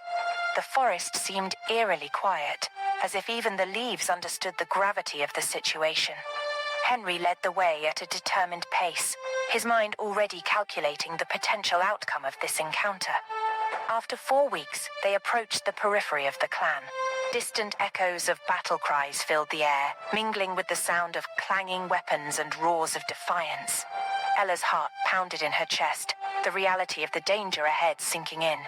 She stole a glance at Henry, whose expression remained stoic, a mask of composure that barely concealed the storm swirling within. Upon reaching the outskirts of the clan, a scene of chaos unfolded before them. Buildings lay in ruins, flames licking the night sky, casting an eerie glow over the battlefield. The defenders, outnumbered and weary, fought valiantly against the encroaching rogues, their determination a stark contrast to the malice in their adversaries' eyes. "We have to find the council chamber," Henry instructed, his voice firm despite the surrounding turmoil. "That's where they'll be holding out." Without hesitation, the trio navigated through the labyrinthine paths of the clan, avoiding pockets of skirmishes as they pressed forward. The clamor of battle surrounded them, each clash a stark reminder of the precariousness of their situation. Finally, they reached the council chamber, its doors barred shut from within. "We're here to help," Henry called out, pounding on the heavy wooden doors. After a brief moment of silence, the door creaked open to reveal a group of weary but determined council members. "Thank the stars you've returned," one of them exclaimed, relief evident in his voice. "The rogues have been relentless in their pursuit, but now that you're here, perhaps there's hope yet." Henry nodded gravely, his mind already formulating a plan of action. Time was of the essence, and the fate of the clan hung in the balance. With a shared nod between the trio, they steeled themselves for the battle ahead, knowing that the coming hours would test not only their strength, but also their resolve in the face of overwhelming odds. As the council members rallied behind them, Henry, Lila, and Ella led the charge against the relentless rogues who threatened their clan's safety. The air crackled with magic as spells were cast, and fierce battles ensued, each member using their unique abilities to push back the enemy. Lila, with her dual personality as a witch and a phoenix, soared through the sky in a blaze of fiery determination.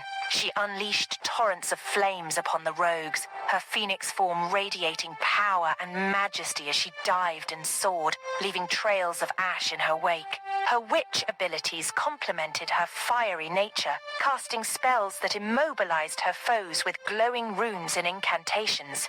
Ella, her eyes blazing with intensity, commanded the elements to do her bidding.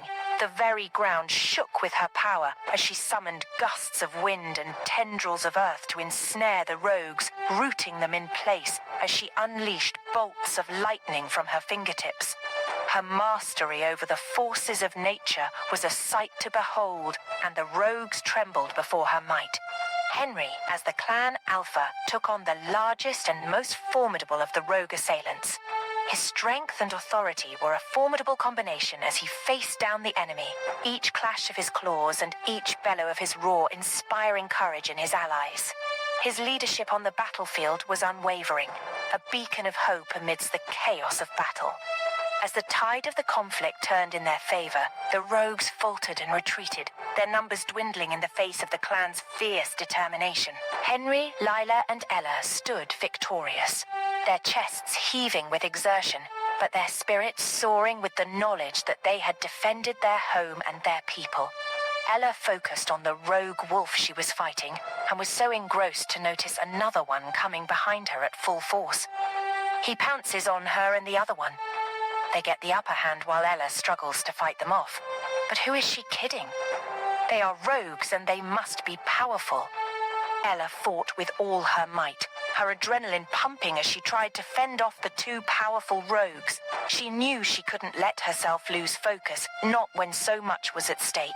With a surge of determination, she tapped into the strength within her, channeling her fire and wind abilities to create a shield that deflected their attacks. Meanwhile, Henry and Lila noticed Ella's struggle and immediately rushed to her aid. Henry's alpha instincts kicked in, his body radiating power as he unleashed a ferocious roar that sent shockwaves through the air. The rogues faltered momentarily, giving Ella the opportunity she needed to regroup and fight back. Lila, not wanting to be left out of the battle, unleashed a torrent of flames from her phoenix form, engulfing one of the rogues in a blaze of fire. The rogue howled in pain, attempting to retaliate, but Lila's fierce determination kept her moving swiftly and unpredictably, avoiding his attacks while continuing to rain flames upon him. Together, the trio fought with a synchronicity that could only come from true companionship. They understood each other's strengths and weaknesses, working together to exploit any opening and overpower their enemies. The rogues, sensing their impending defeat, grew desperate and unleashed their most powerful attacks. Ella felt a surge of energy within her, as if the very elements of nature were responding to her call. She focused her energy, summoning a powerful lightning bolt that struck one of the rogues with electrifying precision. The rogue convulsed, his body racked with electricity and collapsed to the ground. Henry, in his wolf form, lunged at the remaining rogue, his fangs bared and claws extended. He fought with a raw intensity, using his sheer size and strength to overpower his adversary. With a final swipe of his claws, he brought the rogue to the ground, incapacitating him. The battle was over. The rogues lay defeated, their malicious intentions quelled by the united front of Henry, Ella, and Lila. Sweat dripped from their brows as they caught their breath, taking in the scene before them. The ground was littered with fallen rogues, and the wounded were being tended to by the clan's healers. But there was no time to rest. The aftermath of the battle brought forth a new urgency. The clan needed to regroup, heal their wounds, and fortify their defenses, for they knew that the rogues would not stay defeated for long. Henry, Ella, and Lila stood at the forefront of the recovery efforts, ensuring that their fellow clan members were safe and cared for. As the days turned into weeks, the clan showed incredible resilience and strength. They rebuilt their damaged structures, intensified their training, and strengthened their alliances with neighboring clans. Henry, Ella, and Lila led by example, their unwavering dedication serving as a beacon of hope for their people. During this time, Ella grew closer to Lila, their friendship deepening as they shared their experiences and hopes for a better future. Lila's wisdom and guidance provided comfort and strength to Ella, reminding her of the importance of perseverance in the face of adversity. As for Henry, he found solace in his growing bond with Ella. They supported each other through their darkest moments, their love providing the respite they needed from the constant battle. Together they faced their fears, standing strong against the lingering remnants of Henry's curse. But as the days passed, a realization dawned upon them. The rogues were just a symptom of a much larger problem, the imbalance of power and the darkness that existed in their world. They knew they had to dig deeper, uncover the root of the issue, and ultimately find a way to restore harmony. With a renewed sense of purpose, Henry, Ella, and Lila ventured beyond their clan's borders, delving into ancient texts and seeking the counsel of wise sages. Their journey took them to forgotten temples, hidden sanctuaries, and perilous landscapes. They faced trials and tribulations, their resolve tested at every turn. But through it all, they never wavered. Their bond grew stronger, their determination fueled by the shared belief that they were destined to bring about change. They sought allies, forged alliances and gathered knowledge, slowly uncovering the secrets of their world and the true nature of the curse that plagued Henry. And as they uncovered more about the darkness that lurked, they also discovered the existence of a hidden order, the Guardians of Light, a group dedicated to restoring balance and protecting the world from malevolent forces. The trio knew they had found their allies, their comrades in the battle against darkness. With newfound hope and a clear vision, Henry, Ella, Lila, and the Guardians of Light united, their combined strength and knowledge a force to be reckoned with. Embracing their destinies and armed with the power of love and unity, they prepared themselves for the final battle. The battle that would determine the fate of their world. Days later, Ella and Lila sat in front of a small-looking hut. They both actually went on a walk, and this is where they are relaxing. Lila cleared her throat. Ella, I have been wanting to ask, Lila said. Ella nodded for her to continue. You are Henry's mate, right? She asked, while Ella nodded. You guys have, Lila said, using her hand to demonstrate. Ella laughed, but get to tease her a little. I don't understand what you're talking about, Ella said. Lila bit lips a little. I mean, you guys mate already? Lila said quickly and covered her face, embarrassed. Ella laughed at her. After a while, she stopped laughing, but still chuckling. Come on, it's not funny, Lila said while looking away. Well, actually, no, you know all we have been going around doing. We have no time for it, Ella explained. Lila gasped. What? Ella asked. Actually, I heard that if your mate doesn't mark you with a year, the moon goddess will give him another one. What? Third-person narrative point of view. Night. Ella tiptoed from her room gently enough for anyone to wake up. She opened Henry's room gently and closed it back. Gee, you scared me. Ella jumped. Henry gave her a sly smile. Did you do something wrong? Henry asked. Ella quickly shook her head, remembering Lila's words. The moon goddess will give him another mate if you don't mate within 1 year, she echoed in her ear. Are you okay? Why are you here? Henry asked. Ella looked at him for a while before grabbing his collar for him to be her size, since he is way taller than her. She slammed her lips on his. Henry looked confused at first, but who is he to reject his mate's kiss? He has been craving for it. In fact, he is on his way to her room when she walked in. Ella broke the kiss when she was out of breath. I miss you so much, she said. Henry groaned and carried her up. She wrapped her leg around his waist, her arm wrapped around his neck. Much more than you do, my Luna, Henry whispered in her ear as he walked to the bed with her in his arm. They both landed on the bed softly. Henry come over her, his eyes screaming want. Next morning, Henry was the first to wake. He glanced at the figure beside him and smiled. Finally, they mate. It's really the best night for the both of them. His mark on her arm and neck shone brightly, making him more happy than he is. Ella opened her eyes and met his gaze. She quickly closed her eyes back and turned away. Henry chuckled. Good morning, my Luna, he whispered. As the sun gently streamed through the curtains, casting a warm glow over the room, Henry reached out and gently touched Ella's shoulder. She shivered at his touch, the memories of the night before flooding back to her in a rush of emotions. Ella, Henry said softly, his voice filled with tenderness. Last night was incredible. Ella's heart pounded in her chest as she turned to face him, her eyes meeting his for a brief moment before she looked away, a blush rising to her cheeks. She could still feel the lingering sensation of his touch on her skin, the heat of their passion still lingering in the air. Good morning, Henry, she whispered, her voice barely above a breath.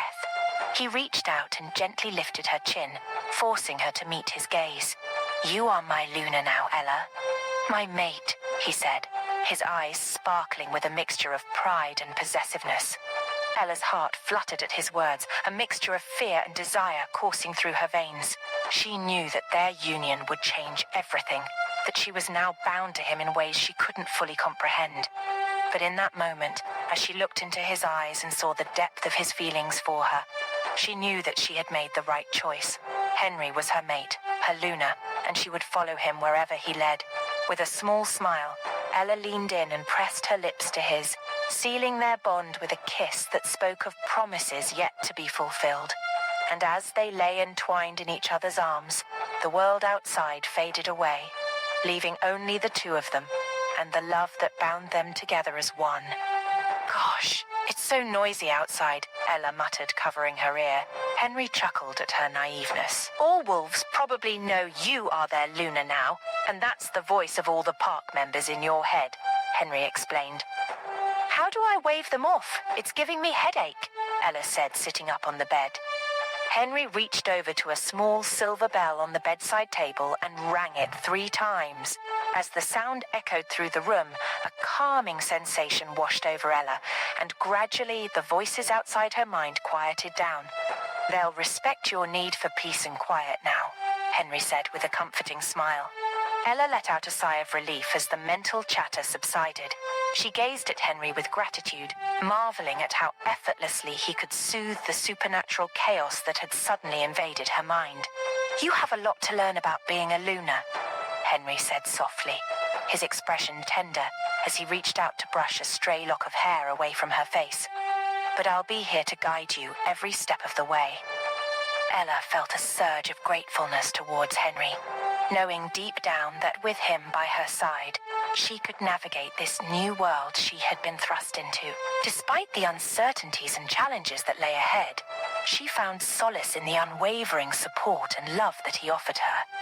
As they sat together in the peaceful quiet of the room, Ella felt a renewed sense of determination stirring within her. She was ready to embrace her role as Luna, to stand beside Henry as his equal, his partner, and his mate. With a newfound resolve, Ella looked into Henry's eyes and whispered, I'm ready for whatever comes our way, as long as we face it together. Henry's gaze softened, his love for her shining brightly in his eyes. He took her hand in his, intertwining their fingers in a gesture of unity and unwavering commitment. Together, we are stronger than anything the world may throw at us, Henry said, his voice filled with conviction. And together, we will build a future that shines as brightly as the love we share. And in that moment, as Ella and Henry sat intertwined, a sense of peace settled over them, anchoring them in the unbreakable bond that united them as mates, as Luna and Alpha, and as partners destined to lead their pack with love, strength, and unwavering devotion. Lila suddenly rushed into the room. Sorry to interrupt, but the Rouges are here again. Third-person narrative point of view. Ella and Henry quickly snapped out of their peaceful moment, their expressions filled with concern. The rogue attacks had been a persistent problem for their pack, and it seemed that they were becoming more frequent and aggressive. What are their numbers? Henry asked, his voice steady and commanding. Lila took a deep breath, trying to steady herself. There's approximately 20 of them this time, Alpha. They seem to be more organized and determined than before. Ella's heart raced at the news, worry for her pack and their safety consuming her thoughts. She knew that as the Luna, she had a responsibility to protect her people alongside Henry. We need to gather the pack immediately, Ella said, her voice filled with determination. We can't let them harm anyone else. Henry nodded, his eyes fierce with resolve. Lila, send out the alert to the pack members. I want everyone armed and ready for battle. We will meet them head on and put an end to this once and for all. As Lila hurried off to deliver the message, Ella turned to Henry with a worried expression. What if we're not strong enough to fend them off, Henry? What if we can't protect our pack? Henry grasped Ella's hand, looking into her eyes with unwavering determination. We are stronger together, Ella. With you by my side, we have the power to overcome any challenge. Trust in our bond and in the strength of our pack. We will prevail. Ella took a deep breath, finding solace in Henry's words. She knew that he believed in her, and in their ability to lead their pack through this crisis. Drawing on her newfound sense of purpose as Luna, she steeled herself for the battle that lay ahead. As the pack members gathered, armed with determination and a fierce loyalty to their leaders, even though it's a facade, Henry stood before them, his voice echoing with authority. Our pack has faced many trials, and we have always emerged stronger. Today, we face another challenge, the rogue threat that plagues our lands. But I have faith in each and every one of you. Together, we will stand as a united front, protecting our loved ones and our home. Cheers and howls of determination erupted from the gathered wolves, their unity resounding through the air. Ella felt a surge of pride as she stood beside Henry. the weight of her new role as Luna settling upon her shoulders. With the pack behind them, Ella and Henry led the way, their senses heightened, ready to face the rogue threat head-on. The scent of the approaching rogues grew stronger as they neared, their malicious intentions palpable. As the two packs collided, chaos ensued. Teeth and claws clashed, the sounds of snarls and yelps filling the air. Ella fought with a newfound strength, her instincts guiding her as she protected her pack members, her mind focused solely on keeping them safe. Henry fought alongside her, his presence a constant reassurance. His strength and determination shone through with every strike, inspiring those around him to fight with unwavering courage. As the battle raged on, Ella caught sight of a group of rogues targeting a group of vulnerable pack members. Without a second thought, she leapt into action, swiftly taking down the attackers with a combination of speed and precision. Amidst the chaos, Ella's eyes locked with Henry's, a silent communication passing between them. They fought side by side, their movements in sync, their bond evident to all who witnessed them. Gradually, the tide of the battle began to turn. The pack's unity and unwavering determination proved to be too much for the rogue threat to overcome. Suddenly, the leader of the rogues threw an arrow straight at Ella, who is back him. The arrow went straight into her tummy. Ella winced and blood poured out of her mouth. Time seems to stood still as everyone stopped fighting. Henry's hand began shaking. "Ella!" He screamed out. With the speed of light, he rushed to her and she fell in his arm. The world around them faded away as Henry cradled Ella in his arms, his heart pounding with fear and anguish. Blood stained his hands, a stark reminder of the gravity of the situation. He could feel her life slipping away, and desperation consumed him. "Ella, stay with me," Henry pleaded, his voice trembling. Tears welled up in his eyes as he pressed his hand against her wound, trying to stop the bleeding. Panic threatened to overtake him, but he knew he had to stay strong for her. As he looked into her eyes, he saw a flicker of determination. Despite the pain and weakness that enveloped her, there was an undeniable spirit within her that refused to be extinguished. Ella's lips parted, and she mustered the strength to speak. "Henry, listen to me," Ella whispered, her voice barely audible. "You have to keep fighting. Don't let them win. Protect our pack." Henry nodded, his voice choked with emotion. "I won't let them hurt anyone else. I promise, Ella."